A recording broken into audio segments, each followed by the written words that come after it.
Every time I look in your eyes, baby, I can feel your energy. It's making me realize everything we've been through makes us strong enough. You and I, you and I.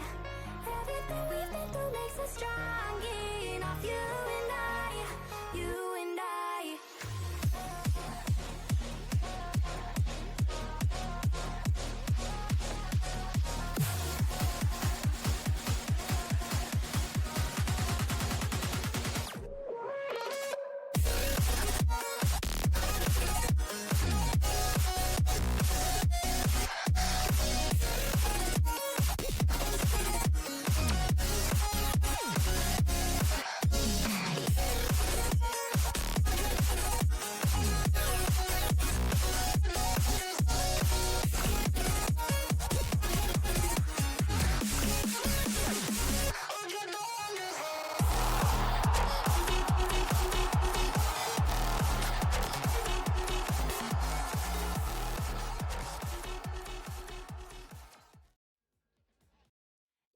Hello, everybody, and welcome in to RFDL. It is playoffs. It's not just playoffs.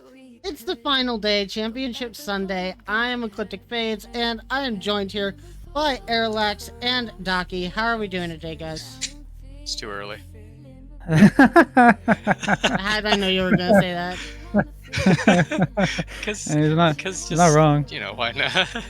It's not too early. It's too early in the morning. You know what? It's Nah. early in the morning. I disagree with this. I don't think it's early enough in the morning. Okay. I think Fair enough. we are gonna start RFDL season 2 at 5 a.m. West time. Dang, From now okay. on. So That's insane. Please, no.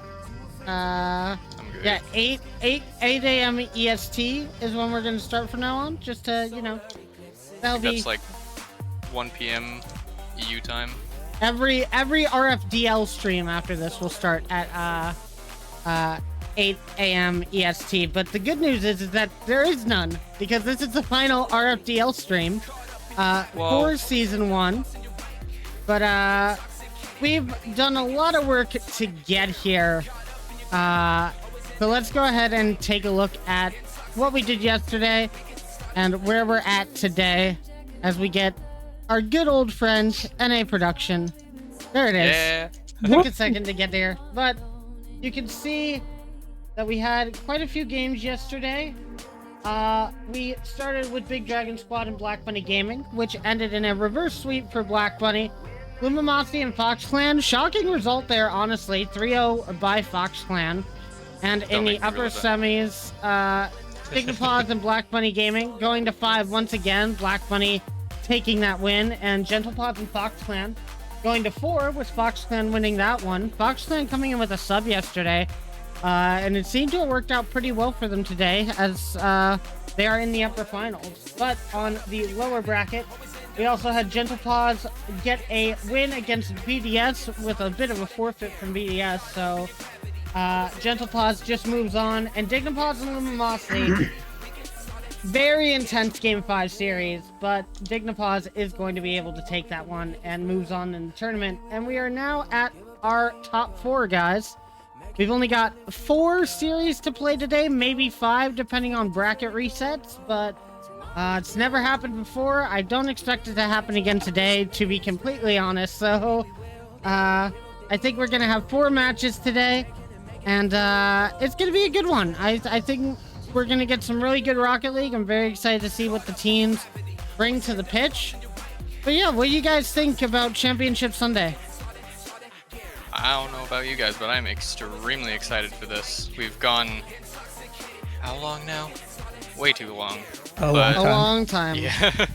A very long time, starting with 12 teams. Now we've taken out 2/3 of the field. We have the final 4, and all of it is going to be decided today. And just, my goodness, we've come a long way. I think we've done 18 weeks of RFDL, Jeez. which is almost I half can't a even year. count that high. Dang. That Intel Atom coming in clutch right there.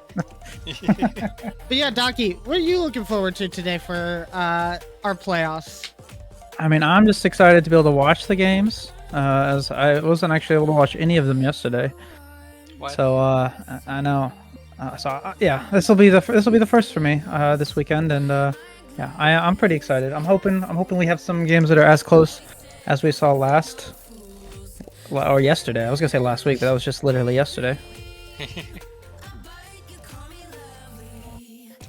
Interesting. Well, I'm super excited for today as well, and good news, both of our teams have checked in, so we're not having the issues that I thought we were gonna have earlier, which is good. But we've also got some I gotta say, we got a lot of subs coming in this weekend, which I think, if I were to say anything about this season in particular compared to last season, this was the season of substitutions. I think we saw a sub maybe every single week of league play. You don't quote me on that because I'm not sure if that's completely correct, but I do think at least 9 or 10 weeks out of the 11 that we had for league play, we saw subs. We had subs in the mid-season tournament, and most of the teams here in playoffs have needed subs as well. So I think the free agent role has been pinged more in the last like couple of weeks than it was like for all of season 0, which is insane. But we do have quite a lot of subs coming in, trying to help these teams out to get all the way to those grand finals and hopefully beyond. The only team that is not going to have a sub today, as far as I know, might be Dignapause if they do not make grand finals, and Black Bunny Gaming. So those two teams are going to come in with their full rosters. I think that's going to give them a slight advantage, but you never know what could happen in playoffs. So I guess before we get started, I will say good luck to all the teams today, and I hope you guys play your best. It's going to be a very interesting day of Rocket League, and we are going to be starting off this first game rather quickly, although I do see some people still doing some training and stuff. So while we get this lobby ready, we'll talk about the match. We're going to be starting with the lower bracket semifinals, which is going to be Dignapause and Gentlepause. The Battle of the Paws comes through once again, and we're going to have to see which Paws team reigns supreme at the end of it. What do you guys think about both these teams coming in? I think both of these teams have shown to be extremely strong, and like I've obviously just as a player I've been able to go up against both of these teams, and both of them, like, obviously because of just pure inconsistencies. Yes, there's some off days, but like so far both of these teams have shown that they are just in tip-top form, and I am just so excited to see them clash, especially when it's literally league lives on the line here. Like, loser here is getting placed in 4th in the entire league, which is definitely nothing to shake a stick at, but I know that both of these teams are dying to go higher than 4th. Yeah, I agree, and both teams being teams that I very much have rooted for all season long, so it's really hard to pick, a favorite here. But either way, yeah, I think with the potential to see some pretty good action for sure.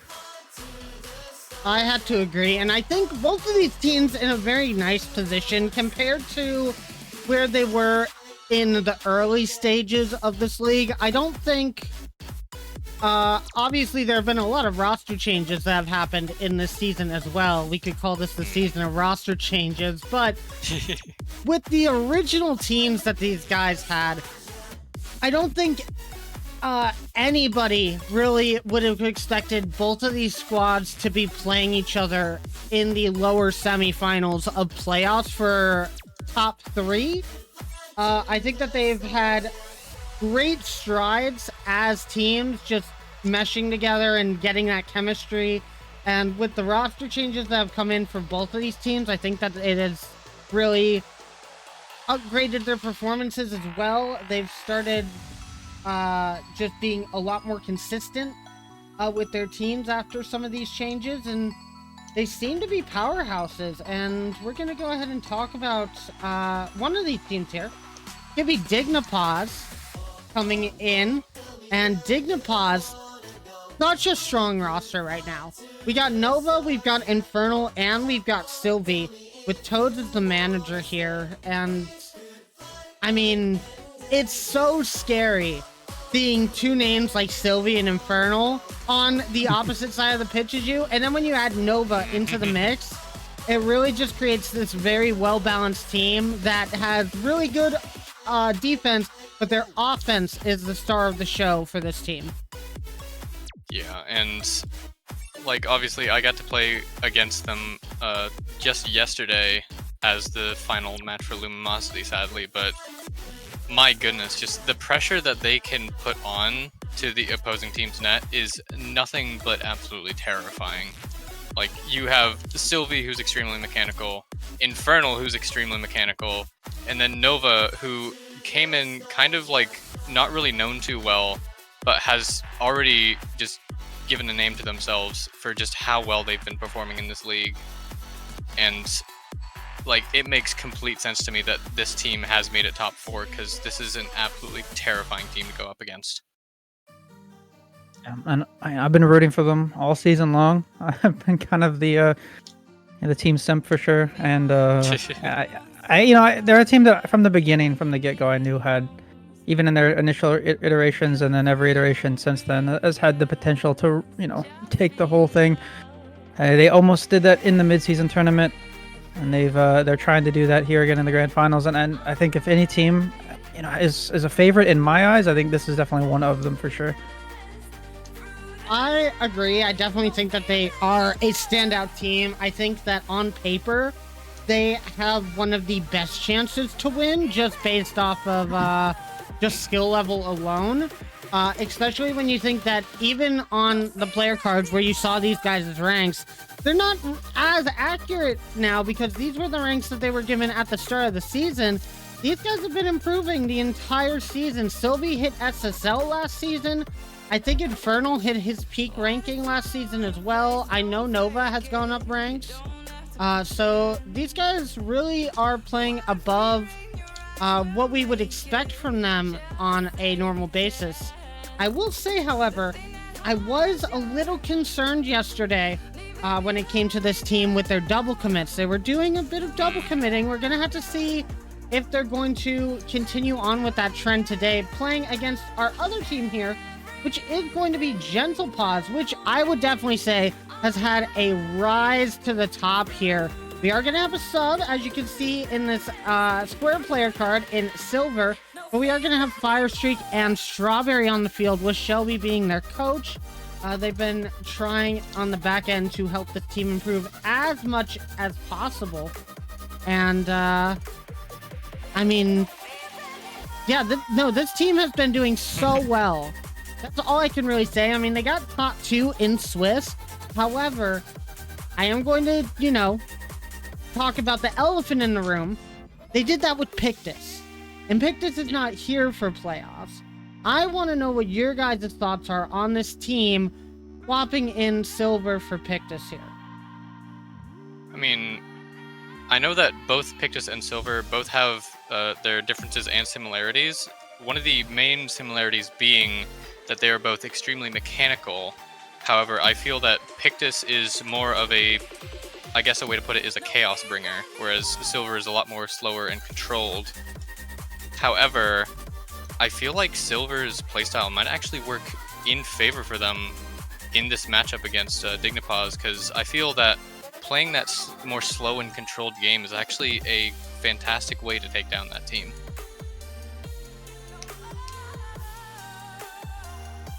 Yeah, I agree. Docky, what about you? It's tough, I think. I mean, it's definitely I think this is probably one of the better players. Very dominant when he's on.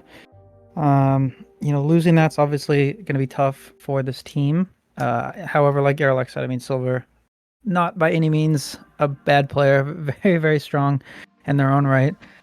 I mean, being on that winning team from season 0. So I think that while they will have to make some adjustments, with the way that Silver plays, it's not going to be too different. They're still going to have that primary goal shot creator, making the defense very awkward. Just in the fact that just about wherever Silver is on the pitch, they can musty flick the ball at 900 miles an hour. So. I think while they did lose Pictus, they still have a pretty decent chance here for sure. Yeah, absolutely. Yeah. And I do kind of want to just mention that because, like, we didn't see any of those insane musties go in, but especially I believe it was Game 4 against Foxland just yesterday. I saw I was able to tune in after my match, and I was able to witness a musty just get rocketed to the backboard. And that's definitely something that Dignipaz is going to have to watch out for. I have to agree. I definitely think that the mechanical ability of Silver is something that we haven't seen a lot of in the league. We do see a lot of mechanical players, but they're usually a bit more reserved with the mechanics that they're trying to pull off. Silver's coming in here with no pressure, no anything. They're just playing to have a good time today. I expect to see a lot of what they did in Season 0 with a lot of these very weird touches down to passes for the rest of the team. I think that's going to also mean that we're going to have to see Fire and Strawberry step up on the offense a little bit, but they have been doing so recently, and it's been looking really good for the team. So I definitely think both teams are going to put on a fight here. Now, to remind everybody, this is going to be best of 7s today. Every single series from here on out is a best of 7, which means teams will be allowed their one timeout throughout the series if they do wish to take it. They will let me know in the game chat after each game if they are going to do so.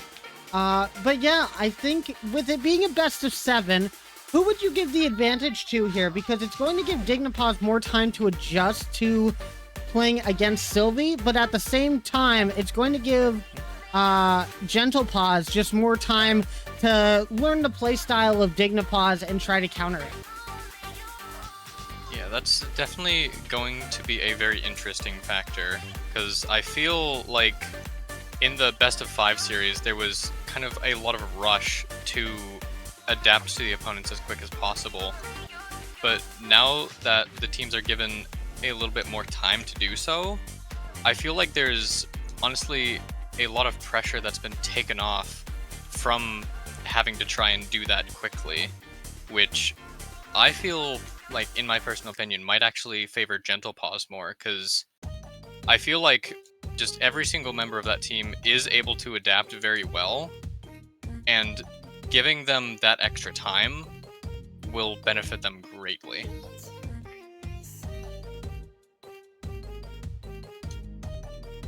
What about you, Docky? What was the question? Who do you think benefits more in a best of 7? Oh man. Is this one going? These are gonna be best of 7s? That's pretty cool. Yes, These are all best of 7s. Nice. See, I'm in the Crazy, loop, man. guys. Don't worry about it. No. you're not. Well, see, actually, Dignipaz has a tendency to absolutely throw if they go Wow. up 2 early on, and then get reverse swept. But in a best of 7, they can still lose the 3 straight and then win the next 2. So, yeah, I think they might have an advantage there. All right. Well, good news, guys. It's time for predictions to start for today. We're going to go ahead and start opposite today. We're going to go with Docky, and we're going to see who he's predicting, who's making it to the lower final here, and what's the series score going to be, Docky? Oh boy. Okay. Well, I mean, yeah, this is tough. Like I said, this could go either way. Fire and Silver, both dear friends of mine, very good players. Yeah, I've been rooting for this team quite a bit all season. However, I've been rooting for Dignipaz more all season. I think, unfortunately for Gentlepaz, Dignipaz is going to come into this one swinging. I think Dignipaz takes his 4-0. Really?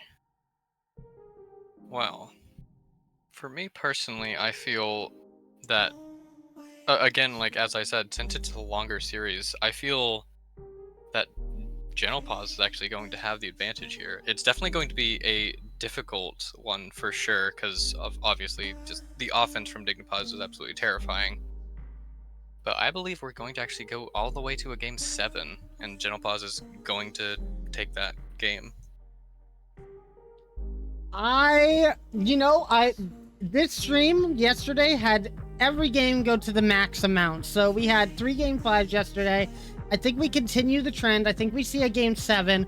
However, I do have to give the edge as much as I love Fire's team. I gotta give the edge to Dignipause. On paper, they're such a strong team. If you give Sylvie space, they're gonna score from anywhere in the field. And their defense, I don't think is going to be able to hold. I'm giving it to Dignipause in 7. But with that being said, guys, it is time to start Championship Sunday. It's time for the first match of the day, our lower semifinals, first best of 7 of playoffs. Who's going to be making it to the lower finals? Is it Gentle Pause or is it going to be Dignipause? Let's see who it's going to be today, Docky. Let's get going on the kickoff. I'm so excited to start some best of 7s. It's been a while since we've been in this position, and it's nice to possibly get to cast a little bit more than 5 games. We're going to have to see exactly how these teams start off. I want to see a lot of aggression coming out from both of these squads, as I think that's going to play a pivotal role in who's able to take this series. Yeah, like you said, it's been a while since we've been here. Feels like a long time ago that we were in the Season 0 Grand Finals, and those didn't really go my way, unfortunately, but we're here getting it close to that special moment. Best of 7s are super fun. I think anyone that plays best of 5s going into a best of 7 when it's not quite over, when those 3 games, going down those 3 games means you still have another chance. It gives you a lot of courage to play the game a little bit more risky than you would normally if all you needed to lose was 3. I think it means some of the gameplay might be a little bit more flashy, and that might work in Dignipause's favor, but so far it's worked out in just about no one's favor, as it is still 0-0. And I do really like to see the kind of both teams trying to find out exactly what the other team's going to do. No one's really being too aggressive here, which is kind of what we see in those best of 5s early on. And I don't think that'll be the case as the day continues, but that has definitely been the case so far, as hasn't really been too many opportunities. Although as I say that, this one might be a scary one. Is anyone going to be there? Infernal does get the shot. Takes the first goal for Dignipause. That's 1 goal down. The first minute, 20 seconds in. That's just a really nice beat from Sylvie, and no one in the back line able to get back in time for Infernal. Infernal, he's doing a really good job covering that center shot, making sure that if the 50 does go through, he's able to get a good angle on it. But they're gonna have to deal with a couple of problems here. Excellent save from Nova on the pass, or the shot from Van. And I haven't said that name in a long time, and it feels kind of weird to see them back on the pitch here in Season 1, that's for sure. Season 0, they had a bit of a standout performance. This is a champion from Season 0 that is trying to help Gentle Pause make the similar run that they had to make in Season 0. Of course, from the opposite side of the bracket this time. And I think the team's probably a little bit more difficult to deal with this season than they were last season for sure. So we're gonna have to see how they can adapt to a much harder to deal with playstyle. And Infernal is showing up super quick in this match. Didn't have a lot of goals to talk about from them yesterday, but today, really nice slot to the top corner. Yeah, I really like that placement from Infernal. Unfortunate little misplay there from Strawberry, not quite getting the ball touch, having to rep back to it, and I don't think Van was there quick enough to get to that one, and Infernal placed that exactly where he needed to make sure that Van had no chance of getting to it. Like you said, I didn't see too much of yesterday's games, but it is nice to see Infernal playing with that confidence. It's exactly what this Dignipause team needs if they want to be able to move forward in this one. Like I said, though, it's really, really difficult to deal with when you have this many shot takers, this many goal scorers on this team. As Nova will put a shot on, but that one's going to be saved away. Sylvie still has a dangerous chance here, but doesn't get quite the touch that I think he was hoping for. And It's always something that Gentle Paws will have to adapt to, but with this being a best of 7, they're going to have tons of time to do it and figure out exactly how to deal with a team that has this many strikers on it, as that one almost goes, but Nova gets a really nice pinch out, and it seems like at this point, Gentle Paws seems to be playing more confident. I do think that Gentle Paws will start to make those adjustments as this series goes on. So far, we've seen Nova be a brick wall on the goal line in this game, and saving a really couple of important shots, which could have tied up the game and put us to a golden goal opportunity, but it doesn't look like we're going to be getting there just yet. And Gentle Paws just having a little bit of trouble on their own corner trying to get this ball out, and I definitely think that that is something that Dignipaws is going to be taking advantage of a lot in this series, is counterattacks like this, where Infernal is just going to get another big clear and no one in the back, and that's all just due to some really good timed demos from Dignipaws. It seems like they're running away with game number 1 here, Docky. Yeah, and the Gentle Paws will need to make adaptations to this Dignipaws team, and right now the only player they really need to adapt to is Infernal, as Infernal's done a lot of the legwork. Granted, that was a really nice demo to set that play up. Infernal seemingly back in form, or at least the confidence is back, not going with the, I think it was Slump Infernal before, the last time I saw Infernal play. Yeah. And you got Infernal playing, but you also have this guy Sylvie, who can do that kind of stuff. I guess not really too mechy there, but always the threat of the ability to do whatever he wants with the ball in the air. Kind of makes you have to go up for it. And like you said, I do think that Dignipaws has this one, at least this first game. 4-goal lead though. It's got to do a lot for the confidence of Dignipaws. I'm sure it does. And on the other end, you're just gonna have to shake your head at your Gentle Paws and say, that's a warm-up game. We'll figure out what's going wrong and we'll counterattack. And that almost was a really good play from Gentle Paws to get them a little bit of momentum, at least in this series to start off. But a bit of a double commit between Fire and Van. Gonna have to play this up into the corner, make sure that that doesn't go into the net. It was a good defensive play. Very awkward, and that might be another shot, and Nova is going to be able to put that one in. 5-0, and what an angle from Sylvie to almost slot that in. That's crazy. You have to try to jump for that one, but it pings around the net so much. Both of, I think, Fire and Strawberry trying to read it, but no luck there, and Nova's there to put that one away. That 5-goal lead, though, looking pretty good for Dignipaws. I think, like you said, though, this is that first game. Kind of that warm-up match. Get a feel for Dignipaws. That's got to be a good goal for Gentle Paws. The too many paws is gonna, I think, mess with me a bunch this entire series. But for Gentle Paws to get that goal, got to do good for their confidence. Get one for the road. Maybe get a little bit more momentum going into game number 2. All that matters now is them not getting scored on 2 more times, because they do not want to start the series with the Brazil. Luckily for them, only 10 seconds left, and Strawberry is going to be up early for that one. And I do think Gentle Paws getting the last goal here is going to be momentum for them, but for now, Dignipaws taking the lead in the series. They're going to have a very good confidence boost, going up 5-1 on this one. Fire asking for server reason.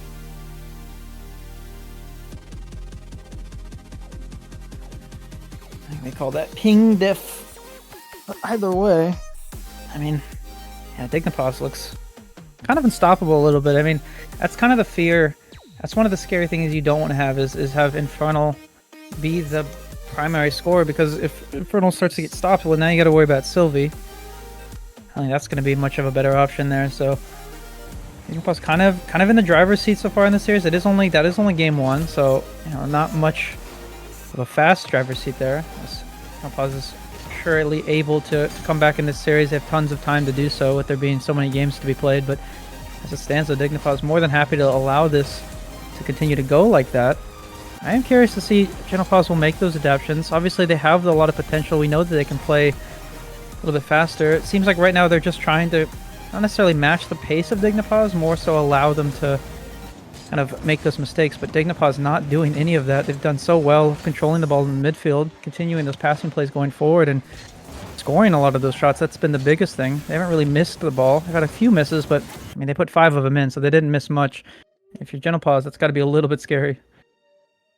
Yeah, I have to agree. It's definitely a rough one for Gentle Paws, but as we get into game number 2, they're going to be looking to maybe speed up the process a little bit. I think that they started to see a way past this Dignipaws pressure in the end of game number 1, and I think it's going to help them out. We're going to have to see how game 2 does fare for them.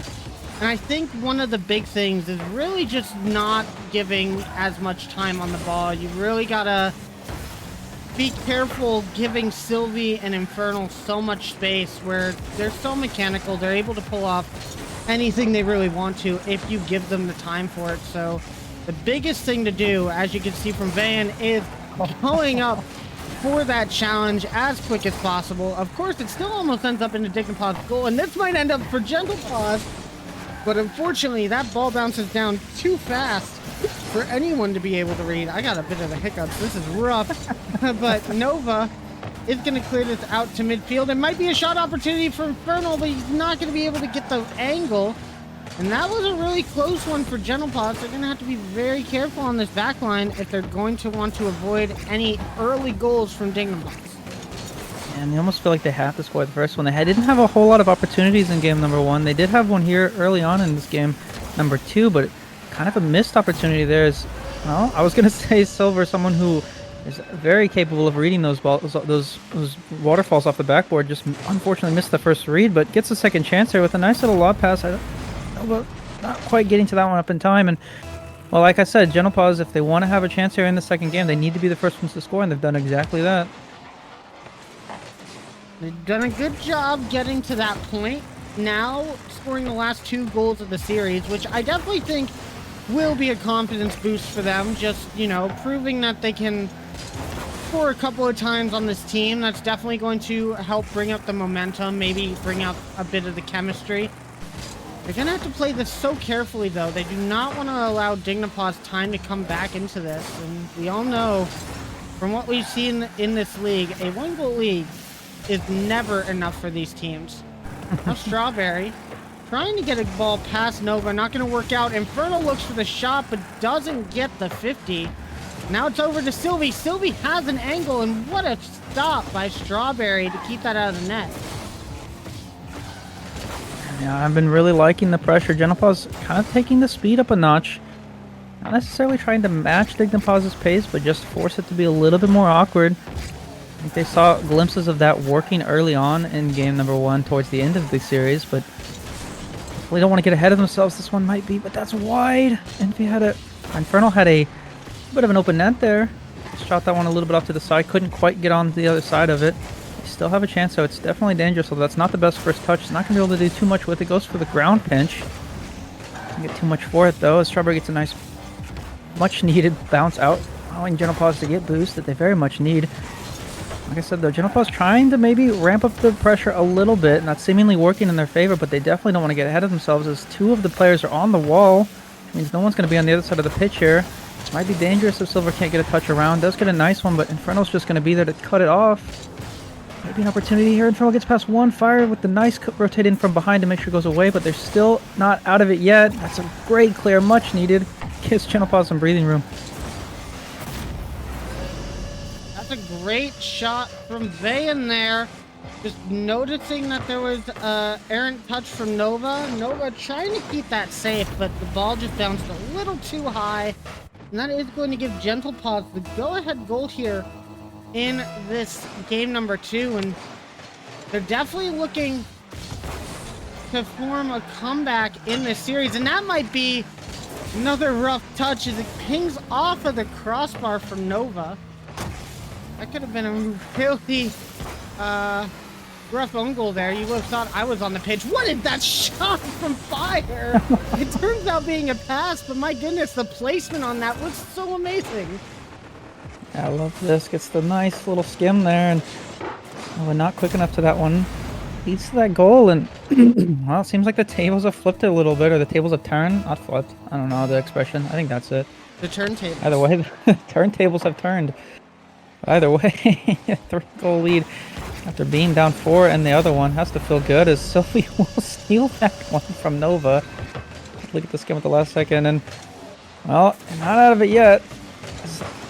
That is now a 2-goal. That's a ridiculous steal. I don't think that was intentional, but either way, I'm sure Dignipaw's happy to see one go in for them. And Dignipaws have done such a really good job in this match of containing them. We have realized that they can ramp up the pressure just a little bit. They can force Dignipaws to start to panic a little bit. As we've seen them leave the last man kind of on an island. It's allowed for at least 2 out of the 3 goals that have gone in for Gentlepaws. I mean, if you're Gentlepaws, you definitely want to continue to take advantage of that. Notice that. If you're Dignipaws, though, you definitely want to change. And I think we saw a little bit of a change there from Sylvie, jumping for that pass that they got on the shot very early. And I think those pre-jumps are going to do well for Dignipaws. Just being able to read that ball faster than some of the players on this pitch is going to come in as a huge advantage.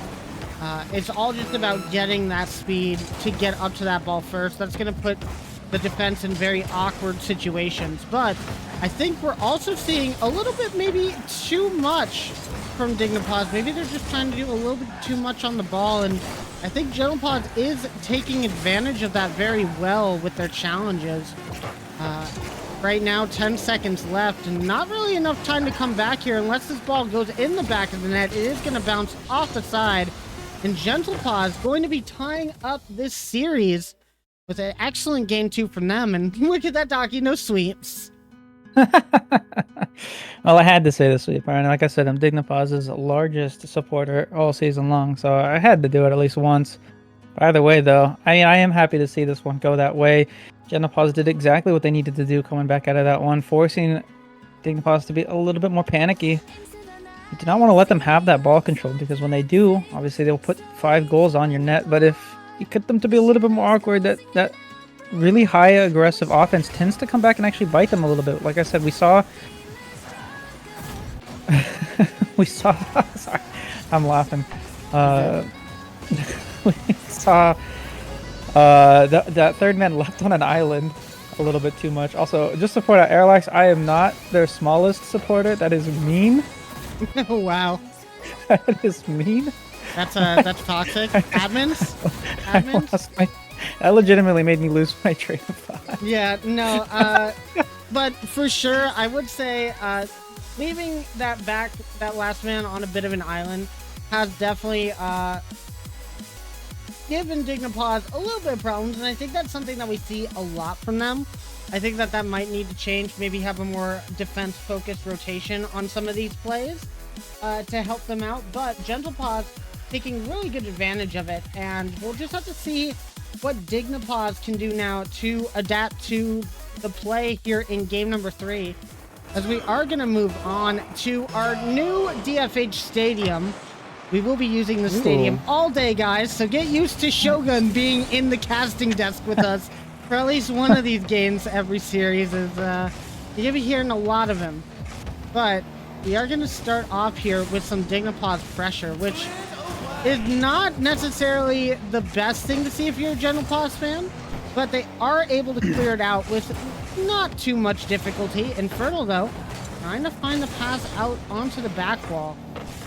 Those extra touches and passes that Dignipaws are able to put on are going to be really scary for Gentlepaws, as they have to stay in the back of the net and kind of just wait for whatever's going to come up next. That is a very interesting touch that might end up being a goal if Gentlepaws attack can get to it, but just going to stay in the midfield here. And a minute through, Docky, we haven't seen anything too threatening yet, but there have been chances. And there's been a few opportunities, like you said, for Dignipaws. I'm not quite sure I liked how they approached that last offensive pressure. Like, one of those shots should have just been a bang-on net, since all of Gentlepaws low on boost and a little bit awkward. Instead going to go for a double tap on a backboard that already had what was 3 players on it. Either way, though, it's still 0-0. Done a pretty decent job of containing that pressure, not allowing Gentlepaws to have too many opportunities as Sylvie dives in, and it's nothing but the air, unfortunately. So a minute and a half down, and there's been a few opportunities here for Dignipaws, not so many for Gentlepaws. I'm curious to see if we start to see Gentlepaws adapt to that adaptation we saw from Gentlepaws. Now, obviously, all of this tends to be subconscious. I think you start to notice that maybe you were a little bit too headstrong on the offense, starts to make you be a little bit more patient. which tends to cause some of these lower scoring games. Right now, though, Dignipause seems to have all the pressure, but Genopause's defense has been so good. They really aren't allowing any sort of follow-up shots, which is exactly what you need if you're up against a team like Dignipause. Yeah, and their defense has been so good, but along with that, Dignipause kind of has the habit of going for the flashier play rather than just a straight shot on net. And I think if you are Gentlepause, you can use that to your advantage. It gives you a lot more time to just try and be patient. If you realize that they're going to try for a mechanical play, you can just stay on the ground and just wait for the right opportunity to jump instead of having to guess if they're going to go for a flashy play or shoot it straight on net. They usually go for the flashy play 9 out of 10 times. And it is leading to some really good defense from Gentlepause, but they are going to need to be able to find some offense here. And they're not seeming to be able to just yet. Over half the game gone, no goals just yet, and a lot of pressure for Dignipause. Now Fire going to get this flick over Sylvie. It's up to Vayan, who puts that on target, although it might have been just a little bit out. Still, that is good to see from Gentlepause. They are making the opportunities count when they're pushing, and this might be a good one for Fire, but he goes a little bit too high on that ball. Infernal fakes the touch, and that's going to keep Dignipause clear for this attack. But Fire going for another shot. It's a bounce down. Nova is going to get that touch, and they've just been so crucial on the back line in this series. And neither team wanting to make too much of a mistake. I think the defense has really been all we've seen this game. Kind of interesting to see as that one almost finds its way through, but Fire will be there in the back line to save that one away. And yeah, like you said, I mean, the backline defense for both teams being a major players. That one saved away yet again. This one might be an opportunity. Sylvie's going to steal this one, but Infernal gets that nice touch around, and finally we see a goal go through. And that is the benefit of being able to shoot on target so many times in succession. My words got jumbled there, but the defense was really good for Gentlepause, but just not enough players back, and unfortunately the clear going out to another Dignipause member. It is what they've been waiting for all game long. But now we see Sylvie immediately trying to go for a double tap off of that redirect. And this is exactly what I mean for Dignipause. The moment they start seeing a lead, the moment they start getting the advantage, they start going for more and more flashy types of plays, which is good at the start, but I definitely think that as this series goes on, I think it's going to give an advantage to Gentlepause for being able to read those shots coming. Yeah, I agree, I think a little bit. I think more so that they definitely don't want to allow Dignipause to get that level of confidence, as this one might be an opportunity that one's a little bit off, but not quite strong enough. That's a massive demo, though, that might still have a chance, but Silver and Strawberry run into each other. That one might put it into this one. Still does have a chance here. Infernal gets a really nice touch. 0-second goal. This is going to be their last chance to get it forward. Will it hit the ground? It does hit the ground. Dignipause takes a second game. And that's a really close game. As we said, very defensive focused. Basically just waiting for one of the defenses to crack, and in the end, it was Gentlepause. And I do think that is the advantage of having such a high offensive heavy team like you do with Dignipause. I think that it's very easy to start getting a siege going on the attacking side of the field and just wearing out your opponents, taking all their boosts, and then just leaving them a wide open net. It's more than inevitable when it comes to a Dignipause attack like that. But also, just gotta shout out that save once again from Nova Fox. That was inches away from the net, and you cannot take Gentlepause lightly here, as they've been getting so many good chances on the net as well. It's just a little bit of lack of communication, just keeping them from getting that final pass off the backboard into the back of the net. I think if they can clean up their rotation and their communication a little bit, I think we have another tied series on our hands as we get into Game 4, Docky. Yeah, I agree. And I mean, one thing that is interesting to me is I feel like that match could have been, 5-4. if the defense wasn't as tight as it was. So many goal line saves from both teams, forcing that one to be a 1-0 game. And I'm curious to see if that'll break through. It tends to be the case, you know, at least the trend when we watch a lot of these league matches is that one of the games will be, you know, very close, very low scoring, very high defense, and then both teams will kind of want to be the ones to be aggressive to force the issue coming out of that, and then we see a high scoring game. I'm curious to see if that trend will continue. We've already seen a few opportunities. It's a nice little air dribble from from Strawberry.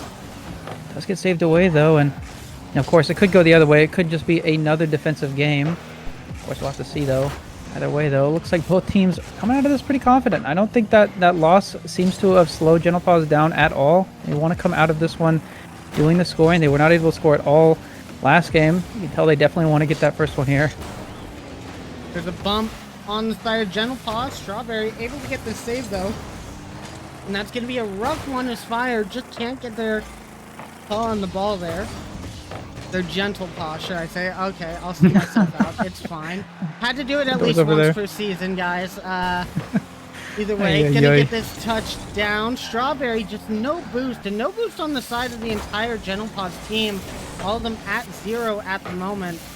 Dignipaws playing that boost control game very well, which is going to lead to this shot from Sylvie, but it's going to be off the bar and out.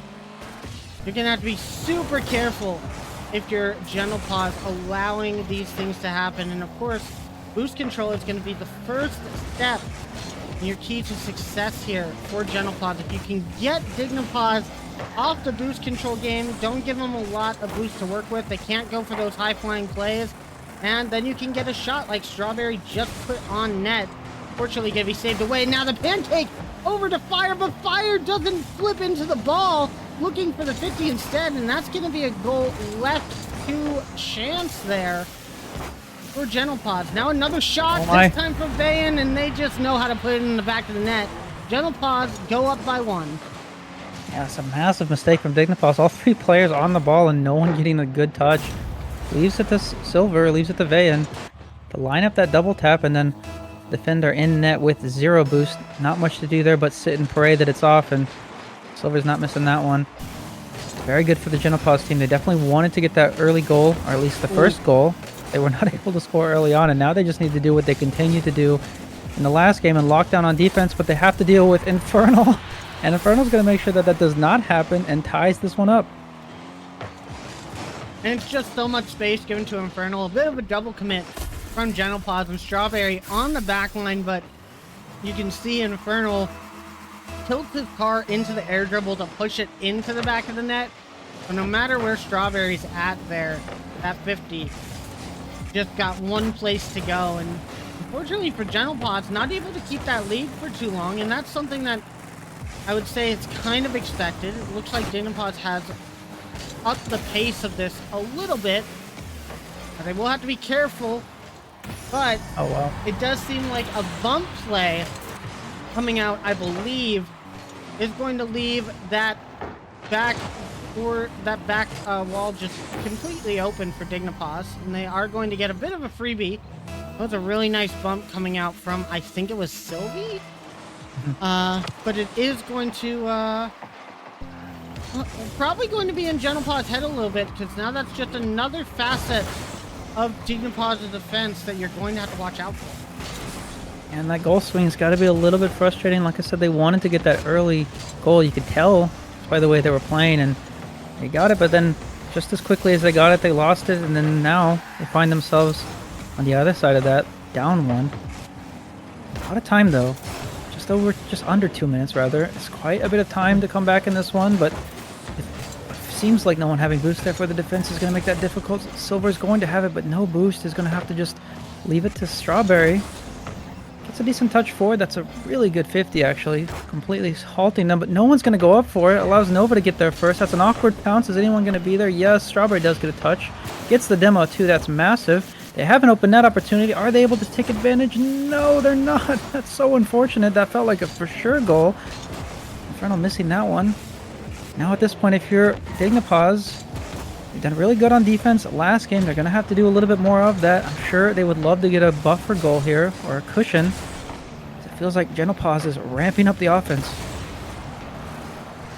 Yeah, that shot that Strawberry was trying to take, very tough to read that with the pace the ball was going. Really have to be up for that pretty early if you're gonna get that into the back of the net.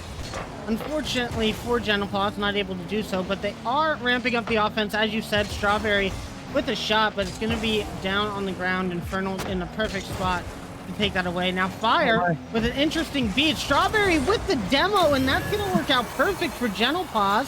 I thought Strawberry was gonna be going for the shot here, but they just go over the ball. They go straight for Nova. And that's going to be a well-placed tying goal from Fire Streak. That's an unfortunate series of misses from the side of Dignipaws. A little bit of whifties happening there early on, and then Fire getting a really nice touch. Sylvie not expecting that, jumping high for it, and then not being able to get to it in time. Fortunately for Genopause, though, that does only tie the game. They will need another goal if they want to win this, and they will have to halt Dignipaws from doing what they did before and taking that goal right back. Of course, they've done a really good job so far of ramping up that pressure. It's caused Dignipaws to go back to that little bit of panic that we've seen them play in game number 2. A game where they allowed 3 goals to go in and only scored 1 themselves.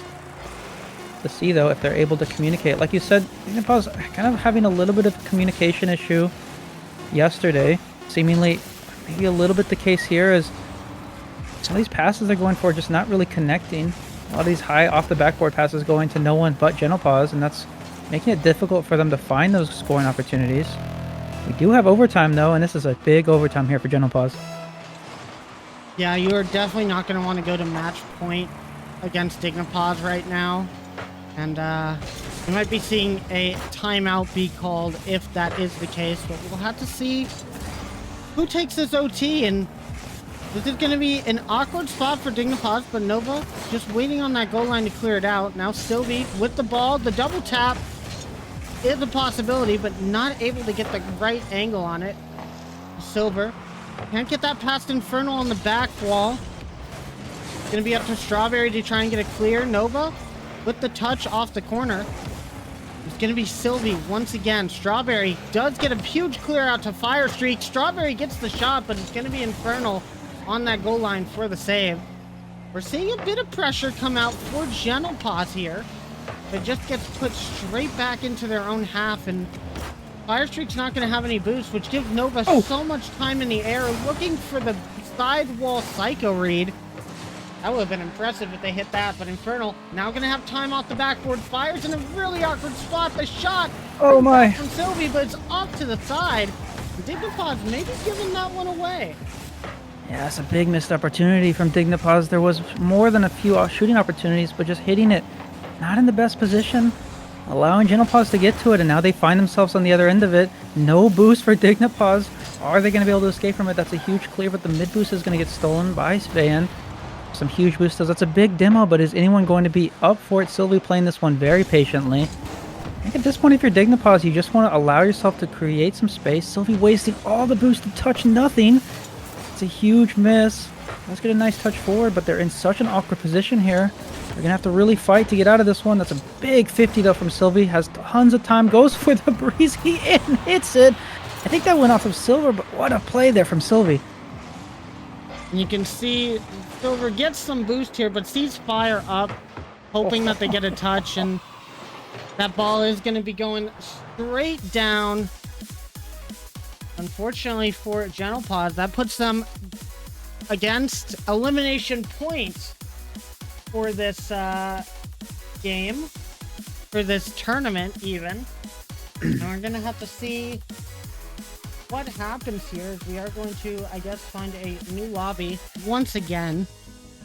But yeah, this was a very close game going all the way to OT. I think Genopause had it in their hands and a couple of points, but just couldn't get that shot on target.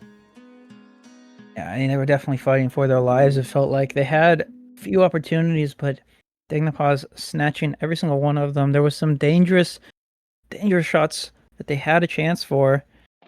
Dignipaws able to take full advantage of the space that they were given.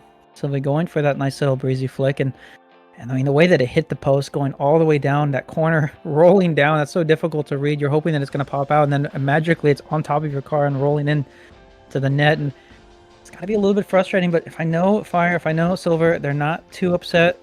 They know that they have more games to play, and I'm sure they will bounce back from that one with a fury. And just letting you guys know that Fire Streak has let us know that Gentle Paws is taking their time out, so they're going to have an extra minute to sit Play the and NASCAR kind of music. just talk and figure out exactly what's going on and how to come back against this Dignipaws squad. I think that's the first time a timeout's ever been used. But that being said, I think that both teams are playing this really well. I think just a little bit too aggressive sometimes from both of these teams. I'm seeing a lot of chances from Dignipaws and Gentlepaws where they're just too far pushed up and then suddenly one miss kind of leads to a counterattack. And I really think that Gentlepaws in particular, they're just getting a couple of key misses on some of these attacks that definitely have a chance to go into the back of the net. So if they can read those balls a little bit better, maybe we see game 6 here. Yeah, I definitely agree. And I think both teams having this time to kind of talk things over. You know, if I'm Dignipaws right now, one of the things I'm telling them is, you know, they've had so many opportunities. So unfortunately, whether it's miscommunication or positioning, some of these balls that have been popping out, they just have to race to. And that means they're fighting possession with Gentlepaws rather than taking advantage of some of those pop-outs. And if you're Gentlepaws, you notice that and you're hoping to take more advantage of that and be ready for those counterattacks, because Dignipaws, seemingly, like we saw in game number 2, when those counterattacks happen, it puts them kind of on that back foot, allowing Gentlepaws to create space for each other. And if they're able to continue doing that, continue ramping up the pressure, like we know that they can do, I think they have a really good chance here to press this one. Obviously, they need to push for that game number 7 now, and I'm all here for it. I am excited to see them try. Yeah, I am also excited, and we are going to be getting into game number 5 here. Just a second. We're going to see if Dignipaws can take this in 5, or if we're going to get a game 6 from Gentlepaws. Very excited to see what happens here, but Dignipaws trying to make that upper final, and we go to Deadeye Canyon for game number 5. I'm a fan of this. We got a bit of a map rotation change now that we're in the best of 7s, and it works out for Gentlepaws right here. Strawberry going to put a shot immediately on. Just a little bit of an overcommit from Infernal there, not having a lot of boost and trying to get a favorable 50. Strawberry doing really well immediately to see that the opportunity was there and place that in a perfect location. That's exactly what you want to do coming out of the timeout if you're Gentlepaws. Get that early goal, and the next one, I'm not quite sure what happened here. It looks like Silver gets a pinch off the ceiling corner. Nova's on the ceiling, and they don't have a third man to get back in time to save that one. And well, I said that first goal has got to feel good, and getting 2 in the first 17 seconds has got to feel even better. And as I also just mentioned, I think this was the first time that a team has actually used their timeout in a best of 7 on any of the things I've done, tournaments or league or otherwise. And seeing Gentlepaws go up by 2 immediately, that just means the timeout buff is real. Guys, you need to start using these timeouts more often, because this is exactly what's going to happen for you. That's the Ecliptic Fade's guarantee. But that being said, not out of it just yet. Still plenty of time for Dignipaws to come back here. And obviously, with a team as attack heavy as this, you would almost expect it unless Gentlepaws is able to get more of a lead coming up here. Now Sylvie having to get this away from Bayan, but they go for the demo. That's really smart from the Gentlepaws offense there, just to make sure that Nova can't get a really good touch on the ball to clear it. Give Gentlepaws a little bit more pressure. A minute and 15 seconds have passed in this game number 2, and it seems like Gentlepaws has had most of the control of the game, but they're starting to give it up a little bit in the midfield to Dignipaws. Gonna have to see how that works out for them. Now Fire looking for the shot. It's just going to be a 50 to the back wall, and Sylvie taking it out. Not a lot of boost, but it is going to bounce off of the corner of Gentlepaws offense, and that is an overcommit once again. Fire Streak able to slot that one, seeing the opening, and that's going to be a 3-0. Yeah, what a swing to a massive miscommunication, a rotational mistake from Dignipause. That was actually a pretty decent pass into the mid, but no one there for the shot, which allows Fire to just bang that one on net, and then no one there to either to save it. As kind of in no man's land. We saw 2 out of 3 of the players for Dignipause, and when they find themselves down 3, that's not necessarily possible. Obviously, they need to score a goal every minute, which is very doable, but they have not been able to do that in the first 2 minutes of this game, so I'm going to need to see some kind of change here from the side of Dignipause. Now, like you said, this is a high offensive team, as Inferno will prove as I say that. What a double there. Exactly what they need, though. They need to score a goal every 3 or 1 goal every minute. And now they have a little bit less legwork to do. Yeah, and that was just really well played by Infernal there, and that is exactly the type of offense that Dignipause is going to need to try and come back quickly in this game. 2 minutes 50 left for them to do so. Of course, needing to score 2. Definitely not out of the picture for any team in this league. Now Nova getting a very interesting pinch. Van just gets it over the top of Sylvie, who you could tell by that car language. They were shooting that one on target. That would have been very instrumental in allowing Dignipause to come back here. And you got to think of what that might do to the Gentlepause mental, as Nova is going to get the second one in this Dignipause offense. Just so pressuring on the side of Gentlepause. Fire Streak has to turn around in goal and just doesn't have time to get up for this shot. Excellent placement from Nova. Yeah, relentless from Dignipause. They had a few shot attempts there and saved away. And as soon as that ball went up into a slightly dangerous territory, Sylvie was so quick to 50 it to keep it dangerous and allowed Nova to take a really good shot. So we saw them making some mistakes early on. Dignipause seemingly has remedied some of them, but Gentlepause not allowing them to feel comfortable in this comeback attempt. And what a dunk there from Fire. Yeah, that's a very nice dunk. Only able to go in one of 2 spots from that touch from Nova, either straight up or it was going to be over to the side. Fire chose correctly and gets the dunk on the straight up touch. It's going to be really good for them. Now Van getting demoed by Sylvie, and Sylvie going to look for more on the back line as Infernal tries to take this 50 in the sidewall. And does get this touch, and that would have been crucial. But now a little bit of scrambling for Gentlepause as the double commit comes out, and Infernal will be the first to pounce on it. Once again, just a 1-goal game with minute 43 remaining. Yeah, 7 goals scored, and Fade, I feel like I gotta say it. I feel like I gotta say it.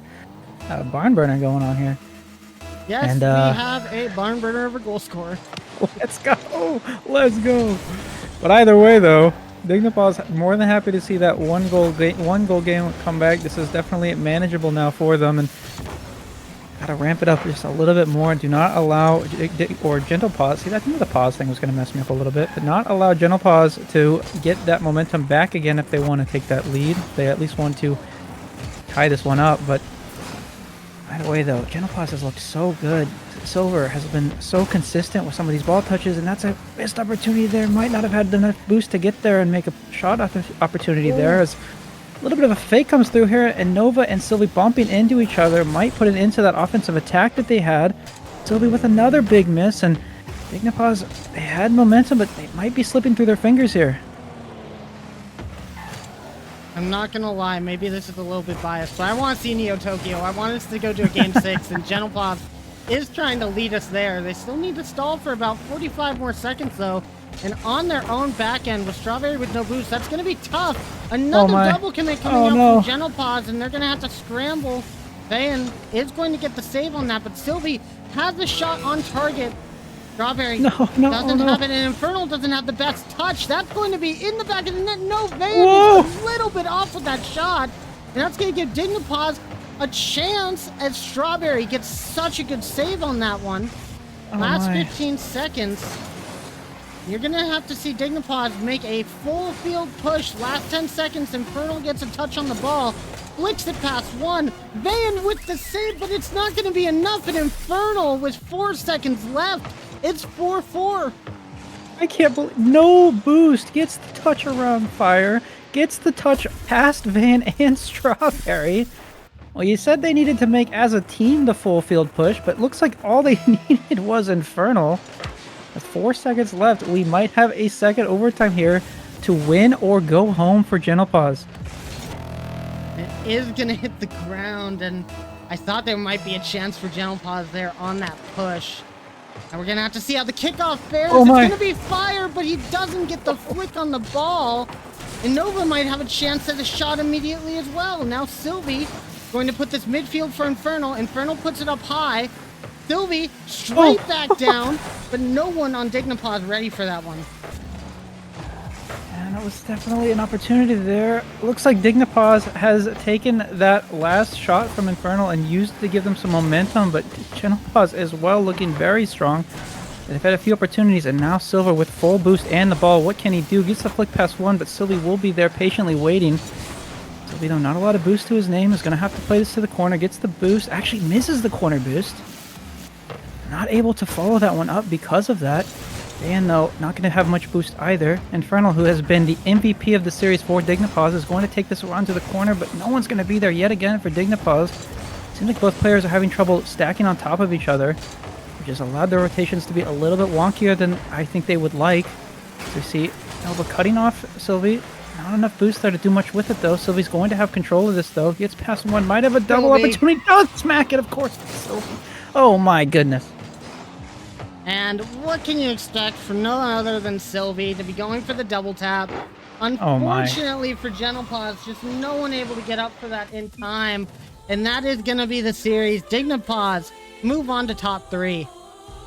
And what a game. Well played from Dignipaws. I mean, that's the scariest thing, right? You have Infernal, who was popping off, and you think, okay, we need to lock him down. And then there's just Sylvie there. And, well, Sylvie's going to double tap that one on a tight angle, top left corner, and what can you do? Well played, though, from Gentle Paws. They played their hearts out, and they definitely were not an easy win. They lost 4-1, but, man, did they keep it close. Yeah, that is the truth. They kept that close. What an amazing series. Kind of sad that it didn't get to go to our Neo Tokyo to start us off, but, you know, I think we're going to get there today with the caliber of teams that we have. And, gotta give props to Dignipaws. That's another step forward, another step towards the grand final. We're gonna have to see who is going to be their next opponent to face. And we're gonna be able to do so soon, guys, as up next, we are going to be having our upper bracket final. That is going to be Black Bunny Gaming playing up against Fox Clan for a ticket to the grand finals early on into this day. It's going to be an amazing, amazing game. But before we get to that, shout out to Gentle Paws. You guys played well, but unfortunately, your playoff run and your season's run is going to end here in top 4. I will say top 4 out of 12 of the strongest teams I think we've ever seen in the league is nothing to sneeze at, and you should definitely be proud of what you accomplished. But we've got a few more matches to cover today, guys. Up next, as I said, going to be the upper bracket final for a spot in the grand final. It's going to be Black Bunny Gaming, and it's going to be Fox Clan. We'll be back with you after the break.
what you know about.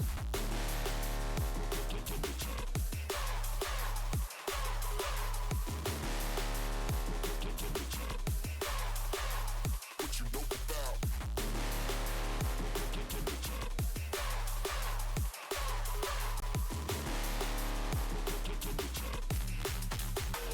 What you know about.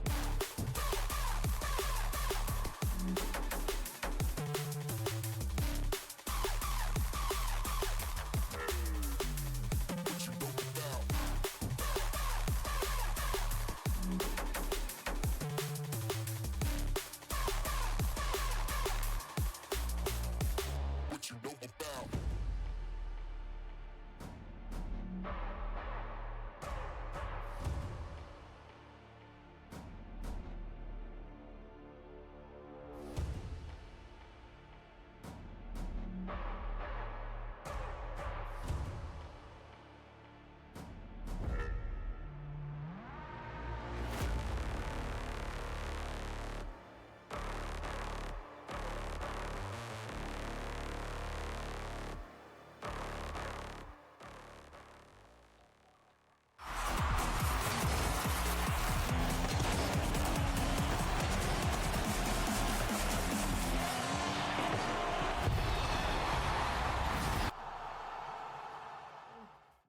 I'm talking with oh. Hello, everybody. Welcome on back to RFDL Playoffs. It's Championship Sunday, and I'm here with a protogen, a fox, a cat, and whatever the heck is in my bottom right corner of my screen. What is that? Yeah, Guys? nice to see you as well. Guys, it does it says furs on the logo, right? This something It does, feels yeah. off. Anyway, guys, welcome in our special guest here, Static. Welcome onto the stream. I hope you're ready for Yeah, some glad good to be games here. today. I'm so ready. You can tell I've got my game face on. I am so pressed for these matches. Yeah, well, I think we're all ready to see some really good games today, and we're about to get into our second match of the day. If you guys missed it, we did just see Dignipause take down Gentle Paws in 5. As for our next match, we are going to the upper bracket where we're going to be watching Black Bunny Gaming versus Fox Clan for a spot in the grand finals. Two very impressive teams who showed up very well yesterday, starting from the round 1. They didn't get the bye, but they did beat the teams that got the byes in those round 1s. So they were playing with momentum. Do you guys think we'll see the same sort of momentum from both these teams today? So hear me out, Bait, okay? Hear me out on this one.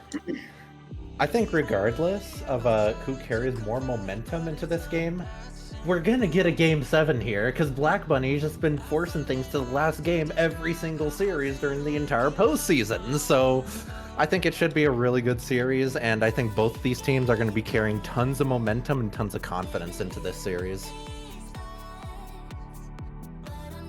Yeah, I'd love to see a game 7. I mean, I thought there was a chance in that last series, just with the double overtime. It's just not quite getting there, but it's bound to happen. I mean, every team's just so close. I feel like for sure, right?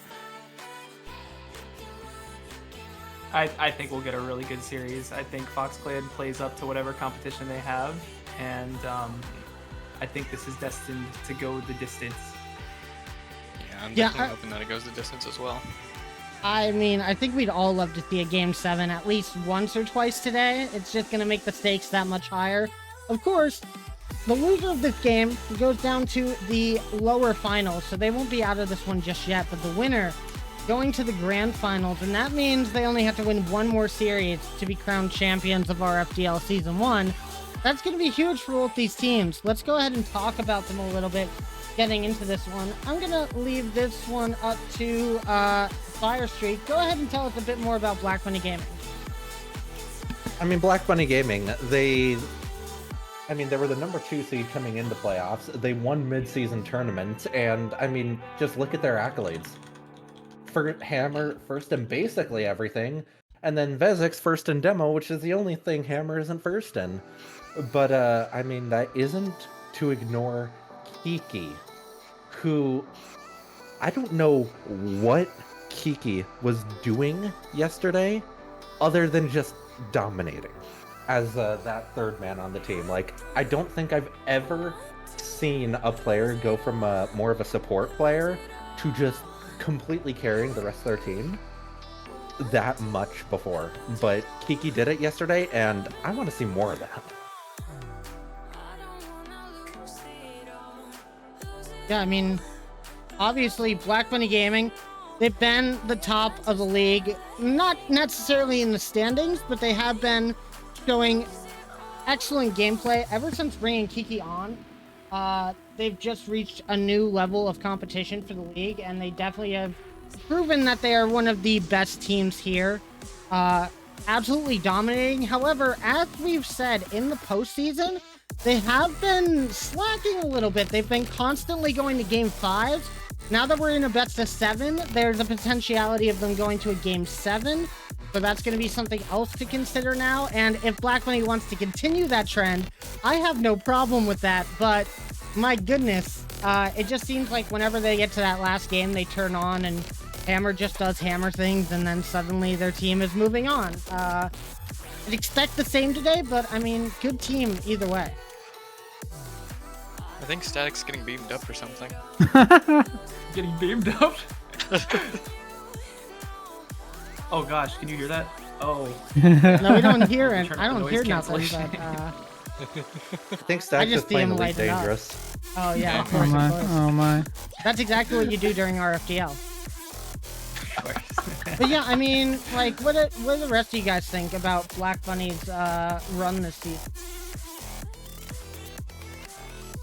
I think it's been fun to watch. They were quite dominant towards the beginning, and but not so dominant that it makes for boring games, because as we've seen lately, a lot of teams have been stepping up and forcing them to go at the distance. I know Gentle Paws beat them in a series pretty recently, so that shows that there is potential for some exciting games, and I think that this should be a really good matchup. And I think it also depends on how Hammer's feeling today. So I guess two things here.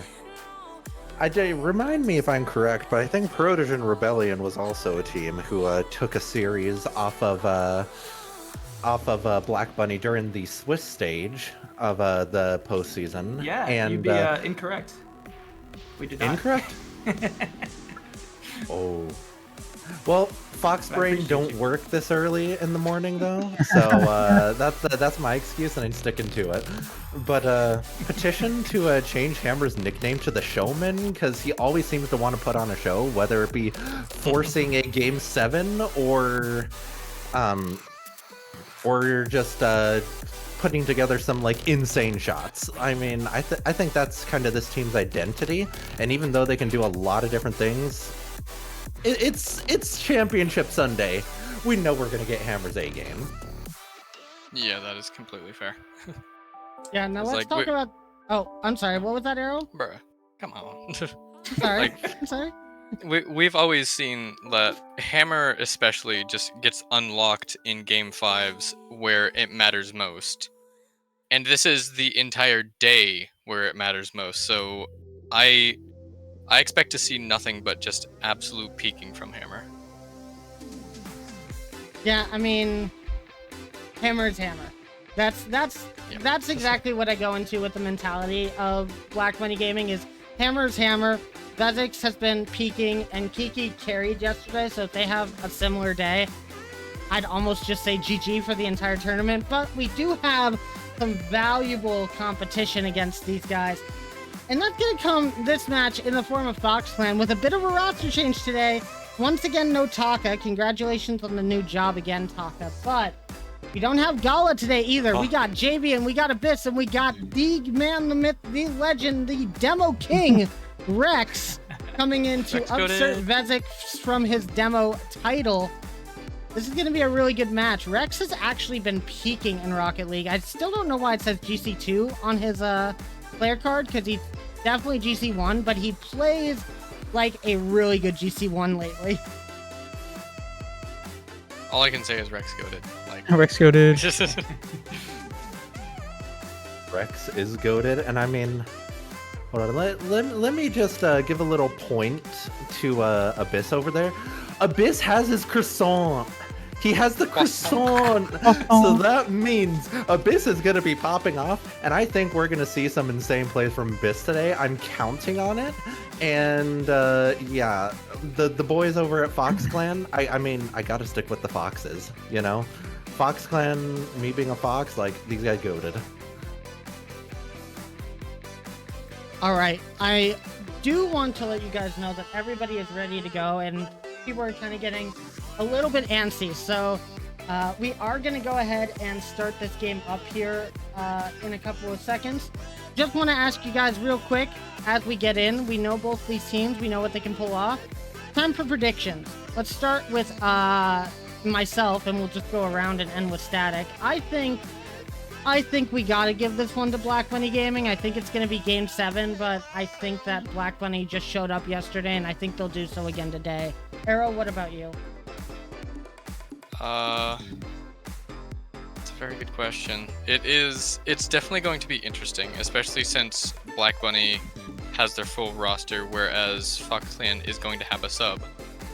However, I think, like, since the fact that we haven't seen Rex all too much in the league so far, it's definitely going to be an absolute wild card that, I'm gonna be completely honest, Black Bunny is probably not going to be ready for. And as I've said a million times over, I'm going to say it a million times more, Rex is absolutely goated, and the entirety of Foxland is absolutely goated. Give me Foxland in 7. The What showman, about you? Hammer. You got the showman and Hammer, and you got Kiki, and then a very solid player in Vezix as the third. I mean, that's tough to beat on any day, and now it matters most, and they have momentum. Give me Black Bunny in 6. Oh man, so many options here, you know, and I hate to cheat off of one of my fellow desk members' homework here, but I'm going to because I have to agree with Aerolax. I think having had Rex sub in for me is a very strong setup player and can definitely help, you know, create space. And you know, Javian is going to take advantage of that. It's going to be difficult, I think, to adapt to that in real time. I think this one goes to 7. I think Fox Clan gets an upset here. I'm a firm believer in the Taka and Javian chemistry. Those two play really well off each other, but unfortunately, there is no Taka this time. So I think that will be a big detriment to that team. And for that reason, I'd have to go with Black Bunny. And I also just think that, in general, they will step up when it is a big game like this. And if they would read the scripts they're given, it will be a 7 game. Well, we'll see about that. I am going to change my prediction real quick because I saw Rex subs and I had Wow. to trust him. So now Foxland is taking this in a sweep because it's Foxland and I always rep my boy Taka. Anyway, guys, it's time to go for the second match of the day. It's our upper finals. It is Black Bunny Gaming versus Foxland for a trip to the grand finals. Which one of these two is going to take it? We're going to leave that up to Doc or Aerolax, my bad, and Static to figure out here. Go. Well, here we go into the upper finals. Black Bunny Gaming versus Fox Clan. Two very solid teams. As we see here, already Black Bunny putting on a ton of pressure on the side of Fox Clan. And this is something that we've just seen so much out of this team, and it's something that Fox Clan is gonna have to be wary of, as Hammer, just 24 seconds in, is going to slot one into the backside of the net. Oh, they're making their presence felt right off the bat. There's the placement to the right side. Javian and Abyss blocking that left. Good start for Hammer. Indeed it is.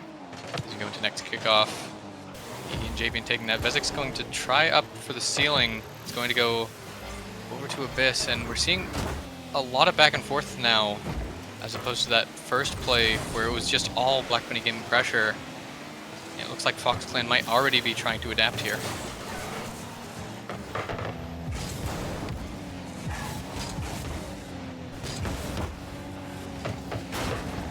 Awkward silence. Alright, waiting for a moment. That's your cue. Sorry. We need the chemistry. Yeah, fair. Yeah. Black Bunny Good Gaming. pressure from Foxland though to respond to Black Bunny. They've gotten a couple opportunities. I wouldn't say good shots just yet, but you have to hope that they can keep pushing here. This one's gonna be off the back wall for Black Bunny Big Gaming. Just gonna try and take this, but Abyss is gonna be there to cut that one off. Fox Clan doing a pretty good job of keeping this in a dangerous place for Black Bunny.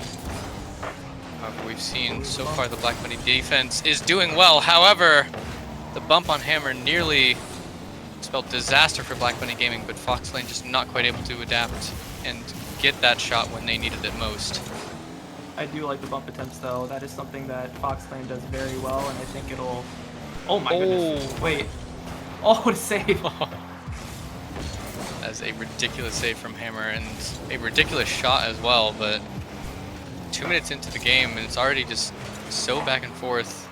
Fox Clan starting to find a bit more pressure than they had beginning seconds of this game, as Javian gonna try and pop this one up.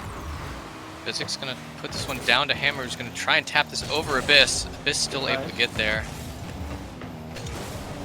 Fox Clan kind of scrambling a little bit here. Finally a breakaway, and this might give them a bit of an opportunity here. It's a little awkward on that side wall, but oh, I was gonna say let's see if Fox Clan can keep the pressure in, but Abyss does a good job to get it right back in that corner. To Kiki, this one's gonna be blasting down to the side of Fox Clan. Abyss actually going to miss this. It's gonna be awkward for Black Bunny. Javian and Vezix both going for it, aren't quite able to get it. Rex gonna be challenging Hammer, but isn't quite able to get the touch. Hammer has a reset and is gonna put it back under the defense. And that is 2-0 for Black Bunny.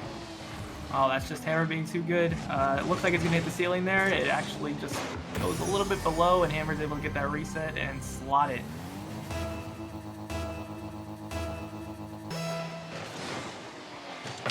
Next kickoff. Hammer and Rex gonna take that, and Abyss just gonna cut right in.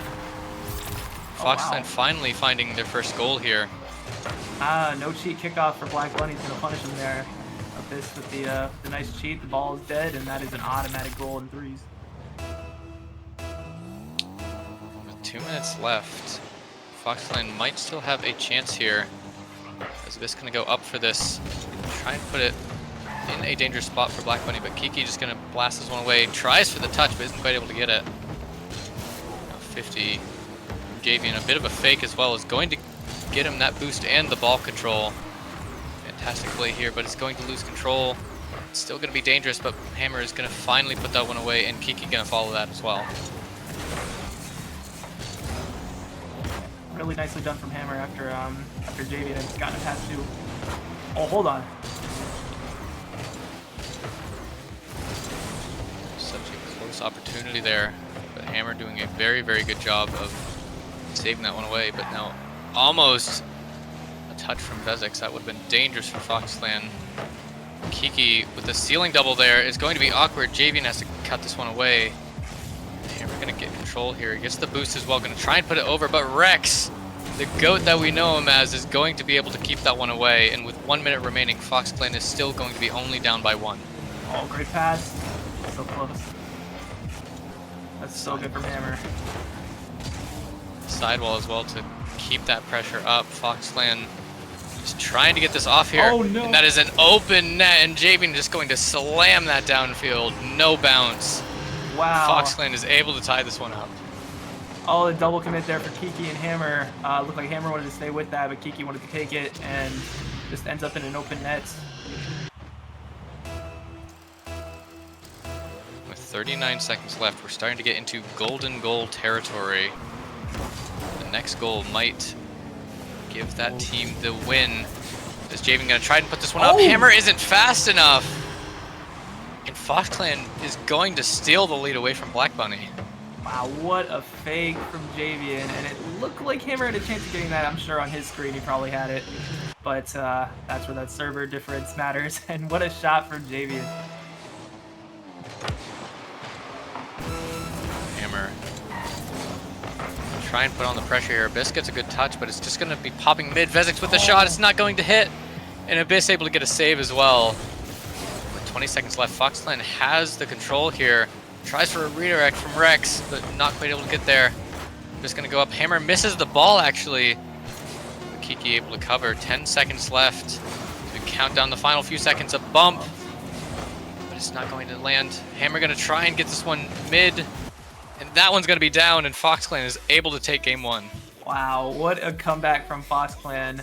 It was just non-stop pressure. We're getting the best version of Hammer, I think, here, and they still did well with it. And I would have to say that Javian is playing this game with the control of a ones player. He is very controlled, slow, calculating, and he is setting a calming presence, I think, here for Fox Clan with the new player. And they've done really, really well this game to steal this one. Indeed they have, but my goodness, just the pressure that Black Bunny was putting on that net, just literally in the first couple seconds of this match, just really shows just the kind of like terrifying offense that they can pull out. Well, it sets the tone for sure. I would have to say with Hammer doing what he's doing, it's always scary in the nets. But they did well to respond, and they've gotten some pressure going the other way, and especially with the counters, they've done a phenomenal job. Yeah, those counterattacks were very, very good, and we can see just a lot of really good breakaway goals from Fox Clan there. Then, of course, this play from Javian, fake under one, and then Beautiful. just Hammer not quite able to get there in time. That was fantastically placed. And that's going to give Fox Clan all the momentum going into this next game, because they were able to come back from that 2-goal deficit. We're gonna have to see as we move to game 2. Kiki gonna get a fantastic hit over, and Rex isn't able to get it, but the miss! And Javian thought it might have been in, and Hammer is going to just capitalize on that.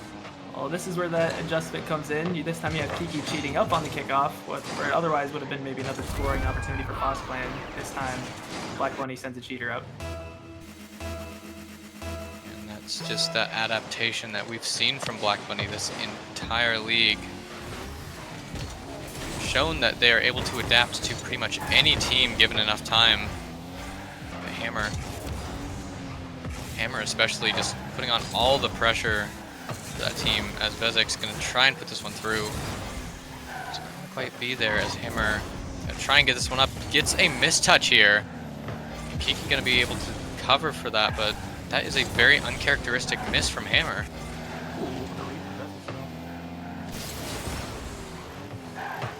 Fakes in the midfield. Javian gonna try for the breezy, and it's gonna go in. And Javian is just popping off in this game. Holy.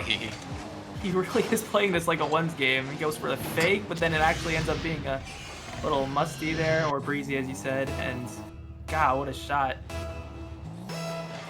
That is a fantastic shot, and that's definitely the kind of shot that you want as well, because that just that might just instill just a bit of chills in the hearts of Black Bunny, knowing that someone on the other side can just pull that out at a moment's notice.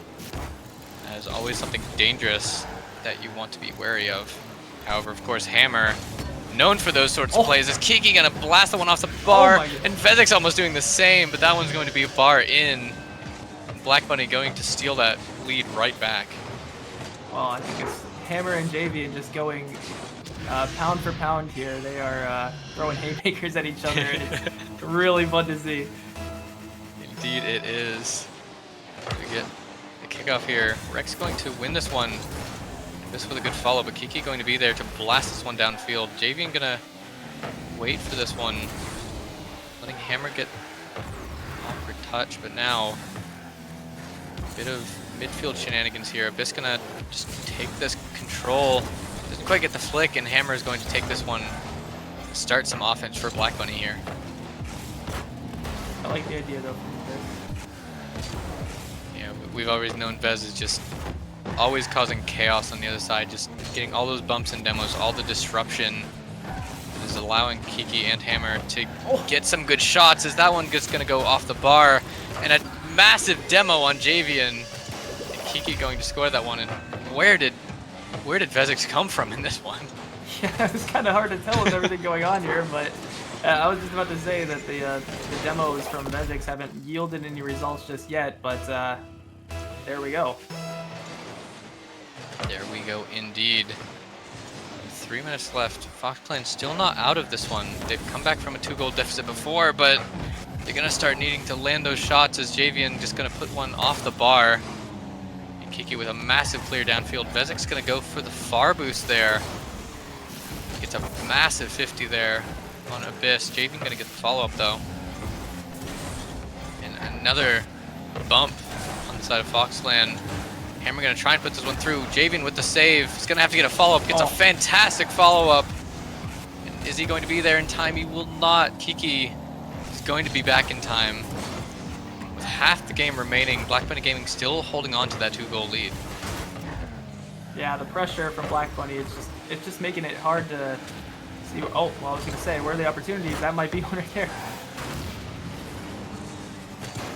Ton of demos coming out from Vezek's in particular. That might be starting to get Eat his way into this one.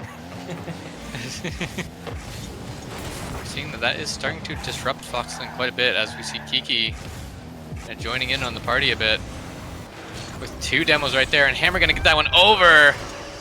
And Hammer with the 4th goal for Black Bunny. And just all of the demos coming out from Black Bunny, they're playing this disruption play so very well.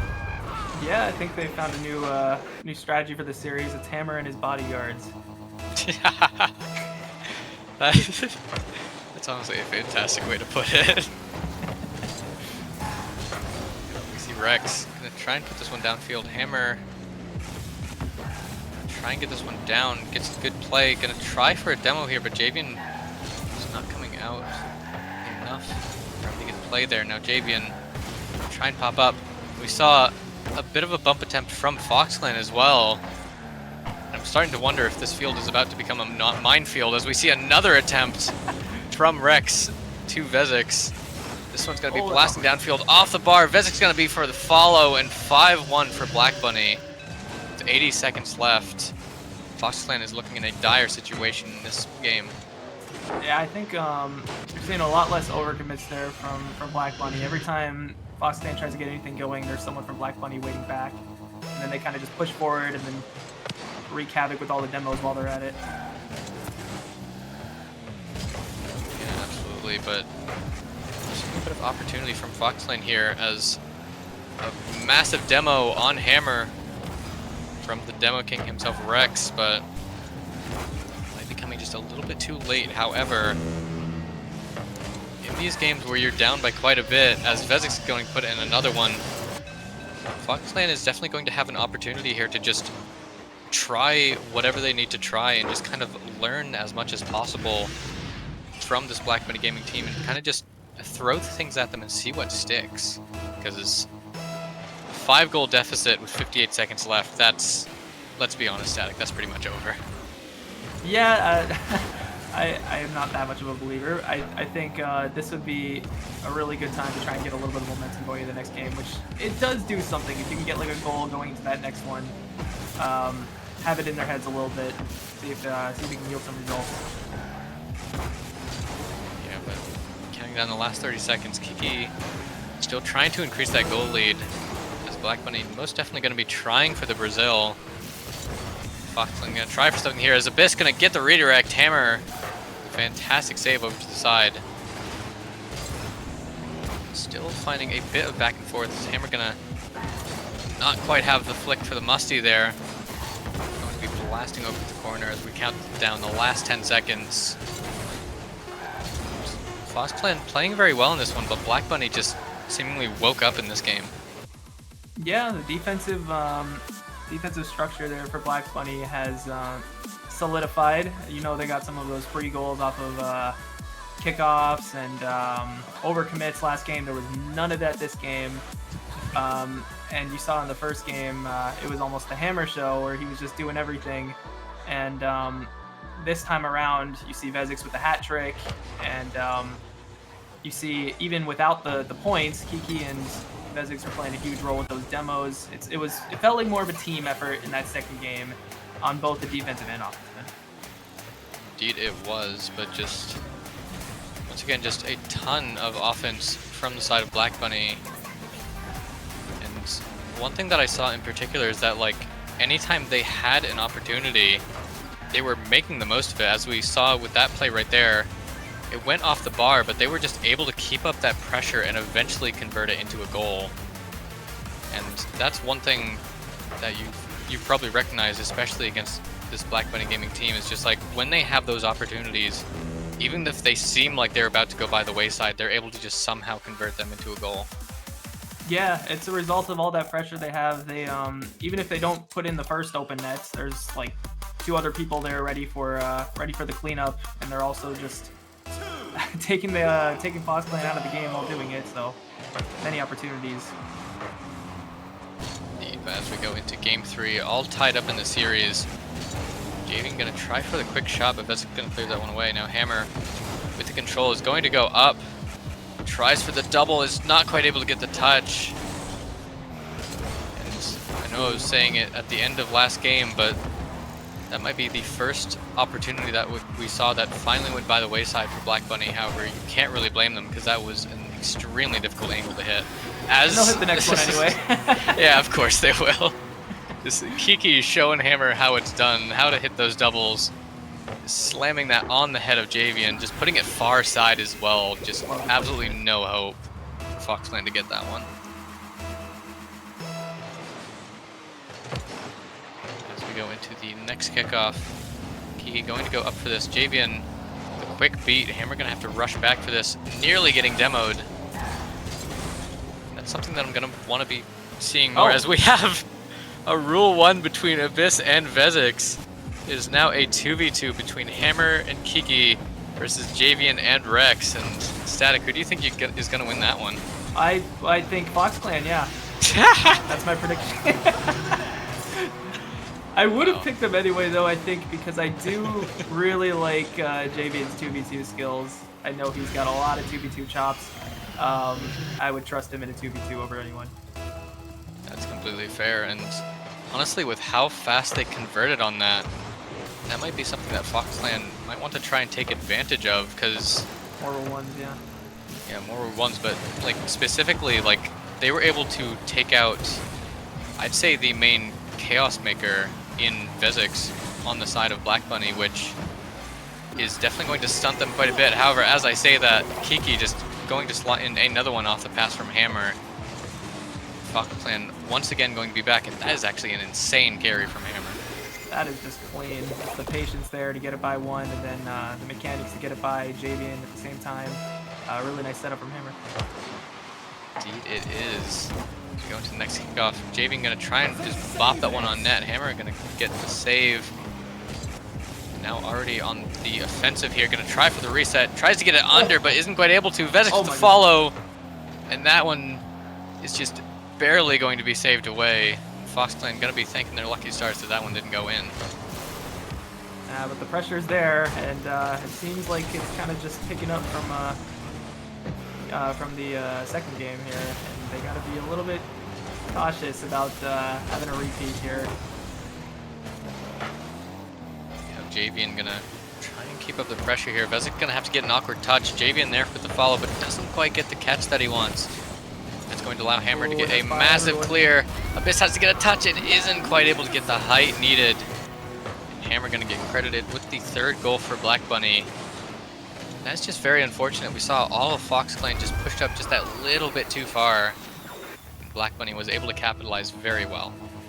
Yeah, that was unfortunate that Javian couldn't get the catch he wanted, but it's kind of crazy that he, even though he couldn't get that, once he couldn't get that catch, it was just an instant punishment right there for Hammer.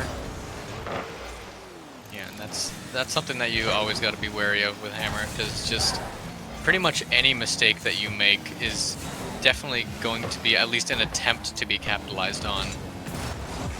You just have to be wary of those, just kind of possibly playing it safe, but also have to push yourself enough so that you get those chances, as Hammer's going to get that save.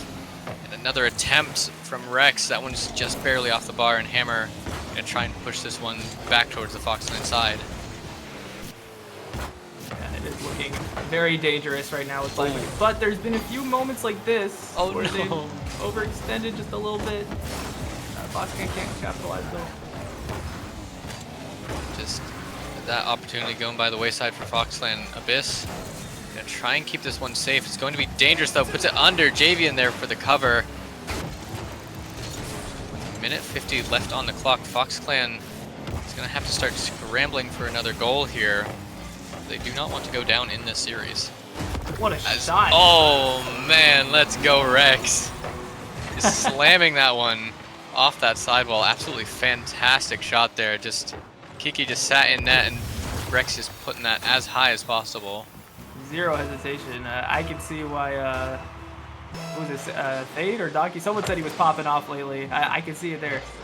Yeah, I believe that was Fade, and we definitely got to see that there. Is Javian gonna put in a third one, and all of a sudden we are all tied up in this game. We got ourselves a game. Yes, we Very do. good speed from this. That was fantastic speed from the entire side of Fox Clan. Just edging out those Black Bunny Gaming players just every single time. The minute 30 left on the clock, just 90 seconds as we get a fake kickoff from Vezix. Hammer gonna try for the pinch, Javian gonna be there, but gets demoed for his troubles. However, we saw a demo from Rex as well. And I don't know about you, Static, but I'm really waiting to see Rex just retake his crown as Demo King. Well, that's what I've been hearing, is that he's the Demo King. So I'd like to see some of that. Maybe they're saving it for later in the series. Maybe, like, you can't show your cards too early in the game. But as we count down the last 50 seconds, another demo on Javian. This is starting to become a minefield of a game as Hammer gonna get a wizard flick over the top. And Javian's just there to save that. We're seeing chaos from Abyss on the demo, but isn't quite able to get it. It's off both bars. That is so unfortunate. Holy. Wow, but the opportunities are there. Javian just keeps attacking, and it seems like he catches them too up. At least this game, he's been catching them a lot, getting all these pops over, and they just can't quite convert. Yeah, those conversions is definitely going to be something that they want to work on going further into the series. This is going to go over Rex and the bump as well. With 4 seconds remaining, Black Bunny going to retake the lead. We're going to have to see a miracle from Fox Clan if they want to stay in this game. All the patience from Hammer there to slow things down there and get that pop over and then let Vezix take care of the rest. Let's see a fake kickoff. Ooh. Kiki's going to be faster than that. Abyss going to have to keep this one up. Javian doesn't have boost. And Hammer going to try for the shot here. It's going to be off the back wall. Vezix with the follow. It's going to be dropping down. Hammer keeps it up, actually. It's going to stay up. Kiki. Oh, the catch from Rex. It's going to still be up. Javian going to catch this one. Way. Oh my goodness, no! What? That would have been absolutely insane, but Black Bunny able to take that game, but oh my goodness, I was really hoping that that one was going to go in. Props to Black Bunny for going for the entertainment route there. They definitely could have put it down at least 2 or 3 times there, but we got a really good ending out of that one. Oh man, that was a fantastic game. Yes, it was, but like so very close between these two teams, and I really feel like both those teams really could have taken that. There was a lot of opportunities for more scoring from both sides, and we're just gonna have to see as yeah, we had the rule one as well. You gotta respect that, like both players staying in that, just you just gotta love it. Lots of aura being farmed in this series. Yeah, you can definitely say that. I love the pressure that we're seeing from both teams. I think that game, a lot of Fox Clan's opportunities came from a few overcommits, and Javian is just so good at punishing those. But there could have been more. There definitely were some more opportunities that were just barely not in the net. And for Black Bunny, I think they've seen so much success from those demos, and you have to believe they're going to keep going with them.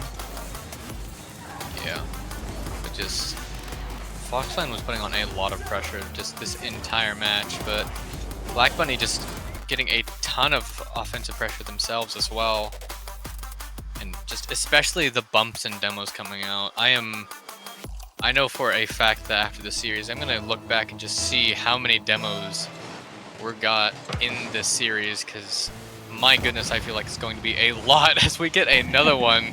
We're gonna need a counter. Oh my goodness. Oh man. Oh, that's the 3rd straight game where it just opens up right away with a goal. I think it's been Hammer every single time. Honestly, I think so as well. They're just able to start those games off strong. Foxland has shown that they can come back from those very quickly as a perfect follow-up. Oh. Rex gonna try for the flick there, but it's just gonna be off the bar. And an attempt from Abyss on the demo. And I'm seeing a lot of demo attempts. Yeah, I see it now. Specifically from the two lower ranked players on both teams. But I don't know about you, Static, but I'm kind of curious to see what would happen if we have both Hammer and Javian joining in on the chaos. Just an all-out minefield. They just leave the ball. Yeah, I would love to see that. Maybe some air dribble bumps from the side of Hammer actually. and Javian, while the rest are just going for those. Oh! I like We the saw- mid there. Yeah, that was a fantastic opportunity. Just sadly not able to go their way. Now Rex gonna try and pass this one down. Abyss, good cover. He's gonna try and turn this one into an opportunity. Tries to pass that one mid. Hammer just a bit too close. That's gonna allow for a counterattack as we nearly get another demo. Abyss gonna try for the follow. The shot is weak. Now Rex off the ceiling, gonna slam this one into the corner. Black only gonna be thankful for that, as that's gonna keep it safe away from their net. A little bit dangerous for Abyss going up on that, but he was rightfully cautious there. Yeah, but 3 minutes 30 left on the clock. Still on the clock. There we go. Still plenty of time. It's too early in the morning. Okay. Why do people keep saying that? It's like 4 in the afternoon. I don't know what What you're a talking about. shocker. All I know is Hammer is just slotting those doubles. Oh my goodness. Just that is a fantastic just flick over and then just barely beating out Javian. Just Well, blasting that in the back of the net. I've said Javian's been playing like a ones player this whole time, but that's Hammer giving him a taste of his own medicine. That was just a fantastic 1v1 move right there on Javian himself. Indeed, it is. You're gonna see Javian blasting this one off the corner wall. No one from the side of Foxland there. I'm gonna take this one, gets a good flick over. Abyss gonna try and cause more chaos. We see the demo attempt coming through. Javian with the shot is going to top corner, but Kiki with the save. That was a fantastic shot, but fantastic defense from Black Bunny as well. Oh, and another opportunity right there. We're seeing so many opportunities from both teams. Just so much chaos in this entire game. As Hammer gonna take that one off of Kiki, and that is a fantastic call out from Hammer. Wow, Kiki lulling him to sleep there by staying near that ball, then Hammer just slots it. That is just very, very well played.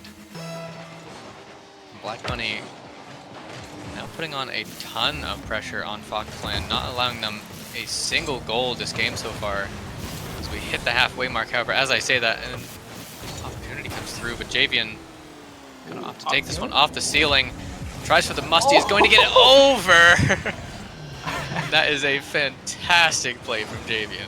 Once he got hit up to the ceiling there, I was like, oh my goodness, what are we gonna do here? And wow, the air dribble to the right corner, that's just beautiful from Javian. That was absolutely fantastic. And a fantastic way to put them back into this game. As Rex is going to try off the corner here.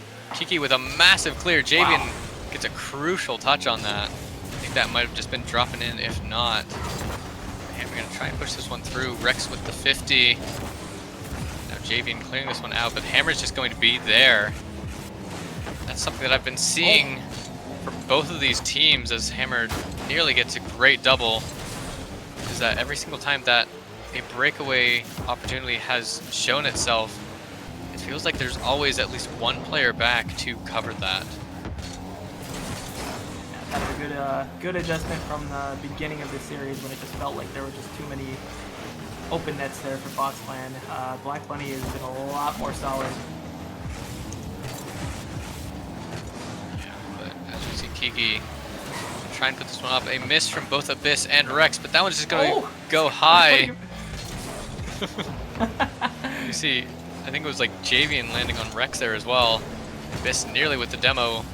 Rex with the mid. Kiki able to cover that.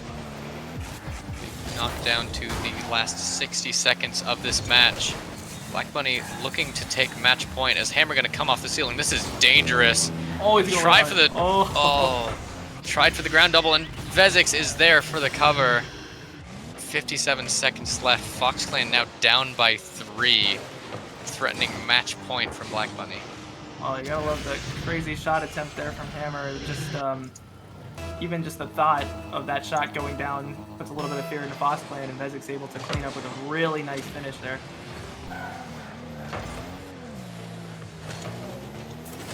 Abyss taking this one off the ceiling, tries for a hit, but Hammer is going to take this one around. Yeah, again, another mechie play. Javian going to be off the ceiling, gets a good touch there. Those quick challenges are always what you want to see against Hammer, because it just doesn't allow for as much control as he may want. But as we see 30 seconds remaining, Javian going to try and pop this one over. Gets it over Hammer, but Kiki is going to slam this one down. And Vezik's had this shot, but Hammer just going to pop that one up. That's an opportunity by the wayside that they didn't really need as we count down the last couple seconds, and Black Bunny looking to take match point in this one as we get a ton of chaos. This is going to be open, but no one from the side of Fox Clan has enough boost to take that, as that one's just going to be off. And there we go. There you go. Well, that was the first, one of the only opportunities I've really seen Fox Clan get this game. And it was off a counterattack that Black Bunny has been doing so well to maintain, but that might just be a 0-second thing. Yeah, it might be, but either way, Black Bunny now going to be on match point. This is definitely dangerous for Fox Clan. They were showing a lot of good opportunities in those first couple games, but it felt like Black Bunny was just starting to run away with this one. Yeah, Black Bunny is looking like the better of the two teams so far, and if I am Fox Clan, I think it's time to really unleash those demos. You gotta get Hammer off of this ball. You have to do anything to just prevent him from being able to just like stay close to it and get all his flip resets and double tap. You gotta just go. You gotta send someone at him and then cause some chaos. And I think having Rex on your team, there should be some opportunities there for them to have a little more chaos. I think that's what is needed. Yeah, and we actually have a timeout called from Fox Clan. Oh, you can do timeouts now. Nice. Yep. We always have those for the best of 7 series, but do not blame them from the side of Fox Clan, but I honestly kind of hope that they are listening in here, because I really want to see those demos come out, specifically from Rex. Like, we've been seeing quite a lot from every single player here, but I know that especially Javian on the field can tell you just how dangerous those demos can be, because I believe it was last season, I think mid-season in one of the Threes games, Rule No versus, I think it was iBuy Fursuit, Javian was subbing in, and I think Rex got 11 demos on him. Oh my gosh. Wait, on him specifically? Yes, I think so. So it is absolutely ridiculous what Rex can pull out, and I'm really hoping that we see those pulled out in this next game here, because if so, Black Bunny better be careful. Yeah, send him forward. I want to see. I mean, Javian's been so good at controlling this ball the entire series. I would love to see Rex just go up and just try and get rid of Hammer. see what you could do. And I should also give Black Bunny credit. They've been fantastic working as a unit, and not stepping on each other's toes. They've been having some fantastic call-outs, taking the ball from each other, and they've just been functioning as a better unit overall. So a little bit of chaos might throw a little bit of a wrench in that. Who knows? Yeah, and I actually did just do some math real quick. In a 5-minute game, if you get a demo, it takes you out of the game for 3 seconds, and in a 5-minute game, that is actually exactly 1% of the game, which might not seem like a lot, but if you get a lot of demos, that adds up quick. So if they're able to take out Hammer specifically, that is a lot of time that Hammer is not going to have a say in how this game goes, which is definitely going to favor Fox Clan. Yeah, I mean, if I've got 97% of Hammer over 100% of Hammer, if I'm Fox Clan, I will take that. You definitely just don't want to see him on the ball. Yeah, indeed you don't, but we've seen from Vezik's that he's also very much able to take those demos as well. They're probably going to employ a very similar strategy as well, as Vezik's going to try for the sidewall off that corner. Now, Kiki trying to get a reset, but Javian with a fantastic save out of the corner. Seeing already a lot of pressure from Black Bunny. Low boost from FoxClan. As Hammer gonna try for the shot. Javian with a good cover. Well, it's just like the other games, with the beginning just being all the pressure from Black Bunny, although this time there's no goal to show for it. Oh my goodness! Almost a goal Nearly the other said end. that. Yeah, nearly a goal for FoxClan there. Fantastic shot, but just not quite quick enough to get past that last defender. Now Abyss trying for the shot. Javian with a massive clear downfield. The Hammer is going to be able to save that though. Maybe a little bit awkward though.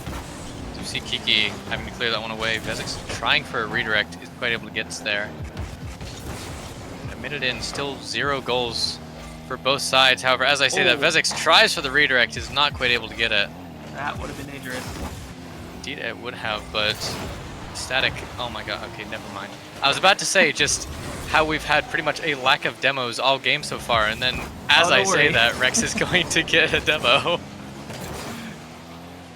So far this game we've seen FoxClan playing to their one of the only strengths we've seen so far in the series, which is getting these big booming clears that are going over the defense. Just once again not quite finding the back of the net, but we've seen it get on that goal line. It's been close. Indeed it has been, however, Kiki gonna slam that one down. Black Bunny finally able to get a goal here. Yeah, I gotta see what happened. Oh, okay, it was that bounce off of the crossbar there, threw Javian off. That was really close from Black Bunny, and as we mentioned, like if they don't hit that first shot, they've got all the pressure and they can just clean it up right after. Absolutely, but now FoxClan once again in a dangerous position as Rex going to get a fantastic touch. Hammer almost dropping down on that one to get the shot. And a bit of chaos being caused by Vezek's here. Some slower bumps there. Those are almost more frustrating than the demos because they just throw your momentum all out of whack. Indeed they do, and it's always so just annoying, those smaller bumps, because just when you're at those lower speeds, just the angle that your car is at matters a lot more, and those bumps can just massively mess you up. But Vezek's going to use those quite well. God, the double However, fake. oh my goodness. Whoa. Both Abyss and Javian missing that. Now Rex gonna try and hit this one up to Javian. Kiki gonna cut that off. A massive clear from Abyss. Hammer actually not even fast enough to reach that. Tries for the Psycho, is not going to get it. That's just gonna pop up over to the corner. Javian gonna get the control. Over to... Oh! I like the idea as well, as we saw just the pass over. And another demo there. We're starting to see a lot of physical play coming out. And I am here for it. Yep, this is what it's got to be for FoxClan, and hasn't yielded them anything yet, but I do think it serves them a better chance. They're more physical. Indeed it does, but you're gonna have to try and get something through eventually here. There's still 1 goal down as we hit a minute 30 left on the clock. Javian gonna try for the shot here. It's going to be off, and Vezek's gonna get a fantastic touch. Keeping that one away. Now, a bit of awkwardness here. Javian gonna 50 this through, but Kiki gonna get there. And the demo, that one's just gonna drop in, and Abyss getting credited. This is what needed to happen, and there you finally see the results. Kiki maybe not getting the touch he wanted, but that demo on the goal line done perfection, and we're all tied up. Yeah, and I think I saw Javian also going for that demo, but Rex just so much faster to that demo challenge. Hammer just taken completely out of the game. However, as I say that, nearly gets the touch. That was definitely threatening for FoxClan, because all they could really do about that is just sit and hope that that one doesn't go in. Oh my Because goodness. how are you going to read that if that goes in? Yeah. Javian. Another demo from Rex, opening things up with a little bit of midfield. I saw just, I believe Rex just chasing Kiki out of the goal there off the ceiling. That was just absolutely insane to see. There is definitely some chaos. I saw Vezek spinning on his back for a little bit there because of all this, and another shot attempt. Yeah, I'm seeing just so much chaos. Causes from the side of FoxClan. Hammer gonna try and get this one into a dangerous spot. Pops it all the way up. Javian and Rex, the only ones with boost. However, as I said, that Javian gets demoed. Now Hammer gonna have Oh, control this is and an gonna be open net. Ooh, fakes it. And the team bump. Rex gonna be there for the save. That is fantastic coverage. As we reach the final 10 seconds of this game. Yeah, that was dangerous. Do not leave Hammer with open space and the ball. Absolutely not, but we see a massive clear down from Javian. Vezix has to get a touch here, does not. And Javian with the follow-up, it's gonna be off the post! And we have overtime. Oh my goodness, that was so close. Will that really- cost them? That might cost them, it's going to will cost cost them. them! As Hammer Hammer. going to just slam that one through. And that is so unfortunate from the side of Fox Clan, but well played to both teams, because my goodness, that was just chaotic at the end there. Yeah, we got the physical play from Fox Clan that we wanted. I think it came a little bit too late in the series. I thought that was a good improvement for them. But at the end of the day, Black Bunny just more solid. They've always been that physical team, and they've always been that fast team too. As you can see, that was right off the kickoff. They're so dangerous. Just all around well played by Black Bunny, who look to be in top form on Championship Sunday. Indeed they do, but that's gonna definitely be very dangerous for whoever has to go up against them, as that puts Black Bunny into the grand finals without a single loss for that team. So that's going to be definitely very, very dangerous as we go on to this next game to see who their competitor will be. It'll be Fox Clan versus Dignipause. We're gonna have to see Ooh, if that's a good Fox one. Clan can bounce back from that loss. But we've seen Dignipause be a absolutely stellar team, so that's definitely going to be dangerous. Yeah, I didn't have the opportunity to catch the Dignipause series, but I did see the highlights of the last game. Really crazy stuff. I am very much looking forward to seeing Sylvie versus Javian. Those are two very, I think, yeah. different play styles. I think Sylvie is a lot more aerial centric, and you'll see Javian with a lot of those really nice ground plays as well. I think we're in for a really good matchup from two teams that have already been warmed up from earlier matches today. Oh, yeah. And I don't know about you, Static, but I'm kind of intrigued to see if we get a run back of that match between Black Bunny and Fox Clan, but we saw Black Bunny taking this one in 5, so that'll be definitely difficult if Fox Clan does get to the grand finals as well. However, we do have just a lot of Rocket League ready to be played, and I don't know about you, but I want to get right into that. Yeah, I haven't been on the stream enough to know. Is there a big pause between games, or do we go right to the next one? Is there any tech issues? We just gotta go to a quick break just to figure things out. So we're gonna right, do can't that wait. right now, and we shall see all of you in chat after this.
seek to find is a world that's mine.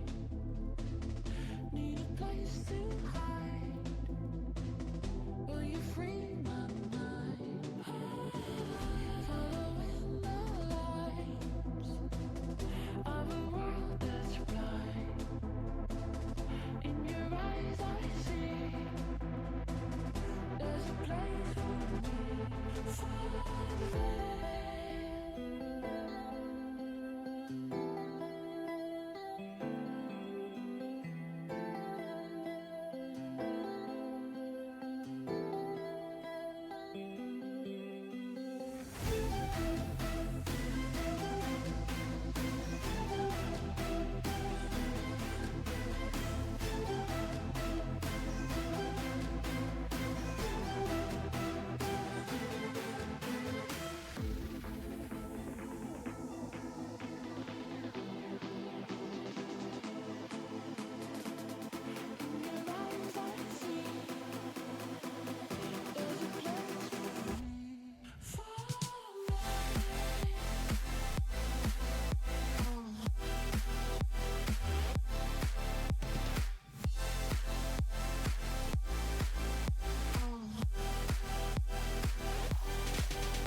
Hello, everybody. Welcome on back to RFDL. This is Championship Sunday, and I'm here with everyone here on the desk again. Static, Docky, Firestreak, and Airlax. And Black Bunny Gaming has just clinched a spot in the Grand Finals, so we will be seeing them later on. But we have one more spot to find for that Grand Finals. Is it going to be Fox Clan, who just ended up losing in 5 to Black Bunny, or is it going to be Dignapause, who took the victory earlier against Gentle Paws in 5? What do you guys think? We're not going to talk too much about this because both teams really want to get playing as fast as possible, but I think both of these teams are looking pretty good today.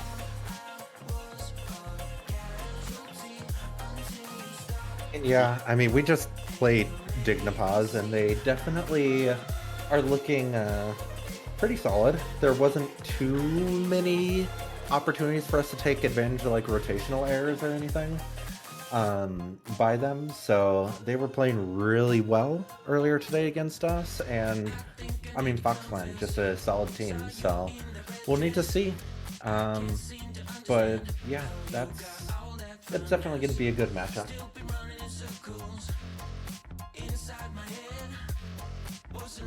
I'm sorry, I'm still just absolutely losing it every single time Static gets beamed up.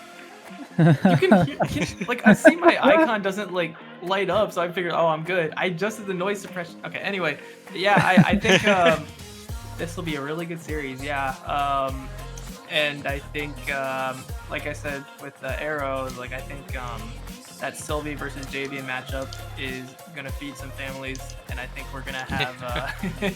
This is the 7 gamer. I just know it. This has to be Rocket League all day. Yeah, Yeah, I mean, Yeah. oh, sorry, Docky, what was that? Yeah. Huh? Oh, I mean, I'd love to see a game 7. That's really all I can say. Yeah, I think we all want that game 7. That's for sure. Yeah, we've had 2 game 5s so far. Has been a little anticlimactic, if I do say so myself, but we've had some really good shots coming out, and I do think that everybody will be looking, as Aerolax and Static said, at that Sylvie versus Javian matchup going into this one. We saw some very impressive goals from both of them in the last 2 series, and I'm expecting the same. So I'm just really excited to see what happens here. And we are going to get started rather quickly. So we're going to go ahead and go over to Static for his prediction on this series. And then we're going to go ahead and get started. Oh boy. Well, I think that every time I've watched Sylvie play, he has just amazed me with what he can do. He's just all around really solid player, and this is a team. They don't have any subs, right? Foxland doesn't, no, Dignipod does not have any subs as of the moment. So, like I said, I tend to be biased towards a team that have actually been together for a little bit longer. So I'll be giving this to Dignipod in 7, but it really could go either way. Yeah, I feel like it could go either way as well, but again, I really want that game 7. However, from what I was seeing in just that last series, Foxland was really putting it to Black Bunny, even though the series score really didn't show that. Like, I felt like they were starting to adapt very well, and I know for a fact that they are going to be dying to have a second chance against them, so give me Foxland at 7. What about you other 2 over here? You other 2. Go Docky. That's Go Docky. wild. Go Docky. We're going crisscross. I have been rooting for Dignipod the entire weekend, the entire season. They're my team to predict taking the whole thing. I think they have the most talent, in my opinion. They are incredibly good when they're peaking, and I think we saw earlier that they are playing very well. I think they take this. I want to see a game 7, but I don't think it's happening on here, unfortunately. I say it goes to 6. I do think we see Neo Tokyo, but I think Dignipod takes this in 6. So, Fade, if I remember right, there's a thing with your tournaments where the team that drops from upper bracket and going into the lower bracket finals tends to struggle quite a bit. Maybe getting caught up on the fact that they were 1 game away from having that guaranteed spot in finals, and then maybe that weighing on the mental a bit. So, although I don't think it's going to weigh on their mental too much, it is not the spot that they were looking to be in. And on top of that, Dignipod are just playing really well against us. So, honestly, I think Fox Clan, a very solid team, but I think the way they were playing today was kind of similar to how we were playing. So, I'm going to say a similar result as Dignipod saw earlier today. And I'm going to say Dignipod in 5.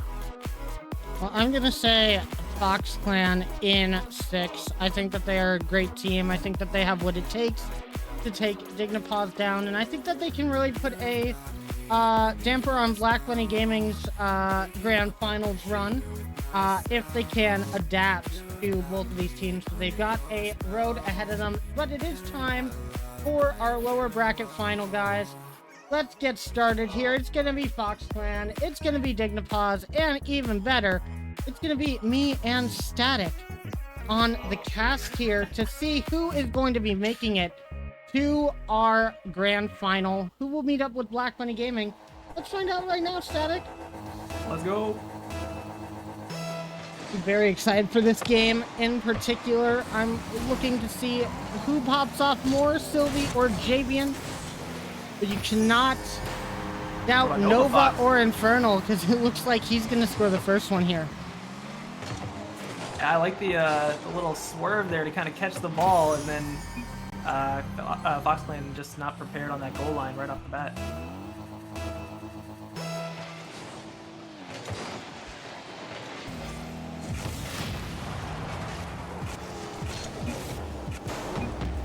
Yeah, so Infernal was asking for a central server, but he didn't realize that Rex is in, which means he's EU, Yep. so we cannot do central, because that's terrible for Rex too, so we have to make it terrible for everybody. Unfortunately, Yes, that that's the does Rocket mean... League experience. Yeah, I do think that does mean that we're going to see a little less mechanical ability from Infernal, as he does struggle on these East servers sometimes, but I do think he is going to be fine with that. Obviously, he scores this goal here, so Dignapaw's up by 2, and I don't think that's going to make too much of an issue for him at the end of the day, and we're just gonna Oh my gosh, watch Zero Left. what happens here. Don't worry about him. You see nothing. But now back into the game. Another push from Dignipaws, and Abyss is going to be the first one here. Now it's going to have to be up to Javian to get this one cleared out all the way. And I gotta ask, Static, what do you think Fox Clan need to do to kind of shake off that last loss and come into this game number 1 swinging? It can be tough when you like the experience of somebody who's played a million ranked games in a row. It just gets really fatiguing to play game after game after game. Just take it a game at a time, and use Sylvie as that. Oh my goodness, what a shot from Javian. Use Sylvie as that preparation for Hammer later on, and yeah, just pressure. Javian, keep doing what you're doing with the dribbles. Yeah, for sure. And have to say, I think that's a good way for Fox Clan to get into this match, but they got a long way to go, as we are going to continue off that kickoff, and it looks like some pressure for Fox Clan, but definitely going to be tough getting past Sylvie there on the midfield challenge. Now Abyss having to go up for this, but not expecting Sylvie to come in from behind. That is going to push Dignipaws up a little bit. Rex has a chance at the shot, but leaves it for Abyss, and both of them combined for the goal and assist separately, as Javian gets a really good pass out, and Rex just basically dunked by his teammate there, and it goes into the back of the net. Very good way to tie this one up. Yeah, you see 2 people just pushed up right there on the goal line, just an all-out race to the ball, and just barely won by Fox Clan.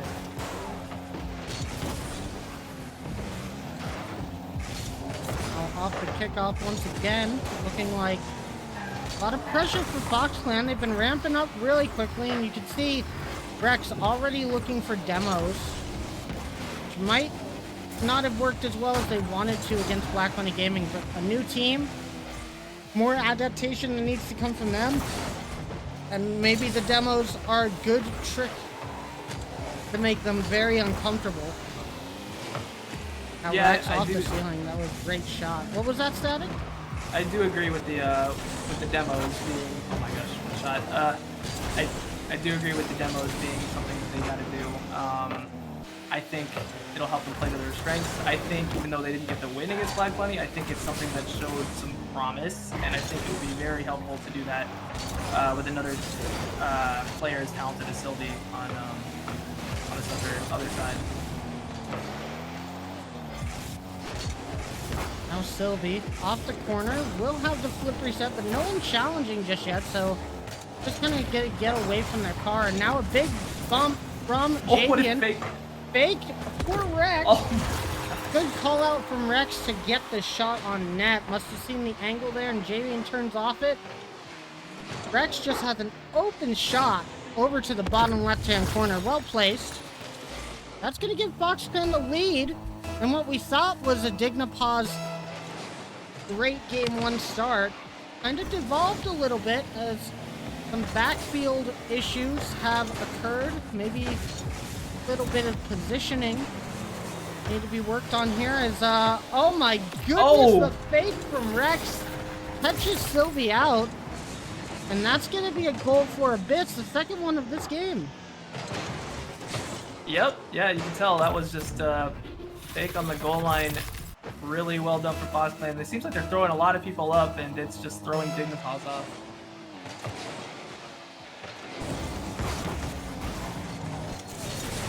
It's definitely awkward to have to deal with this team, but it's also awkward to deal with Sylvie, as that's going to be an excellent goal coming out from them as well.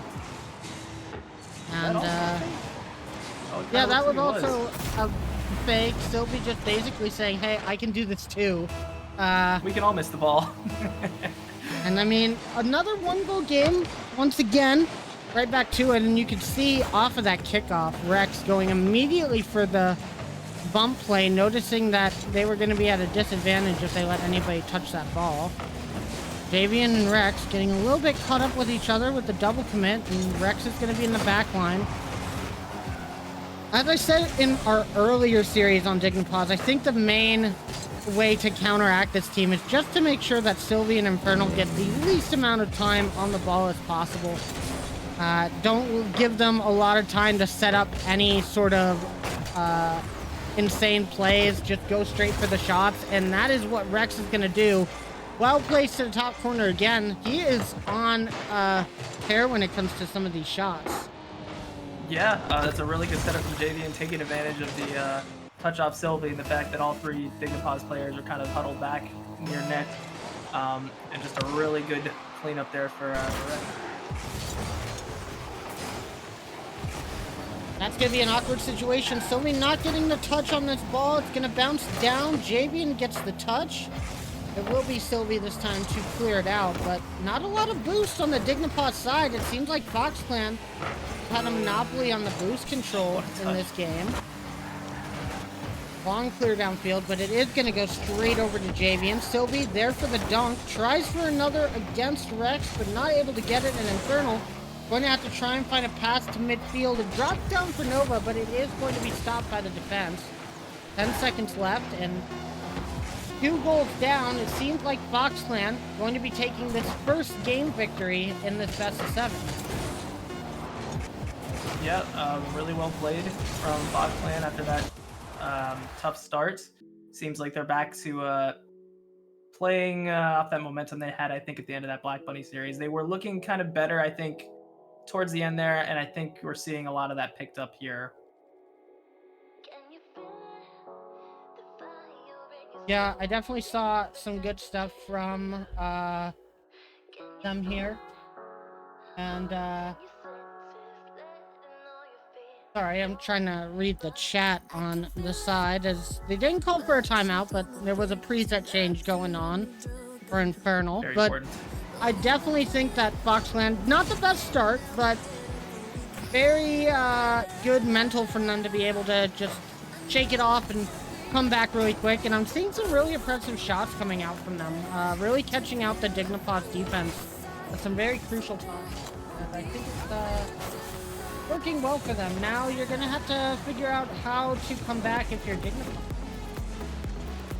Yeah, I'd say this was a very high-scoring game, and there was a lot of moments, I think, where you had multiple players from Dignipaz kind of sitting back versus Fox Clan having a lot of guys push forward, and it kind of made for some awkward moments. There were a lot of fake plays in the game too, which I think you can be susceptible to when you've got a lot of guys sitting back, and so I feel like there just needs to be a little bit more organization on the Dignipaz defense if they want to get back in this.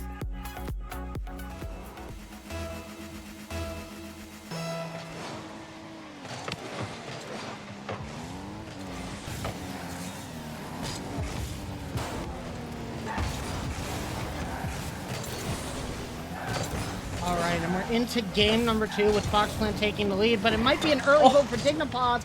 Javian with the save, and Sylvie not able to connect with the ball in a favorable way to get that to the back of the net, thanks to Javian. Almost a Fox Clan goal immediately as well, and immediate pressure from Dignipaz is what you like to see, but that is such a tough angle to have to get. And you see Rex with a very interesting card change.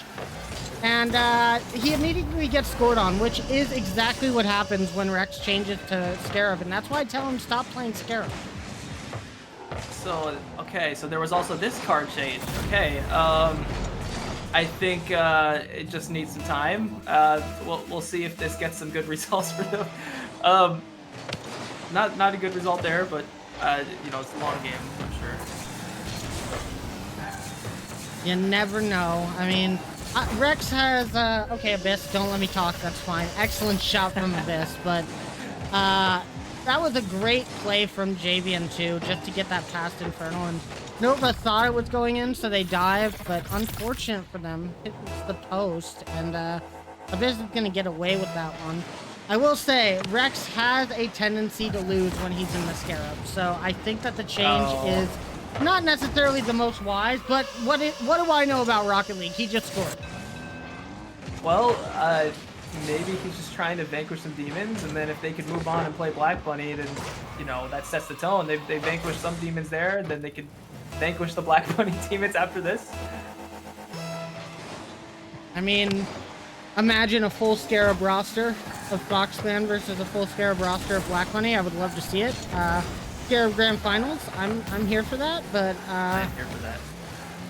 we'll see how that progresses. So far, Foxman does take the lead in game number 2 rather quickly, I'd say, coming back from that 1-goal deficit against Dignipods. And Dignipods has had such good offense in this series. They just haven't been able to get too much of it, and we've seen a lot of good offense from them in the last series too, but their defense in this one in particular just doesn't seem to be as polished as it was against Gentle Paws earlier. Now that might be due to Infernal as a West player playing on East instead of Central. There's a lot of factors that really could be in there, but I definitely think that their defense might need to become a little bit more of a priority if Foxclan ends up winning this game number 2. Yeah, I think something I saw a lot in the last series between Black Bunny and Foxclan was that there were a lot of control touches on the defensive end, where I've seen there's been a few touches from Dignipods that have been a little bit more of like a kind of a boom on the defensive end, and that's kind of it's kind of been tough for them to kind of get some control off of the defensive end. Yeah, I agree with that, Static. I think that something around that, it's just gonna have to change just a little bit. I think that they're gonna need to maybe go back to some fundamental Rocket League, less of the flashy mechanics that we've been seeing from Sylvie and Infernal. They might just need to get some well-placed shots and some nice passes on the ground floor, as it seems like Foxclan is really expecting a lot of the aerial plays that are coming from them. That being said, that shot immediately going to be saved by Rex, so it's not like they're not expecting all these shots as well. I think the defense from Foxclan has been playing very well. Abyss, with the touch, it's just going to be off of the post, but that was a very rough spot for Dignipods once again in their own back line. And this might be as well, as Abyss goes up for the touch. It's not going to be there. That was a really good attempt from them. A minute 30 left. Dignipods still looking for one here. I like what I've seen from Dignipods in the last minutes. It seems like they've been a little bit more controlled out of the defensive end. I just think they got to keep this pressure they have right here. This is a really good opportunity. And Sylvie just stole that corner boost, and that does end up being good for Dignipods, as Infernal is in the perfect position to get this. And just no boost for Abyss trying to get that challenge, and Rex, he's kind of in the center of the goal there. It's going to be very hard to determine where a shot is going to be placed at that point. Expecting maybe the Doomsy Dish from Sylvie, as you do have to respect a shot of that caliber to be coming out from a player who usually would be looking to do something like that in these games. Now all tied up with less than a minute remaining. Approaching goal and goal territory in game number 2. And a demo, from Rex. It's going to be all the difference as Abyss gets another goal in this series.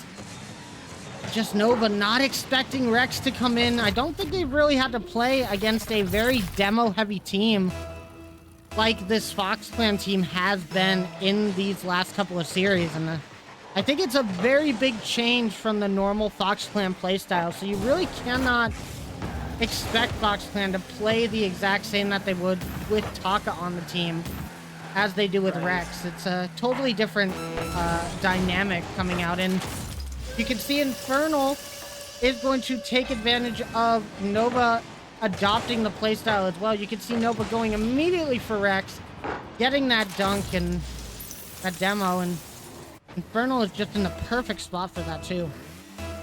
Yeah, I think it was a really nice physical play answer there to what we've seen from Fox Clan. I'd like to see more of that from Nova. I think he does really well with the demos, but that's an open net. I just looked away. I'm not sure what happened, but it looks like Rex just has a bit of an open one. Infernal doing what we like to call pulling a little bit of a melon. Oh. Not necessarily noticing that Rex was on that ball and needing that 100 boost to have any sort of chance of it, so he's gonna go into the net, and with 10 seconds left, it looks like Fox Clan going to be taking this game number 2. Firestreak saying wild call in the chat. We'd love to see it. We all are having fun here, though. It's all just jokes, but no. that was so close from Dignapause.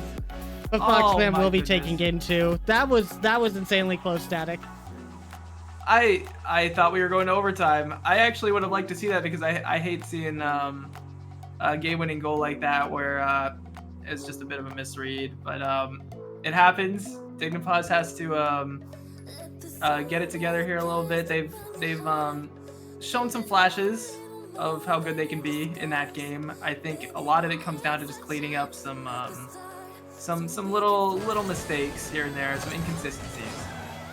Yeah, I think like their offense, as always, being a Dignapause fan, you always love their offense. It's just their defense that has been a bit questionable in this series, and I think if they can rectify that, I think that they're going to be finding some wins here, trying to tie this series up. It's just, you gotta fix those backline rotations. Just, the ball reads just haven't been here for Sylvie and Infernal.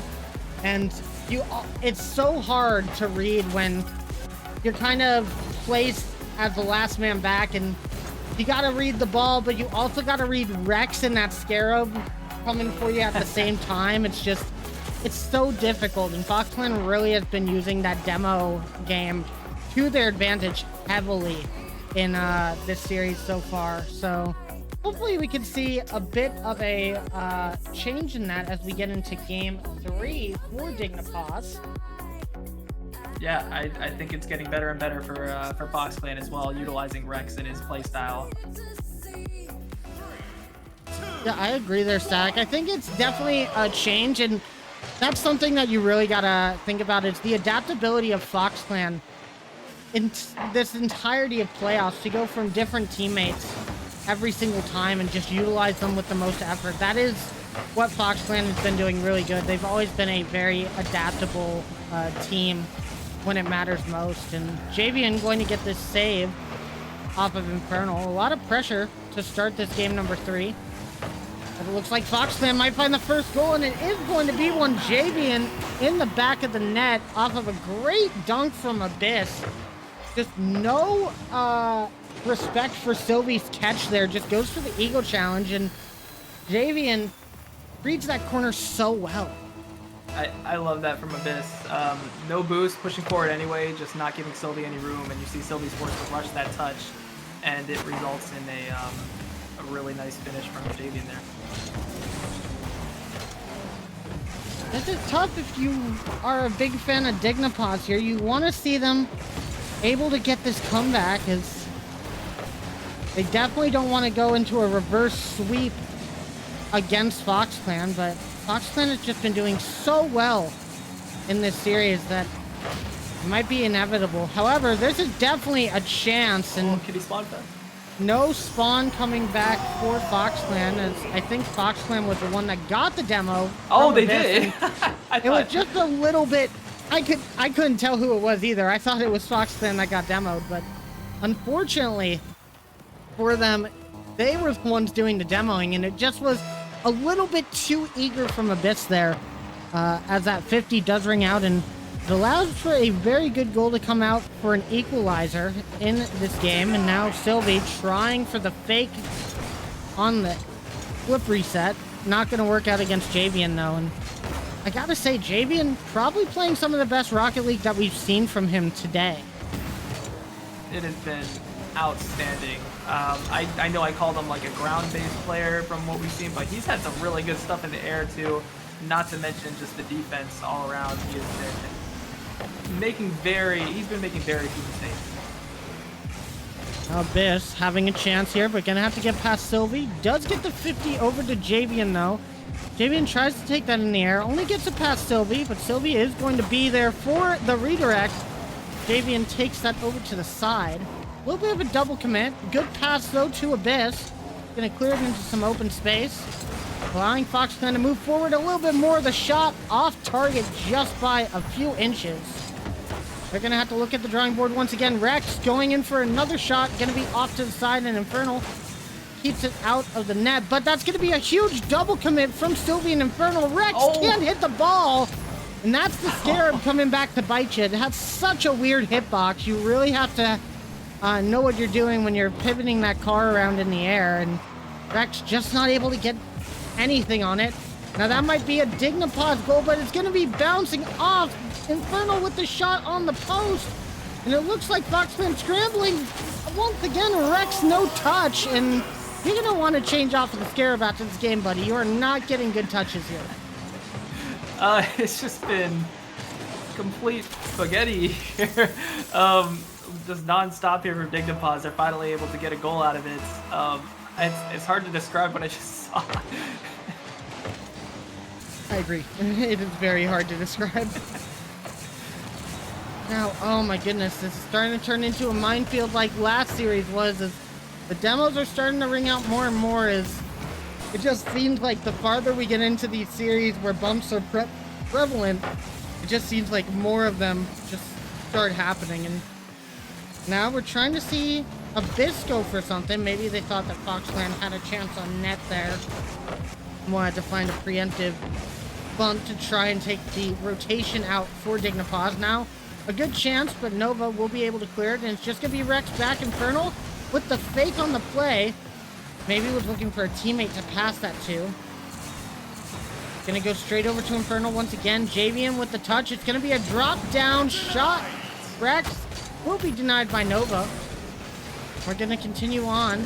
Minute 23 left. Dignipods with a 1-goal lead. Maybe a 2-goal lead if this goes in, but Rex will be able to get control of his car for this one.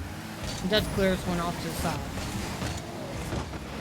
Yeah, it's just been a bit of a back and forth here so far. I'd say Dignipods really here needs to lock in on the defensive end. You got to be careful with who they're sending at the ball. This is where those mistakes can really kill you from earlier in the series. We're gonna get tested here. Is Nova the only one in the back? Abyss trying to get that midfield, but not able to. Accidentally getting an extra touch on the ball. They will steal that midfield boost, though. Huge pinch coming out from Sylvie, followed by a huge pinch from Rex and Jay. Might be another chance for attack, but it's gonna be the entire FoxClan attack pushed up. Dignipod looks for the counterattack, but not able to get it fast enough. Now Sylvie, last one back, will get the touch, but a close one, a little bit far pushed up. It might be another goal. It's going to be 2 demos. Javian with the shot, and he almost missed that, but he is going to get the tying goal with 12 seconds left. Oh my goodness, the demo from Rex, and then Abyss just goes full in there for the next one. That was incredible from FoxClan there to even this up. I did not think he was getting that. I saw it hit the corner, and I was like, oh no, it's a corner bounce. It's done. But he does get that one, and looking like we're going to have OT unless Sylvie can score this. They know what they're reading. He reads these. And 1 second left, Dignipods take the lead, and that's exactly what they've needed from Sylvie this entire series. Oh, well, Rex with the demo there, but he needed to stay on that ball because Sylvie was coming in right there to follow up. And Sylvie will read that every day of the week. Oh, the fake kickoff going in for the touch. Oh, JV has it Oh my high, and gosh. Rex isn't going to get there. Dignapause is going to win, but it was a valiant effort from Foxland to try and take that game 3. My goodness, Sylvie doing their job. Everyone on Dignapause getting a goal that game. That's exactly what they want to see going into game 4. Not going, and no way going to match point just yet, but that was a close one, Static. Yeah. Yeah. Well, it's a good thing that everyone stepped up and contributed there. There were still some of those mistakes, I think, with being a little bunched up there on the defensive end, but they managed to compensate for it with their really great offensive play. I do think those demos from Rex and Abyss are something to watch out for in this next game. But a really good response there from Dignapause and a very much needed win, and they're going to have another must-win game coming up here. Yeah, and I definitely think they need to tie this series up. They don't want to give Fox Clan too much of a lead. That'd give a lot of confidence to Fox Clan, but we'll have to see how it goes in game number 4.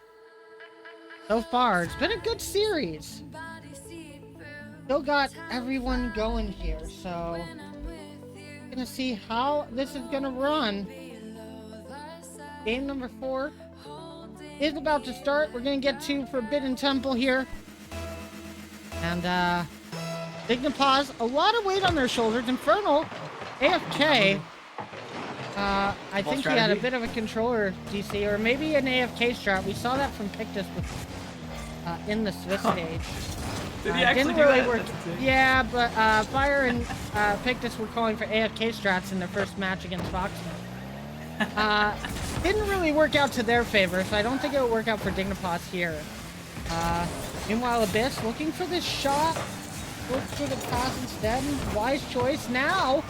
It's going to be Rex, who has made the card change. It's working out for him so far.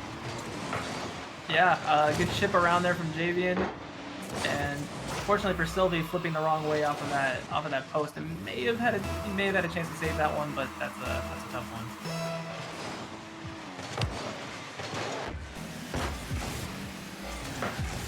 This with control. Gonna have that hive. Sylvie is going to have to use some boost to get up to that. I think that's something that Foxland has been doing so well this series, is just making Dignapause use their boost in very awkward situations. It's been really stalling their sort of offensive play style that they've been having. Along with these bumps that have just been so well placed. But I do think Foxland might need to be careful with some of these bumps, as we see Rex and Abyss going up pretty early for some of these, and it's kind of leaving Javian in a bit of an island, trying to play 1v2s and 1v3s to make sure they don't get scored on. They're gonna have to just keep up the demo work. I think it's a good job, and it's definitely been working on Dignapause, but I don't think they should be pushing so hard in some of these circumstances. Nova going to get this pass over. Sylvie with the soft touch, and it's gonna be a tied game. 3:30 remaining. Great follow there. Infernal, it looked like he went for a bump afterwards. It was just a really good setup there, and Sylvie, as always, with the perfect cleanup.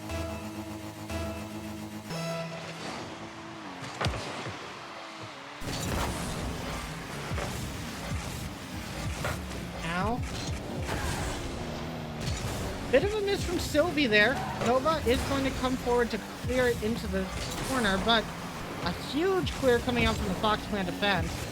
Infernal, no boost, so they're going to have to allow Sylvie to take control on this one.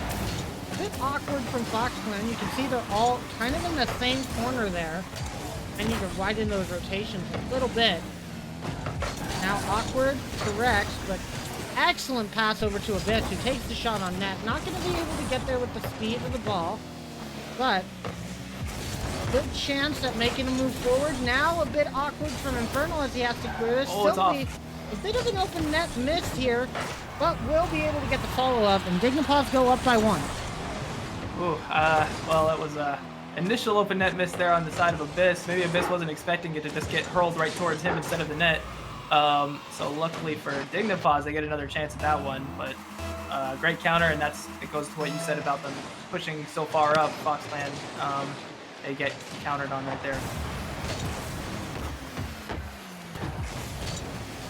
Now, once again, into the Foxland corner. I feel like we've seen a lot of the Foxland side in this game in particular. They're just not getting the ball out. The 50s just not going their way. Infernal maybe trying to get a Rule 1 with Rex there, but not able to happen. And Rex does get the chip over. My voice just cracked. Oh my goodness. As Infernal is going to take this one over. And it just seems like these challenges from Dignipaws, they're just timing them really well. They're just waiting for a 50 and then just reading the play, going for it afterwards.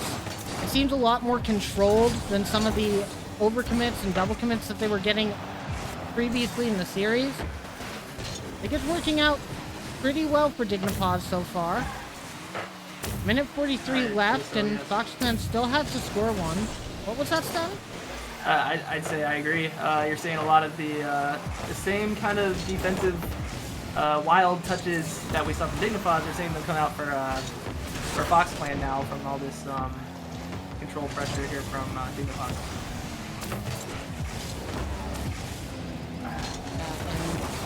This looks like another goal, but it won't be. Abyss gets the save on the goal line, and that might have been crucial to keeping Foxland alive in this game number 4.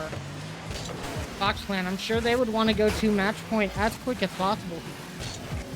Really like to get this game win, but Dignipaws make it really difficult for them here, as Infernal does fake out one, goes for the pinch on the other, and Nova can't quite get to the shot on time, but it does force Javian to use up a lot of boost, having to stay back a little bit more now. Javian will have control of this ball. Abyss with the redirect, but goes straight into the air where Infernal was waiting on the back wall. And they're just playing it so much more patient now, and it's really throwing off Foxland, as that's going to be behind the defense. And Sylvie going to get the third one. I love this last touch from Infernal right there. That's just right on the money. As good as it can get for Sylvie, making his job just super easy. And you gotta love when the assist just is handed to you on a silver platter. Just an excellent touch from Infernal there to get that to Sylvie, and this might be another one, as it seems like the defense on Foxland crumbling a little in this final minute. It looks like Dignipaws going to tie this series up at 2 apiece. Yeah, the early challenge coming in there. It seems that Foxland do not have a lot of time to really figure out what they're doing. They got to look for that space, I think, that they had so much of in those first 2 games with being able to make those control touches out. Seems like that's gone away, and now they're going to have a best of 3 to figure out how to respond. It's going to be a very interesting turn of events here, as we are tied in series, but I think this game is about to change as Dignipaws takes game number 4. But that being said, we are going to have a timeout from Dignipaws here. From Dignipaws, and it's actually going to be a player switch out. We have a substitution coming in as Infernal has to leave, and so Infernal no longer going to be in the match. They are using their one timeout to switch out players, and Infernal says Bassi is going to be coming in here. And I definitely think that's going to be rough for Dignipaws to continue on, as you are then going to be playing heavily off of Sylvie's performance for the rest of this series. Yep, you're going to have to rely on a strong defensive showing from Sylvie. It's going to be he's going to be expected to carry obviously the weight of the offense, but that defensive end, he's going to have to be back a lot more. Otherwise, when you've got two of those lower ranked players against a higher ranked team there, you're going to see a lot of open nets scored on you if you're not the one on that back line. Yeah, I have to agree. It's definitely going to be a tough one for Dignipos now. I definitely think that changes a lot in this series. I definitely think it makes it a lot harder for Dignipos to continue on with the same sort of success that they found in these last 2 games. It's definitely going to slow down the momentum of both teams, as both teams are now going to have to get used to a new player showing up on the pitch as well. And I would just say they're just going to do the best they can and see what comes out from it. Unfortunately, not a lot of players were around for subs today, and I will say this weekend, GC2s have been the most needed subs, and GC2s have been the least available, especially, unfortunately, we can't allow GC2s that were in teams that got eliminated to play, or this would be a lot easier. But all of our GC2 subs that we had were just unavailable as well. So it really just made it very tough on a lot of these teams to actually find the players needed. And I think Dignipos is feeling the brunt of that right now. Yeah, I thought all GC2s did was just sit around and play Rocket League every day, so that's What I thought. Isn't that what you do, Static? I've escaped for now. There is a bit of that pull coming back in, but it's dangerous. It's a very dangerous pull. Yeah, that's true. But don't worry, because rematches are out. But we won't talk about that right now. This is the Game 5 in our lower bracket final. Tied series.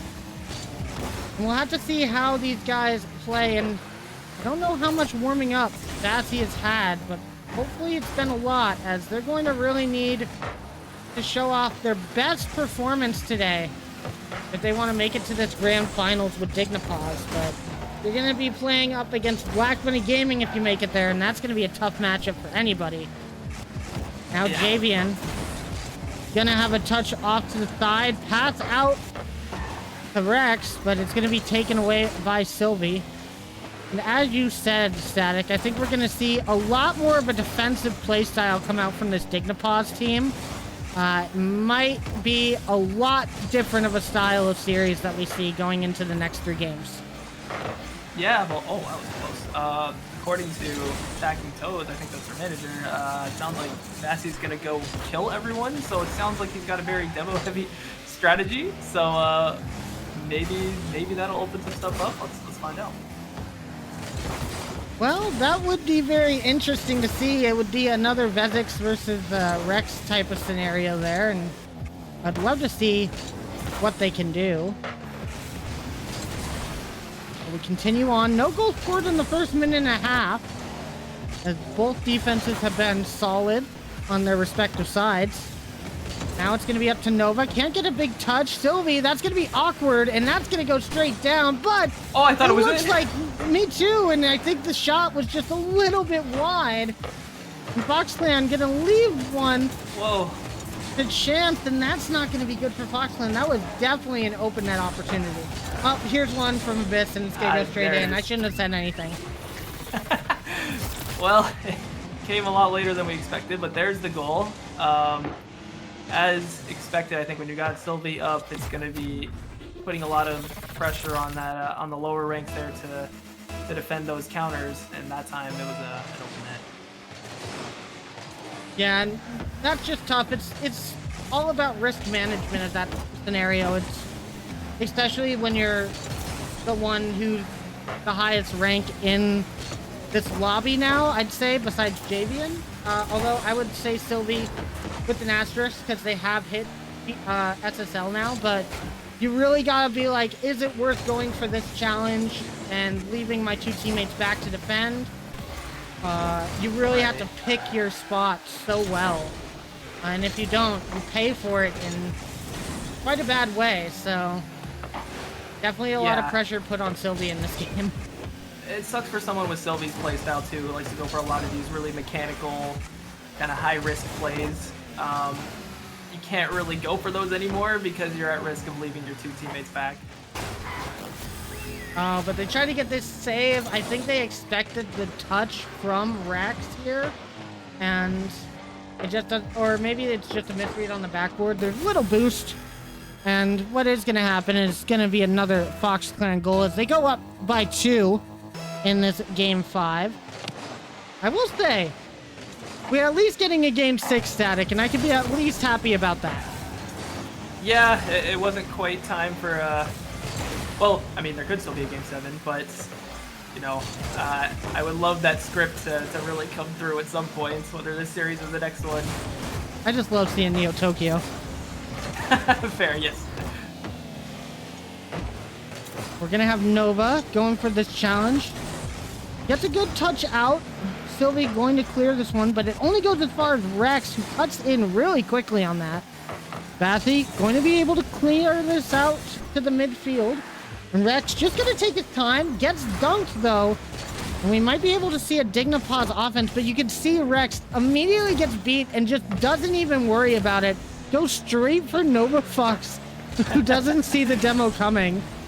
And that's just one of those quirks of Rex that you really don't expect in a game of Rocket League like this. And it really has worked out for them. Just like that save has just worked out for Dignapause. That was a really rough spot that they were in. Just complete chaos that Rex injects into this game, and I think it gives them just a completely different look, but I think they're learning how to play with it. Now Rex over to Abyss, getting the demo. The Javian not going to push up on that one, respecting Dignapause and what they can pull off. Don't want to push too hard and allow any sort of comeback right now. Only 37 seconds left and 2 goals ahead. There's nothing that Fox Clan really need to do here except stall for time. And Rex trying to put in a nice little air dribble of his own. Not able to make it, and Sylvie doesn't have any boost. They're going to be looking back to get some of that. But not a lot of time left. Sylvie getting dunked by Rex here. It just seems like another day at the office for Fox Clan in this game 5. But Bassy going to play the little bit of the error from Fox Clan. I think Javian just misreads this just a tiny bit. And now, suddenly, Dignapause has a chance. I love the speed there from Bassy. We'll see if there's any kind of fake kickoff strats. Normally those are done by Fox Clan, so we'll see what they got. There's going to be a huge touch over to Sylvie. Sylvie has 100 boost, and the demo comes through, as it always does. And Rex is going to confirm that win for Fox Clan in game number 5. We are going to Neo Tokyo with Fox Clan on match point. I think it was a it wasn't quite the scoreline you'd expect from someone from a team with that that rank imbalance. So I think that's a good sign there for Dignapause.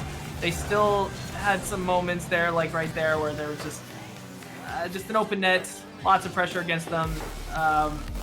You really have to just ask for maybe all you can get from Bassy and Nova. Maybe some heavy demos. Maybe just trying their best to clear the way there for Sylvie. There is some promise there, though, and I think they still should have some hope they can cling to here to see if they can get this to 7. Yeah, I definitely think that there's a good chance for them. They just have to capitalize on any mistakes that they might see from Fox Clan.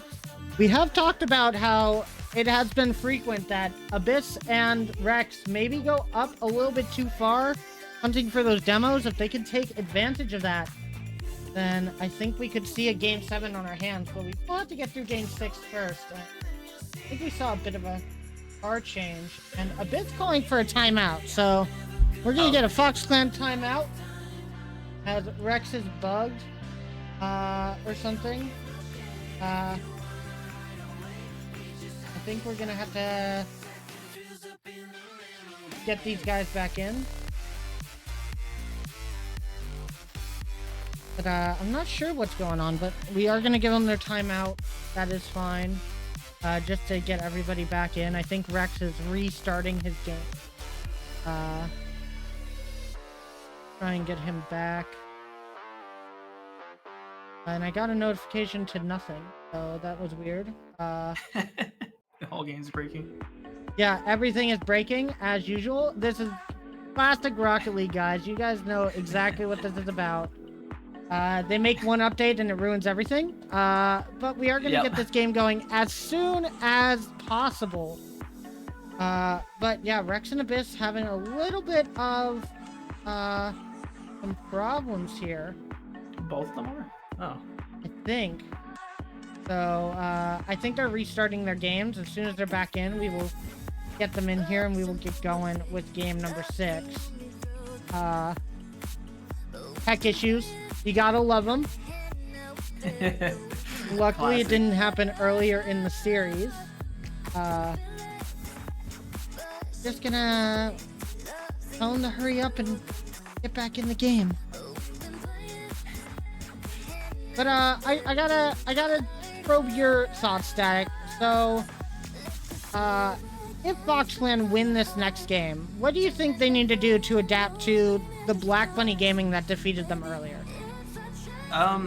I like a lot of what I saw from them towards the end of that series. If there's anything they can go off of here, it's that the demos from Rex and really playing into his playstyle serves them pretty well. I think they're gonna need to do what they did to Sylvie at the beginning of this series. They gotta just take away all of that space, and that's you cannot give that to Sylvie. You cannot give that to Hammer. You're gonna need some plays like that, like Abyss going forward, and just ego challenging and stuff like that. You're gonna need to just be all out aggressive while trusting your backline in Javian. Yeah, I think that probably is the best way to do it. I think Black Bunny is definitely going to have an advantage with that as well, though. But, I mean, Black Bunny, I think, is always going to have an advantage. They have Hammer on the team. So, we're going to have to see how that goes. And I think I saw people getting in-game. I think it wasn't what I was waiting for. I'm waiting to see their names on here again. Hopefully we can get this going as soon as possible. Trying to make sure that everything is working. Okay, Rex just needed a PC restart. As soon as he's back, we'll be good to go. As for Abyss, I'm not sure where Abyss is.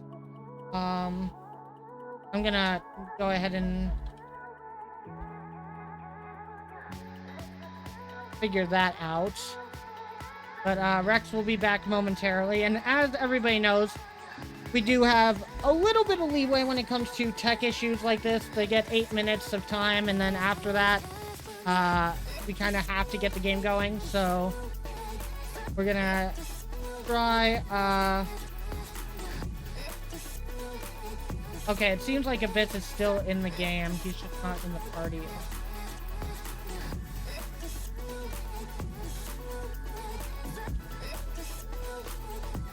So I don't know why it had them leave the party, but we do have Rex getting back in.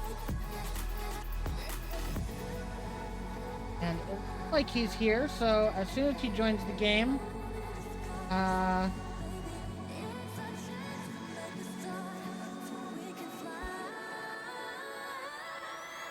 we will be able to get started. We will get game number 6 going. I can see Neo Tokyo on the horizon. They just wanted to stall a little bit more so that the chat didn't get to see it. That's all that it was. And it does look like everybody is here. Go, go, go. Everybody.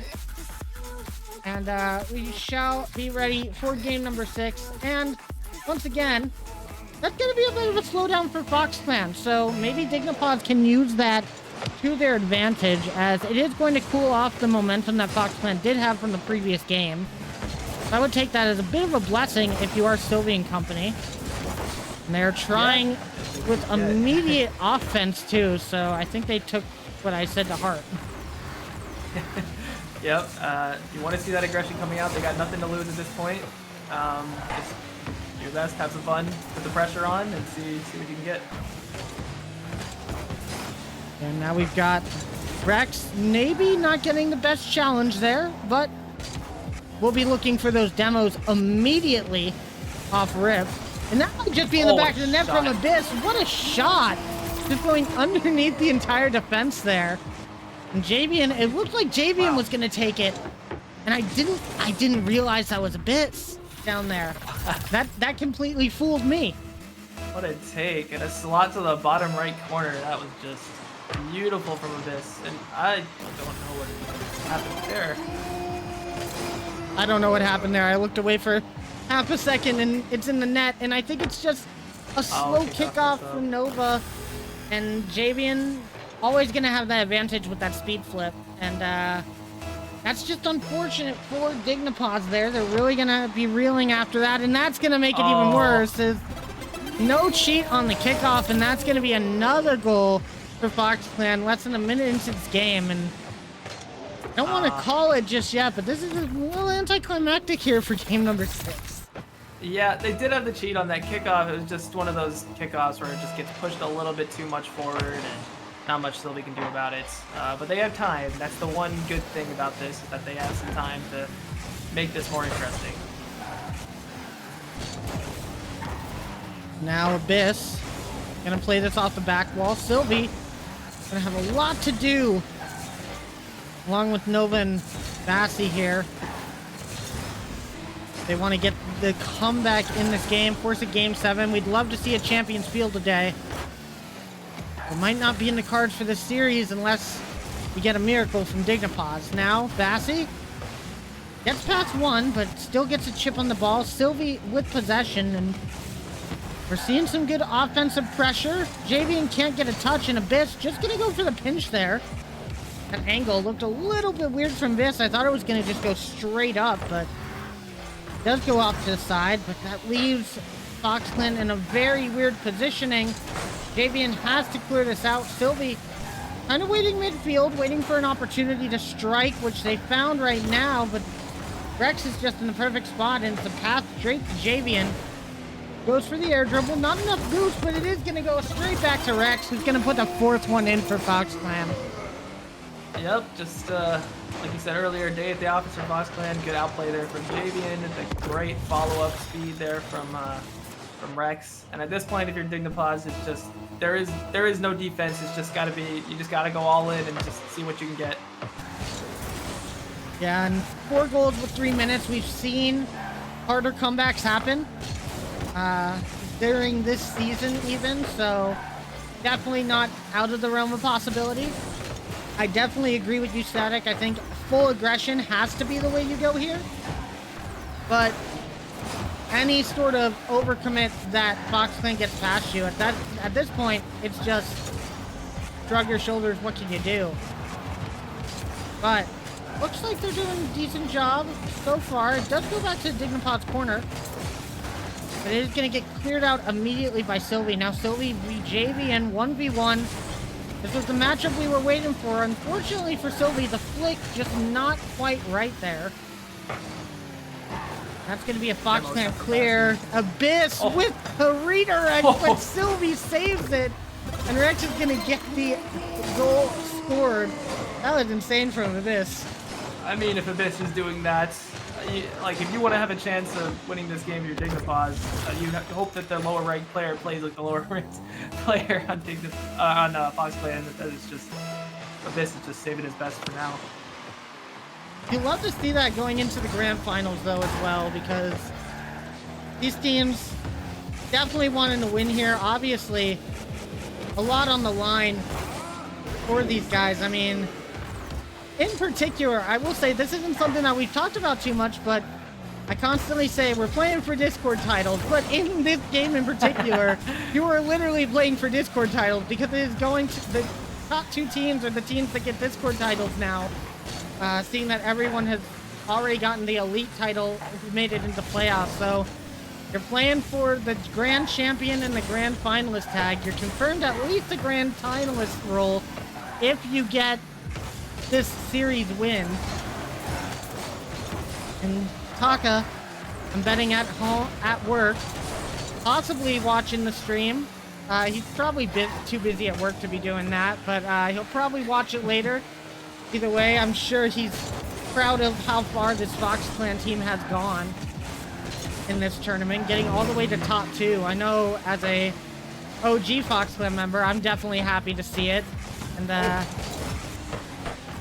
Gonna have to see how they possibly do in the grand finals. I say possibly, but it's 5-0 with 45 seconds left. I think, without a doubt, I might be caster cursing it, and if I do, I apologize, Foxland, but Oh, that I would be think fun. Foxland's making grand finals.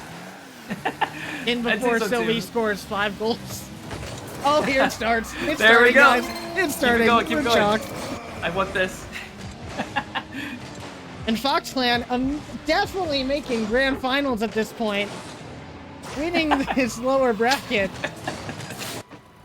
As long as nothing goes wrong, it's not like they'd fake on the kickoff or anything. Oh, they don't. Okay, Javian, you just want the win. I understand. Oh, come on, man. The realm of fun is over. Oh, hold on. Sylvie has the Wait. ball. Oh, the cut. But it's not going to Oh. go in. That's such a good save He from hates Javian. fun. He hates fun. No. Javian hates fun. Abyss is looking for another one. And we might end with the Brazil, which is at least something. There's always a chance. But no, I will say, Bouncer. matter of fact, it is going to be Foxland playing up against Black Bunny Gaming in the grand finals. And you got to give them a GG there. It was very well played from Dignapause. Just unfortunately, not going to go their way today. But as we've said for all these teams today, this is one of the most stacked tournaments that we've ever had. Just in general, from the tournaments I've run, good shot, Sylvie, at 0 seconds. But this is the most stacked tournament I think we've ever had in terms of any tournament I've run here, including Season 0 League. And to be top 3 in that is not an understatement. They played extremely well all season long, and they might be out now, but they cannot be mad at their performance. GG's to Dignapause. That's going to be the end of their run, and Foxland is going to move back to the grand finals to play against Black Bunny Gaming. Yeah, gotta say, well played to Dignapause the whole season. They were one of the scariest teams all the way through. It's really unfortunate how things ended with them not getting a chance to play with the full roster there, but nothing to hang your hat on.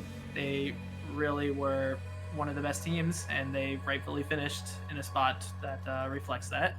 And also got to give props to Bassi for stepping in on some, trying to fill in some really difficult shoes to fill. Yeah, and now, that being said, now you have to go back up after 2 best of 7s straight in a row. And I'm talking barely 10 minutes of kind of rest between them. And now you got to go into another best of 7 against Black Bunny with your lives on the line, and possibly, we will be talking about this at the start of the next X segment, but possibly a bracket reset.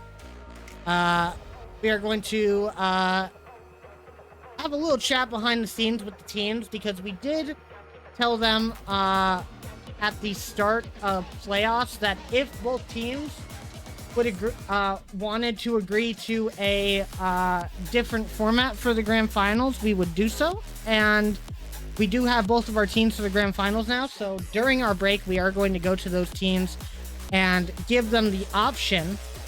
As we've never had a bracket reset before, I would like to still see the possibility of 2 series, but we do have 2 EU players, and it is starting to get late at night for both of them, so we will see what these teams choose to do. But I gotta say, I think that both these teams in our grand finals are going to play really good Rocket League. I'm excited to see it either way. And we are going to go ahead and get set up for that grand finals. And I think that's going to be it for Static here on the stream today. If I remember correctly, this is the last match he's casting. So Static, before we go to break, if you want to give any sort of shout outs, go ahead. Oh boy. Well, shout outs to, oh gosh. Dignapause, you guys were insanely good the whole season. Gotta give you credit where credit's due. Fox Clan, thanks for having me to cast both of your matches. You guys will do fantastic, I'm sure, in that last series. Black Bunny, you guys have been the best team for so long of this season. I think you guys will save your best for last year. Looking forward to that. Thank you to everyone here on the desk for having me. It's been a pleasure. Hope to do it more in the future. And I hope we get 7 games with plenty of tech issues and overtimes and a bracket reset and another 7 games. And let's have the EU players go to bed at 4 in the morning tonight. Yeah, I love it. Thanks for joining us today, Static. Remember, everybody, follow this guy if you haven't already, but if you're following me, you probably follow him. If you don't, twitch.tv/stillstatic. Thanks for joining us today, and I will join you with the rest of the desk, guys, at the end of this break, where we will have our grand finals. Black Bunny Gaming versus Fox Clan. It's going to be a good one. We'll see you after the break.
Always said don't suffer no fool.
What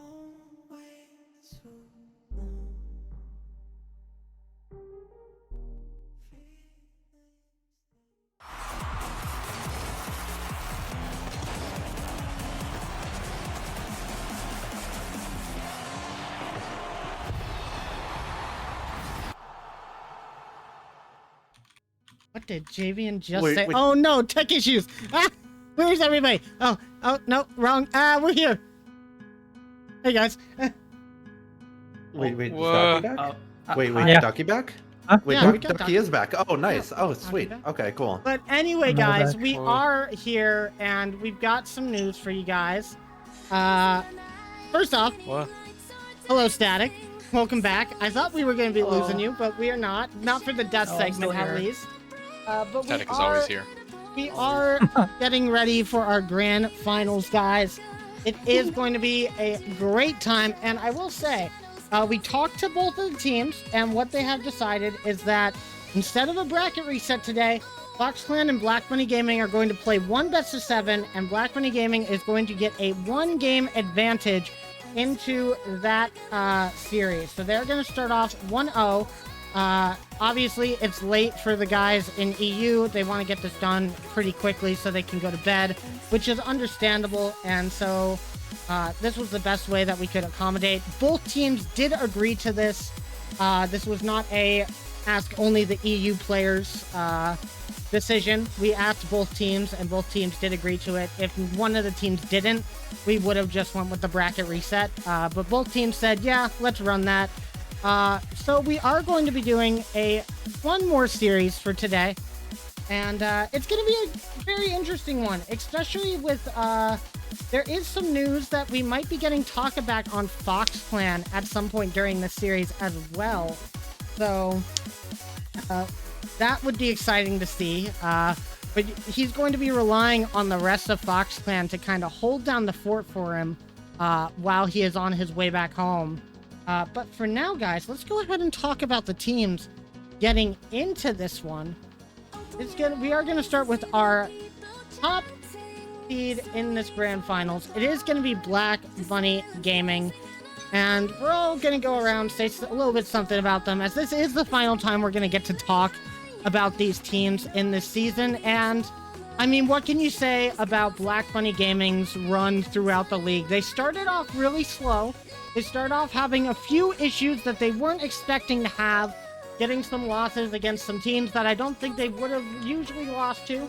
But then they started ramping up more and more. Then they brought Kiki onto the roster, and their entire gameplay even changed. They became a lot more aggressive, a lot more chaotic on the attacking side, and Hammer started taking things into his own hands and starting to score a bunch of goals, and then suddenly here they are once again in a grand finals. The second grand finals for them this season, and the first grand finals for Black Bunny Gaming in a playoffs scenario after their unfortunate exit last season in Season 0. But this team has showed up to be one of the best, and you know, not much more I could say about them except good luck. I mean, Hammer, the showman. I'm gonna call him that from now on. But I mean, we call it the Hammer Show for a reason. Hammer's definitely the bread and butter of this team. But Kiki, especially in the playoffs, has really showed up well for this team, which is haven't really seen Kiki take the lead type of role on this team until recently. But even on top of those two, you have Vezix, who might be maybe one of, if not the most improved player, if not, even if not in skill, definitely in rank. Even though I'm sure some people would argue in skill too, because you know, there's been huge improvement from this team overall as the season has gone on, and they have even more than when they started, are a force to be reckoned with. So, I mean, what else can I say? It's Black Bunny. They've been great since day one, and they just continue to be great.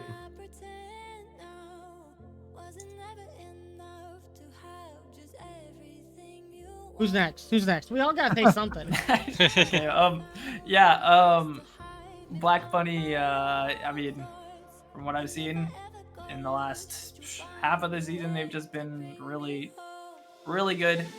I wouldn't say unstoppable, but they have been as good as you can be without being unstoppable. Hammer is definitely on his A game today, and that is always a scary thing for the team that's going up against them. And throughout that last series, you saw that Kiki and Vezix were also kind of getting more and more involved. They're getting more and more physical. It's going to be kind of a nightmare to go up against them in this series. So yeah, like Fade said, good luck. This is definitely the juggernaut team here, and you got to really work to beat them. Indeed, you do. And I can't really say much else from what everyone has said. Like, this team has been seen as an absolute force to be reckoned with for a reason. We have Hammer, who, you know, we've seen the accolades, is just absolutely just dominant pretty much any game that he plays in.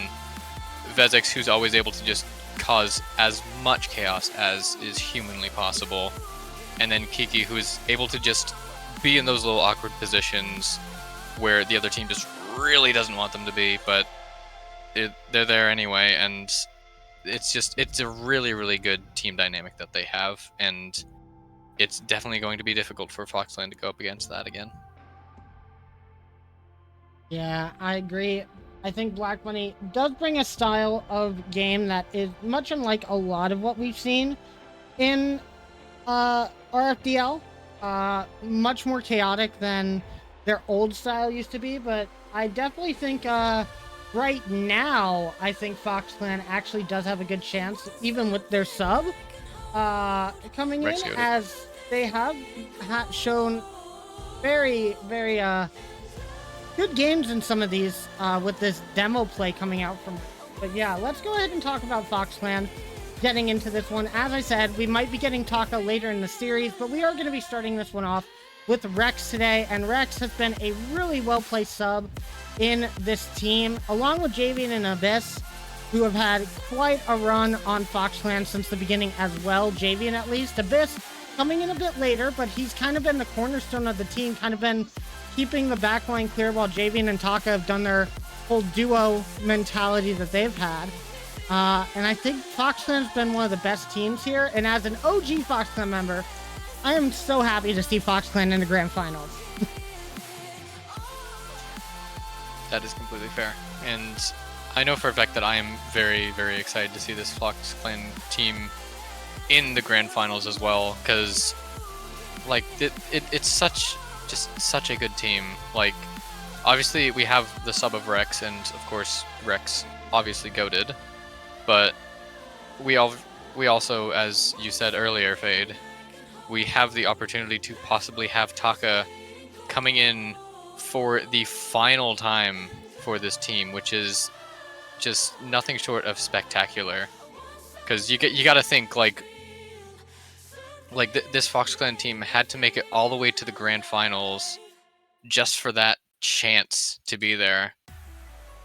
And you got to be just thinking just how happy they are that, like, even if they lose a couple games, once they get Taka back, they're back to just full strength. All of the chem is back, and I'm so sure that as soon as Taka gets on, might take a little bit to warm up, but you know it that he's just gonna be dying for that win.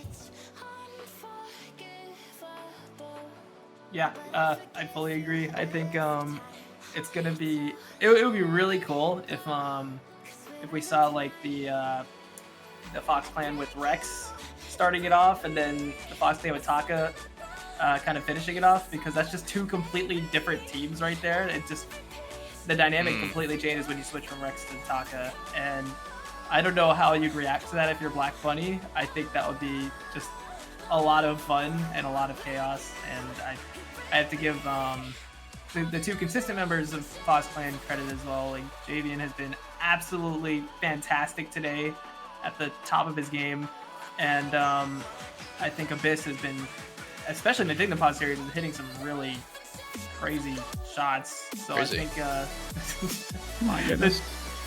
yeah, they're locked in. They're locked in. Yes. I mean, I am hopeful. It's kind of the definition of an uphill battle. Having to, play through the grand final of all things with a substitute is definitely not ideal. But like Alex has said many times, Rex goated. I have a lot of faith in this team, and I think it would be considered an upset to see them win. And I love a good storyline. So. I mean, this team has fought with the sub throughout these entire playoffs, and they've just been really adaptable. And, Abyss and Javian have just really played well throughout the season. So, I mean, Abyss filling in for Cosmo, who kind of got it started for Fox Clan, and then Abyss filling in and really playing well.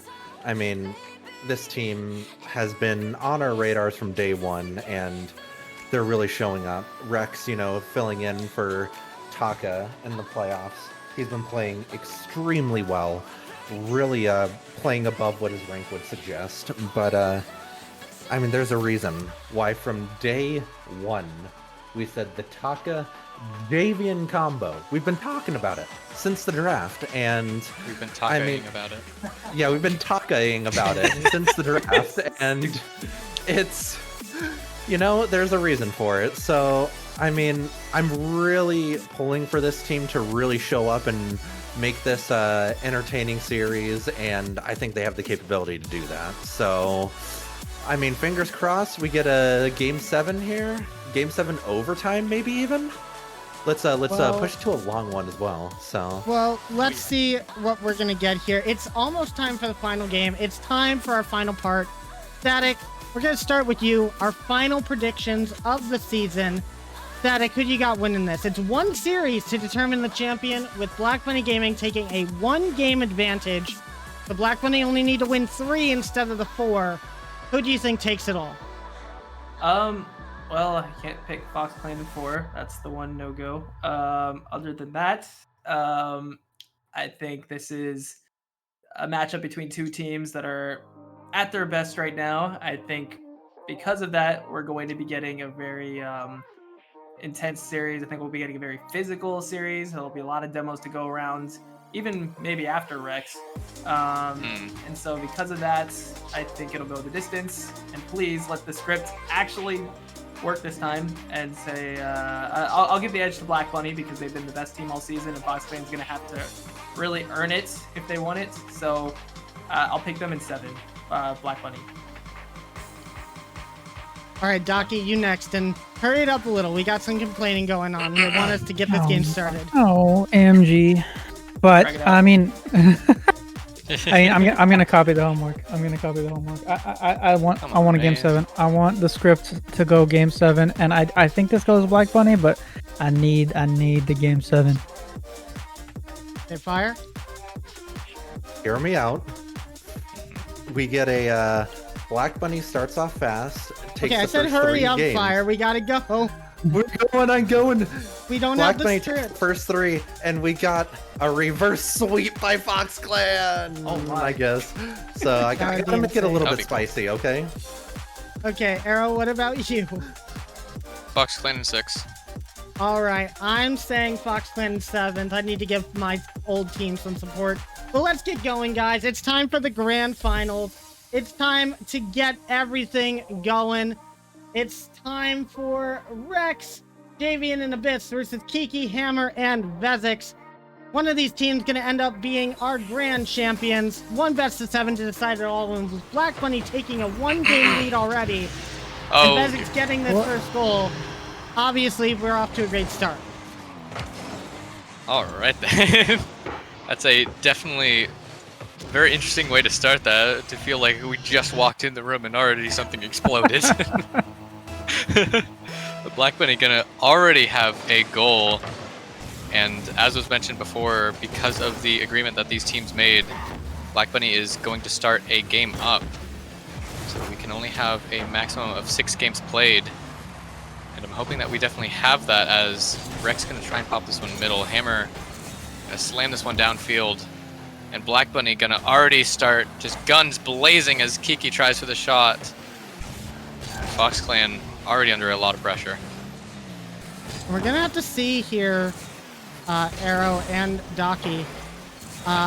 If Black Bunny Gaming can come out with that very quick aggression, and it does seem like they are doing so, and that's exactly what they're going to want to see if you're a Black Bunny Gaming fan, because that's just going to give them a lot of momentum. If they win this first game, that's going to put FoxClan in a really tough spot. Yeah, I mentioned this before in that break. With FoxClan agreeing to take this into a single best of 7 with a 1-game disadvantage, they're kind of hoping to win this first game and make it a single best of 5, which would make not having to reverse or not having to beat them in 2 separate best of 7s, which is a little bit more difficult. But obviously, I kind of taking that gamble and hoping that you win this first game or at least win the second one. But right now, Black Bunny seemingly not wanting to allow them to win any sort of game or even score a goal is, yeah, it's just been all Black Bunny so far early on in the first minute and 15. And you can't really blame them, as Hammer going to just get a fantastic air dribble reset over the top of the FoxClan defense. But we mentioned the threat of Taka possibly joining in later on, so Black Bunny is going to want to put as many wins under their belt as possible before FoxClan returns to their full strength, because we've seen before FoxClan is an extremely strong team. Black Bunny definitely strong in their own right, but they're still going to be wanting to play this as powerful as possible. As we saw Rex nearly getting a shot there. It's a bit of an interesting attempt on the offensive side for Black Bunny there. Hammer spawning perfectly to get in front of that. This is going to be a threatening shot. Oh, this one's just going to drop up in front. Rex tries to get there but isn't able to, and Kiki gets another one. Yeah, that's actually a really good goal from Kiki. And Hammer having a bit of RNG on his side with that spawn as it was approaching him on the field. Able to carry that out. And I do agree, if Taka is coming back, then I think it's going to be Black Bunny's best interest to continue scoring goals like this and just get as many game wins under their belt. But they also got to be careful, because every single time they get a goal, that's just longer and longer that they're stalling for Taka to get back. He might even be back at the end of this first game, and that would be quite a boon for FoxClan, but it wouldn't be the best for Black Bunny. But of course, we're saying this with the speculation that Taka's not going to be exhausted from work, and he's also going to be, getting on the game for possibly the first time today, which is definitely going to be tough to immediately go into playing against Black Bunny Gaming. I mean, I gotta agree with you at this point. Maybe for Fox, maybe this is the game plan. You just let them score, take as much time as possible in this first game. As whether or not that's the plan from FoxClan, that's definitely what's happening. As 6 goals in less than half the game, kind of ridiculous. Indeed, it is ridiculous, and we can see that Black Bunny is just pulling all the stops out, as we see just Hammer just air dribbling this over the entire Black Bunny Gaming side. FoxClan trying to get an opportunity here. Javian going to put that one through, and that is a fantastic passing play to give them a little bit of momentum back here. But it's still, that's 1 goal versus Black Bunny Gaming 6, which is definitely difficult. But if that's a sign of things to come, I feel like FoxClan might be cooking up something here, as Abyss going to try and put this one through. A bit of a fake from Hammer is going to put that one over to the side. You saw Rex turn off of that challenge there, but accidentally run into Javian, and that's definitely going to be a little bit hard to deal with as they continue on in this game. They're going to need to fix those mistakes rather quickly, but I'm pretty sure they'll be able to do that with plenty of time. But at the same time, you really got to hope for Black Bunny that they can just keep their net clear. They have had some pretty good defense during this tournament, but they've also had a few unhammer-like rotations and decisions and whiffs on the ball that we've seen, specifically from Hammer, but also from the other members of the squad. So if we start seeing some of those whiffs come out from the team, I think that's going to be where Fox Clan pounces on it. It's been kind of interesting. I saw 6 goals go in just over 2.5 minutes and none to be scored since that moment. Fox Clan being the only one to score. Now, granted, that's not going to mean much for them in this game. I think they've got a little bit too much legwork to make up to come back into this one. It does maybe Well, you say that. well for them going forward, as that one's going to go in, which makes it only a 4-goal game with a minute left. And maybe I spoke too soon. Maybe, but still, 4 goals, 59 seconds. That's just about a goal every 15 seconds. That's difficult to do in ones, let alone threes. Let alone threes against Black Bunny. But they're definitely going to try it here as we get a bit of a fake kickoff. Javian going to slam this one downfield. Essex just going to cut that one off and just going to put it right the way through. Hammer getting credited with that goal. And that is the 7th for Black Bunny. We were able to avoid the Brazil, but it's still looking very dangerous for Fox Clan. Yeah, I definitely got to say, this is not necessarily the start that you'd want as Fox Clan in this grand final. You want to be able to score, make the scoreline at least a little bit more respectable if you are them, just to keep your confidence up, especially with Black Bunny taking this 1-game lead already, which means at the end of this game, they are going to be up by 2 and only need to win 2 more games to become the RFDL champions. And that's got to weigh heavy on you if you are a Fox Clan member. And even with that being said, I know we keep reiterating on the storyline of Taka coming back, but we're not entirely sure when that is going to be happening. They said, Javian said he might be back in 20 minutes. We don't know how if that's actually going to be how it plays out. And if it doesn't, this is not necessarily the best start for Fox Clan. Now, finding this last goal is going to give them a little bit of momentum going into games 3, but not a lot. That dude just...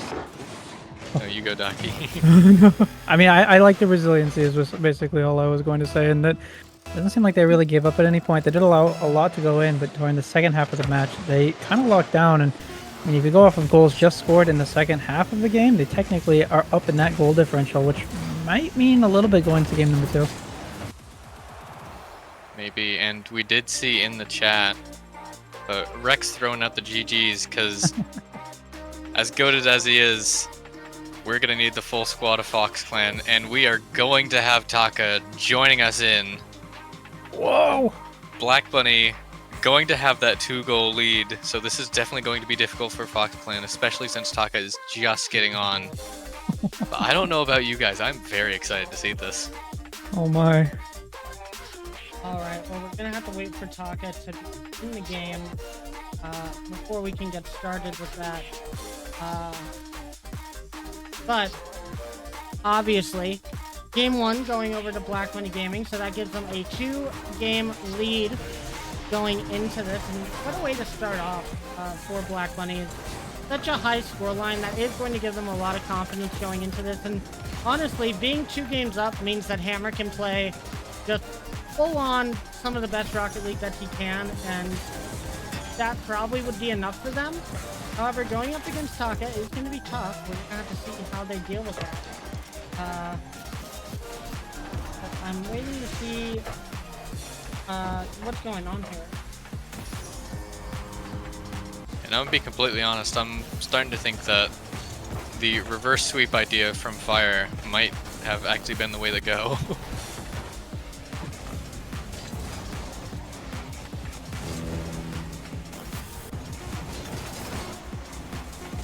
And, I mean, we'll have to see. What do you think, Docky? I mean, this is kind of the storyline, right? And that it kind of felt like it was an uphill battle with the sub coming in, and then now turns out that they have their full roster. Now, Javian has said in the past that Taka definitely prefers to be warmed up, and so I am curious to see if that'll have any effect. But they might also view this kind of first come on like Alex said, there is the reverse sweep strategy. Maybe use this next game as that warm-up match and just try to get a feel for the game and this series. And like I said, this is definitely the storyline for sure right now. So yeah, this is exciting. All I'm gonna say is Fade, good script writing. Yeah,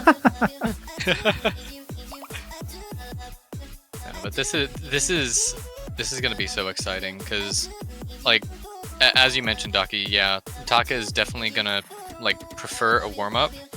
Probably isn't going to get much, if anything, here. Maybe like, I'd say probably like 3 minutes max in free play, which is definitely not the kind of warm up you want, especially going up against a team as strong as Black Bunny.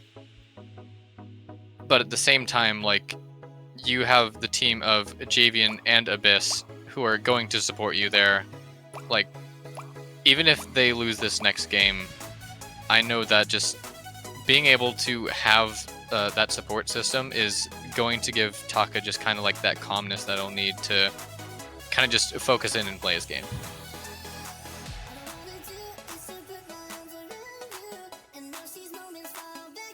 Sorry, I'm trying to look at the chat. Apparently, there were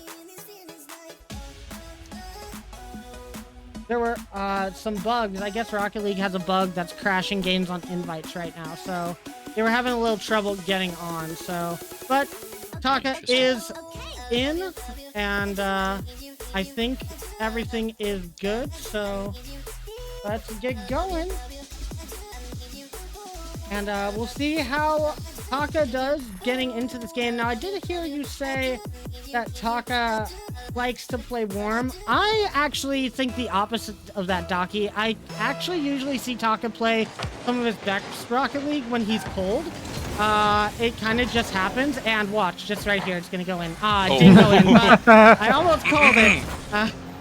But Taka being back on the squad is going to be huge for Fox Clan, but they're gonna have to get off to a good start, and Javian barely getting this save. Now a bump on the goal line from Bezix, and Hammer will get the first goal. My goodness, this is such a good bump there. It's kind of exactly what Bezix is known for, even going for those chaos plays, as Aerolex put it earlier. And yeah, it's just, he said that Taka might need to be warmed up a little bit, and looks like Black Bunny does not want to allow him to have much time on the ball, give them that opportunity whatsoever. Either way, though, that one goal lead early on for Black Bunny is exactly what they want if they want to go to that quadruple match point, which is always terrifying. Quadruple championship point at this point. That's fair. Oh, that's completely fair, yeah. Because Kiki gonna nearly put one through. This is just looking so very dangerous for Fox Clan. However, it seems that Black Bunny just hasn't quite been able to get the pressure that they were having in that first game. It might be the case of both Javian and Abyss having that ability to just adapt to what was happening in that first game. That's going to give Taka even more time to just kind of relax and try and warm up as best as he can. This touch is going to be a little bit hard. Kiki going to dive in to try and put this one in a dangerous spot, with Javian going to be there for the save. Now Taka might have a free ball here, gets it over one, but it's just going to go as far as Hammer. This is going to be dangerous. There's another Black Bunny Gaming member trying to go for this. Kiki going to try and put that one through, and it's going to land straight in the net. That is a fantastic double, holy. And Kiki has been putting doubles like this on all playoffs long. I think they've been having one of the tournaments of their lives, honestly. And you love to see it for Kiki, who I would say at the start of the season being on Dignipause, they didn't really get much of the limelight as they were sharing the spot with Sylvie, and with Sylvie being as mechanical as them, Kiki didn't really have a lot of chance to be that like go-ahead player to be putting the shots on. On Black Bunny, they've got an entirely different play style that they've been able to work with, and they've been able to show off some of their mechs in some really creative ways, and you love to see it for a player like that. Meanwhile, time to see a little bit of Fox Clan here, as they've been a little silent with Taka on the field now. Maybe just trying to get a bit warmed up into this game. Of course, it's always going to be hard warming up when you're immediately playing a grand finals against a SSL, a GC1, and basically a Champ 3 at this point, who's going to put it in the back of the net. Excellent shot from Bezix. That's going to be the third goal halfway through this game, and Black Bunny Gaming looking to go to championship point here. Definitely a rough start, kind of similar to what we saw in the last one, allowing a little bit of that Black Bunny offense that we know so well to take shape and give them such a heavy lead. It makes your battle in the coming back into the game a little bit more and more difficult. It is only 3 this time instead of 6, which make it a little bit easier. They were able to score 2 towards the end of, I think even 3 towards the end of that last game, so it's definitely within the realm of possible. However, they definitely need to quell some of the heat that Black Bunny's bringing in. Right now, they just have not really been able to do that. Feels like there's only been 1 or 2 opportunities for Fox to take possession away from Black Bunny, and every time they do, it goes kind of right back towards their own goal, as we see yet again happening, and that's kind of working against them, as they really need to start taking some of this possession away from Black Bunny, and that's an unfortunate miss from Taka. I think that you were right, though. I think that it looks like Foxcon's trying to get warmed up into this rotation, having Taka come on, and it's just not quite working, although as I say that, Javian's going to get a nice little shot there, and that makes it a 2-goal game. Yeah, just caster curse once again coming out strong. We've had a ton of those today. We saw Taka trying to put that one on. It just goes off the bar, but Hammer expecting that one to roll in. Now, just a 1-goal game. Still down for Fox Clan, but... Did I say 1 goal? I meant 2 goal. I can't remember. It's all good. Either way, Black Bunny up by 2 with 90 seconds left. Still not impossible for Fox Clan to come back. However, the chaos being caused from Vezix, I feel like he's honestly trying to target Taka in particular, just trying to make sure that Taka has 0 chance to warm up. As Javian gonna dodge that demo and get a good clear out. The Hammer just going to be there. Tries for it, but Kiki gonna be there to cover that miss. With a minute 8 left, Black Bunny Gaming puts that goal lead back up to 3. Yeah, and it definitely looks like they're going to be going to championship point here. They just seem to have the more in-tune offense. The chemistry has been going for them all day.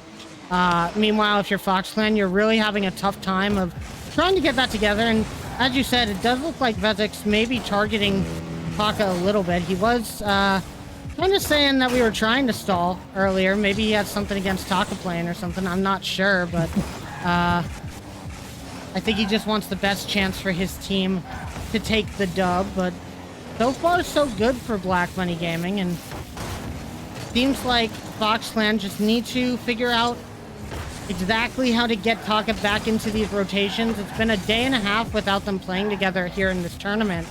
Maybe a little bit more, and Taka's just got to find the right groove. Obviously, not a lot of chance to do so, though, as Hammer going to get a 5th goal for Black Bunny Gaming. And Fox Clan only going to have 1 more chance to get their game plan together, because if they lose the next game after this one, it's going to be lights out, and RFDL will have its first champion, or second champion, but only champion in Season 1 is what I'm trying to say. I can't talk. And I mean, this is definitely not the start you were hoping for if you're rooting for Fox Clan. It's they gave up that goal, that game early on, and unfortunately, losing the next 2, as you said, puts them in a very, very difficult position. But at this point now, you're really only hoping to prevent the Brazil. Is 16 seconds, 5 goals. I don't think that one's possible. Either way, though, at this point, really all I gotta hope for is the reverse sweep if you're looking for Fox Clan, or if you're Black Bunny Gaming, I'm sure they'd love to end this one in a sweep. Black Bunny Gaming's offense ridiculously strong right now, as good as it has ever been.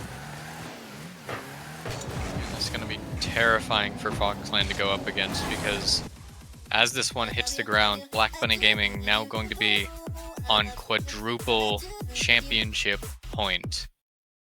They are in the best situation that they could ever be in. They have just 1 more game to win. One of the other players has only had that last game to warm up. They are primed and ready to take this. But you gotta think, Fox Clan right now is facing just they're against the ropes right now. It is looking dire, but they've got nothing to lose at this point. And I'm really hoping to see that they just come out guns blazing, arms swinging. They're just gonna go all out in this next game. Just trying to just claw back anything there. And Black Bunny Gaming's just doing a really good job of shutting down anything FoxClan is trying to do. Offensive, defensive, just everything in general. It's just going Black Bunny Gaming's way. And I mean, what do you expect? You have an SSL on your team, you have a GC1, you've got Bezix, who's literally just demoing everybody. It's going to be extremely tough to come back in that sort of situation, especially when you're cold on the game. And I hate to say it, and I definitely got to say it though. I said in Swiss that we had one of the most anticlimactic finishes to a game ever. I think this takes the lead for the most anticlimactic series. If this goes to a sweep for Black Bunny Gaming, and we might be getting just that if they continue playing like this. But Hammer immediately gonna have to go up for a save. Already gets it past the other defense, but Taka will be there. And they have a tough job ahead of them now. As we've said a few times now, championship point for Black Bunny Gaming. They win one more, they are the RFDL Season 1 champions, and FoxClan will just have to settle for grand finalists instead. They're gonna try and take this at least to a Game 5.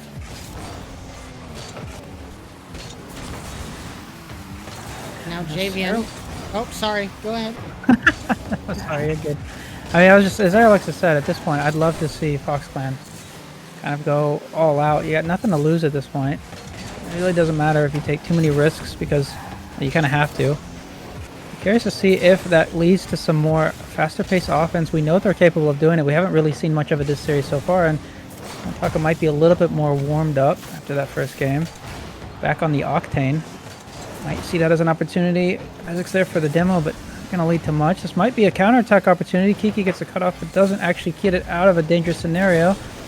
Pass down, but no one's going to be there for the shot in time, and it's a little bit of a start of that risk-taking that I was hoping to see. Just that one didn't pan out. Yeah, we're seeing quite a bit of pressure from Black Bunny as this one's going to bounce off the back wall. And Javian just not quite able to get there. Kiki with a fantastic follow off that hit from Bezix. We saw Taka just trying to jump up for that and just possibly a little bit of doubting there. I feel like he could have gotten that, but 3 minutes 30 left on the clock. Black Bunny Gaming up by 1 in a fantastic position, and Bezix with the fake as well. Black Bunny Gaming just once again not pulling any stops as another save comes out.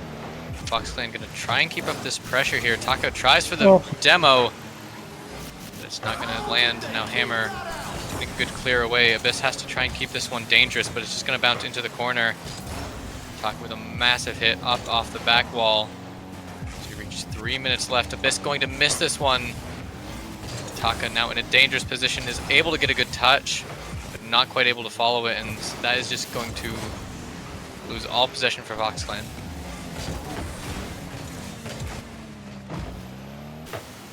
Now, this off of this sidewall. Taka and Javian both jumping for this. Gonna make it a bit awkward. Javian maybe a little bit too far pushed forward, and it might be a goal for Black Bunny as Bezix tries for it, skies it onto the crossbar.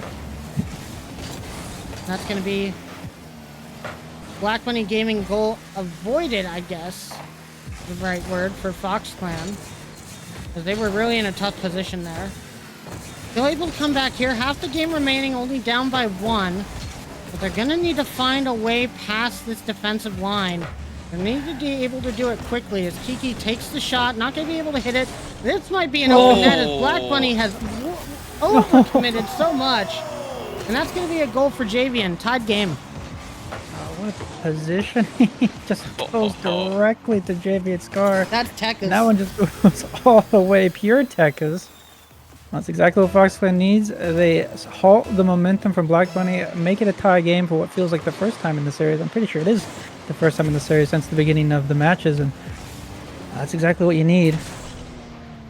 Yeah, but this is fantastic for FoxClan, able to tie this game up. Probably the most dire situation they could find themselves in. It's most definitely not over yet. Black Bunny trying to mount an attack here. Abyss just going to try and roll this one into the corner here. It's going to bounce dangerously for back Blenny. And Taka going to put that one over. And Hammer with a fantastic save. And that is going to keep that goal, just that goal line even. It has, oh my goodness, what a fantastic save. That literally left me speechless. Holy.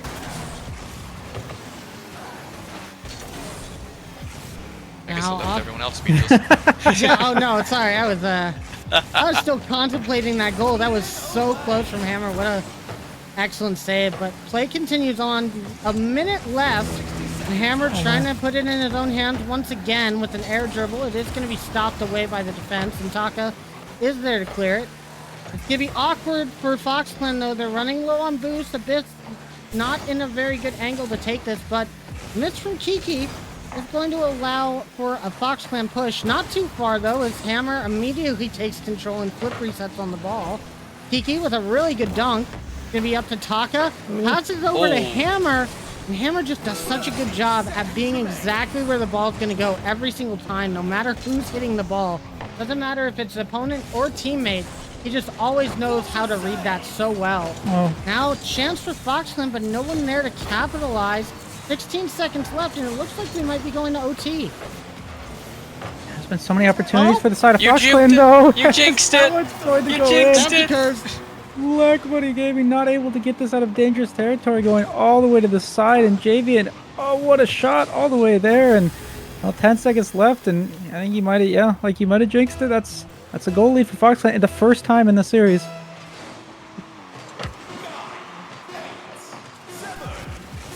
we'll continue on, see if there's any counterattack from Black Bunny. But the cast the curse of the decade, according to Fire Streak, is Fox Clan is going to take their first game in the series. Oh my. My god. That's just... I mean, like... I feel like we couldn't go through the grand finals without having at least something like a caster curse, and that is probably... That's probably one of like the best ones. I'd say that's at least top 5. Wow. That's actually insane. Yeah, but nah, like Black Bunny was playing very, very well, but Fox Clan, I feel like they now have their full roster. They took that first game to warm up, and now they're just peppering those shots onto the Black Bunny Gaming net. And I'm noticing, just especially in particular, that Black Bunny, like, both of those goals that they conceded were because they were pushed up far too much.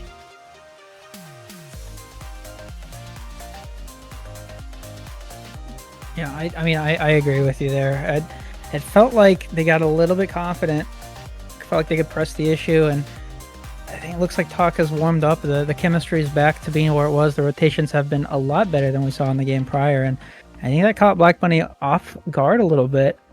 The thing that I'm curious to see is, do they make that adjustment to that? Do they start to respect Fox Clan's offense a little bit more, rather than allowing them to get some of those counterattacks like we saw? And if you're Fox Clan, you just keep ramping it up. And I feel like if you're Fox Clan, you just got to keep going full gas, no brakes. Yeah, you gotta just keep pushing that, keep just trying what's working. But of course, we know Black Bunny, they are fantastic at adapting. So this is going to be especially dangerous, because if Fox Clan keep up with what they were doing, like we saw in that last game, it was only 2-1 and they scored in the last 10 seconds. And like I feel like that one could have swung either way. So Fox Clan is definitely going to have to play these next few carefully. I think Fade's falling asleep. No, I'm sorry. I'm working on... They asked for a server change, and the party had errors. So just trying to get the next server. Yay, broccoli moment. But yeah, I'm sorry. I fell asleep. It's Too early in the morning. until too that early in the last goal went in. I thought that this was gonna be a sweep, and I was starting to fall asleep. But we're back. We're at a game So, 5. You got those And, sweep sleeps? We got the this might not be the most anticlimactic series ever now. as Fox Clan has seemed to put on a bit of a fight in the last seconds of Game 4. They have to see if they can continue that on, though, getting into Forbidden Temple. And you can see that the aggression and demos are online for Black Bunny to start this one off.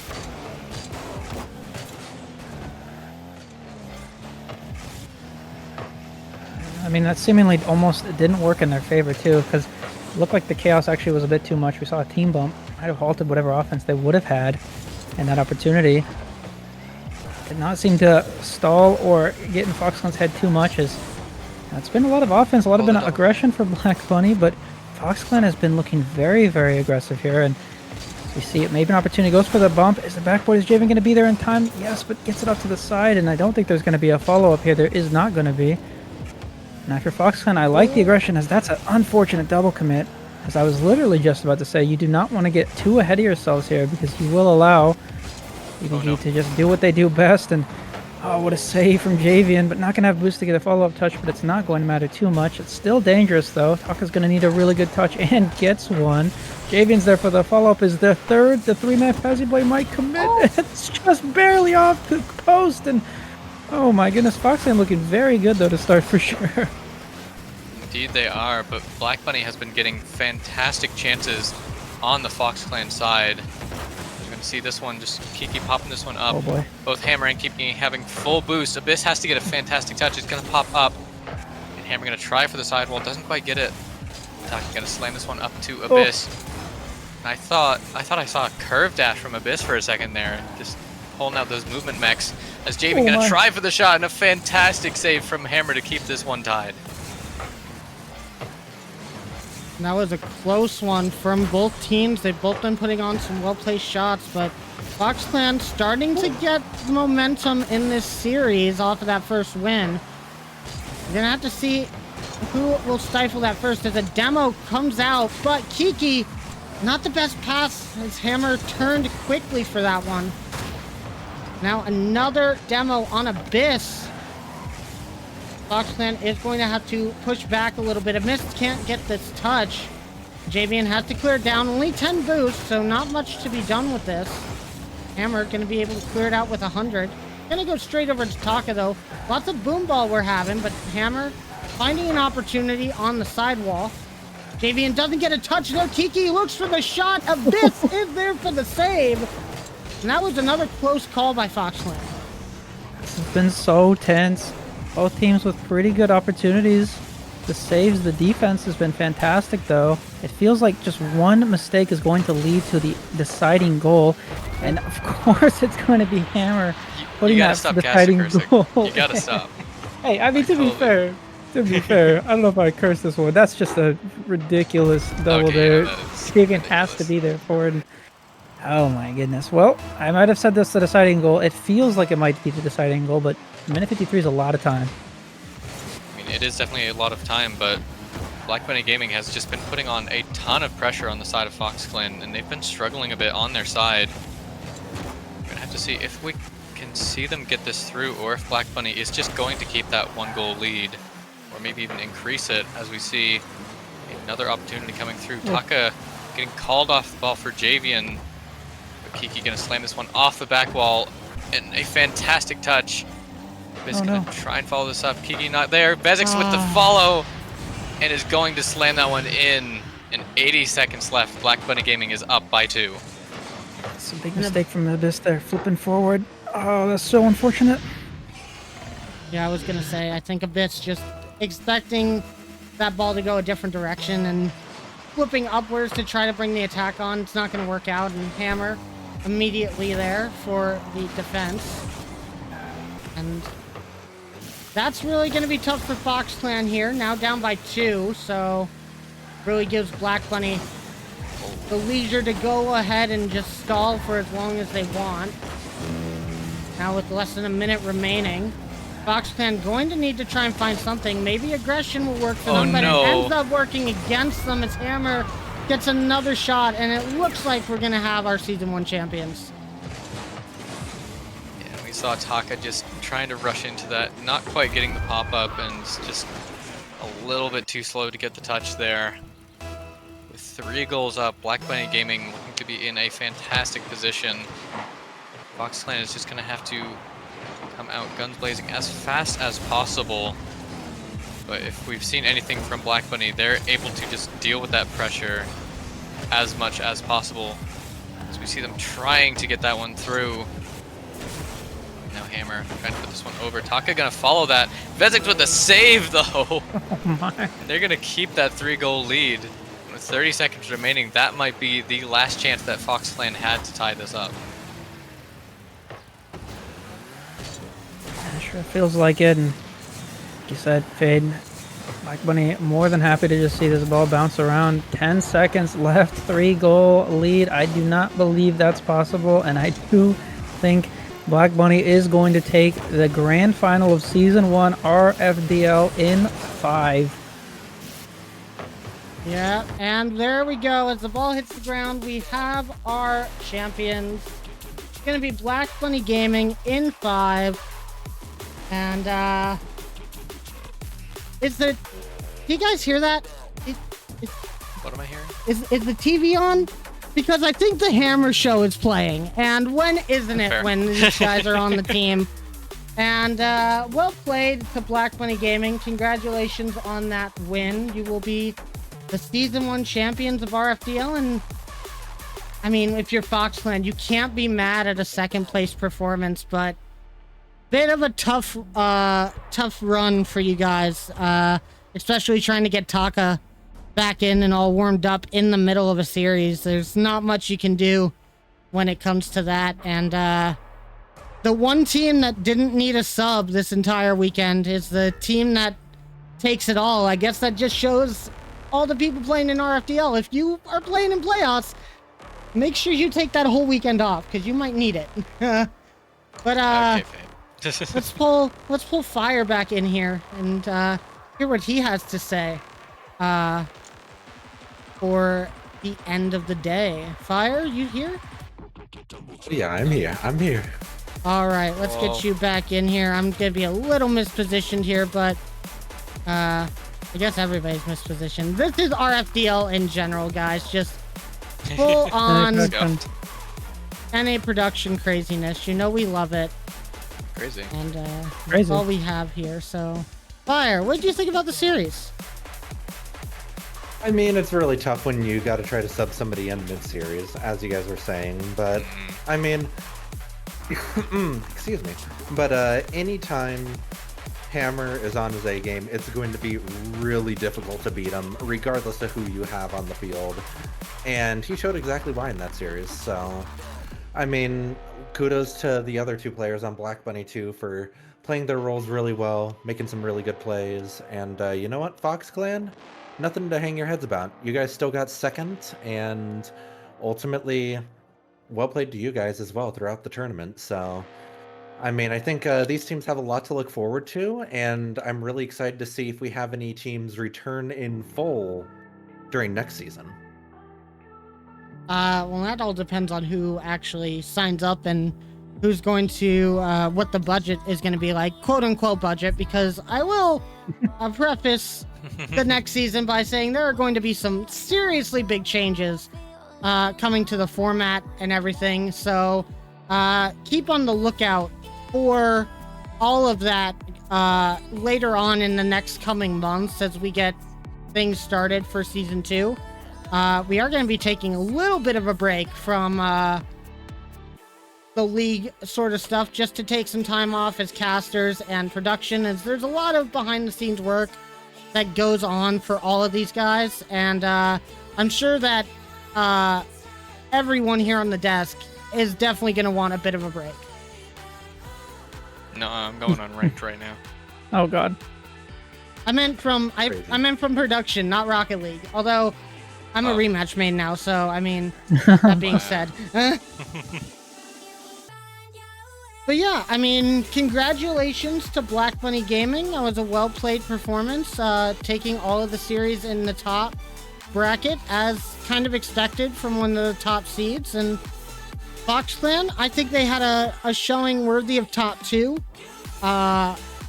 Definitely congratulations to any teams that made the playoffs in general, as this was one of our most stacked tournaments ever, and to make it into the top 6 from what was 12 really strong teams. I think that's a accomplishment in itself, and we hope to see a lot of you guys back for season 2, which whenever that may be here later in the year, with a whole new format and a whole new way of doing things. Obviously, we will let you guys know more about that as we get it all figured out ourselves.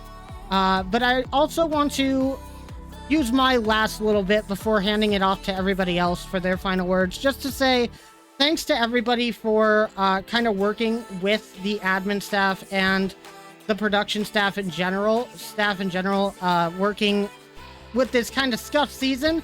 Obviously, we had ambitions of going a lot longer than this, and I think we overestimated a lot of the amount of time that it was going to take for the league and the amount of burnout people were going to experience.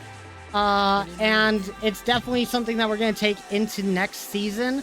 But I want to thank all the managers and players for getting with us and figuring out a good way to end this on a high note for everybody, going into playoffs with the Swiss stage.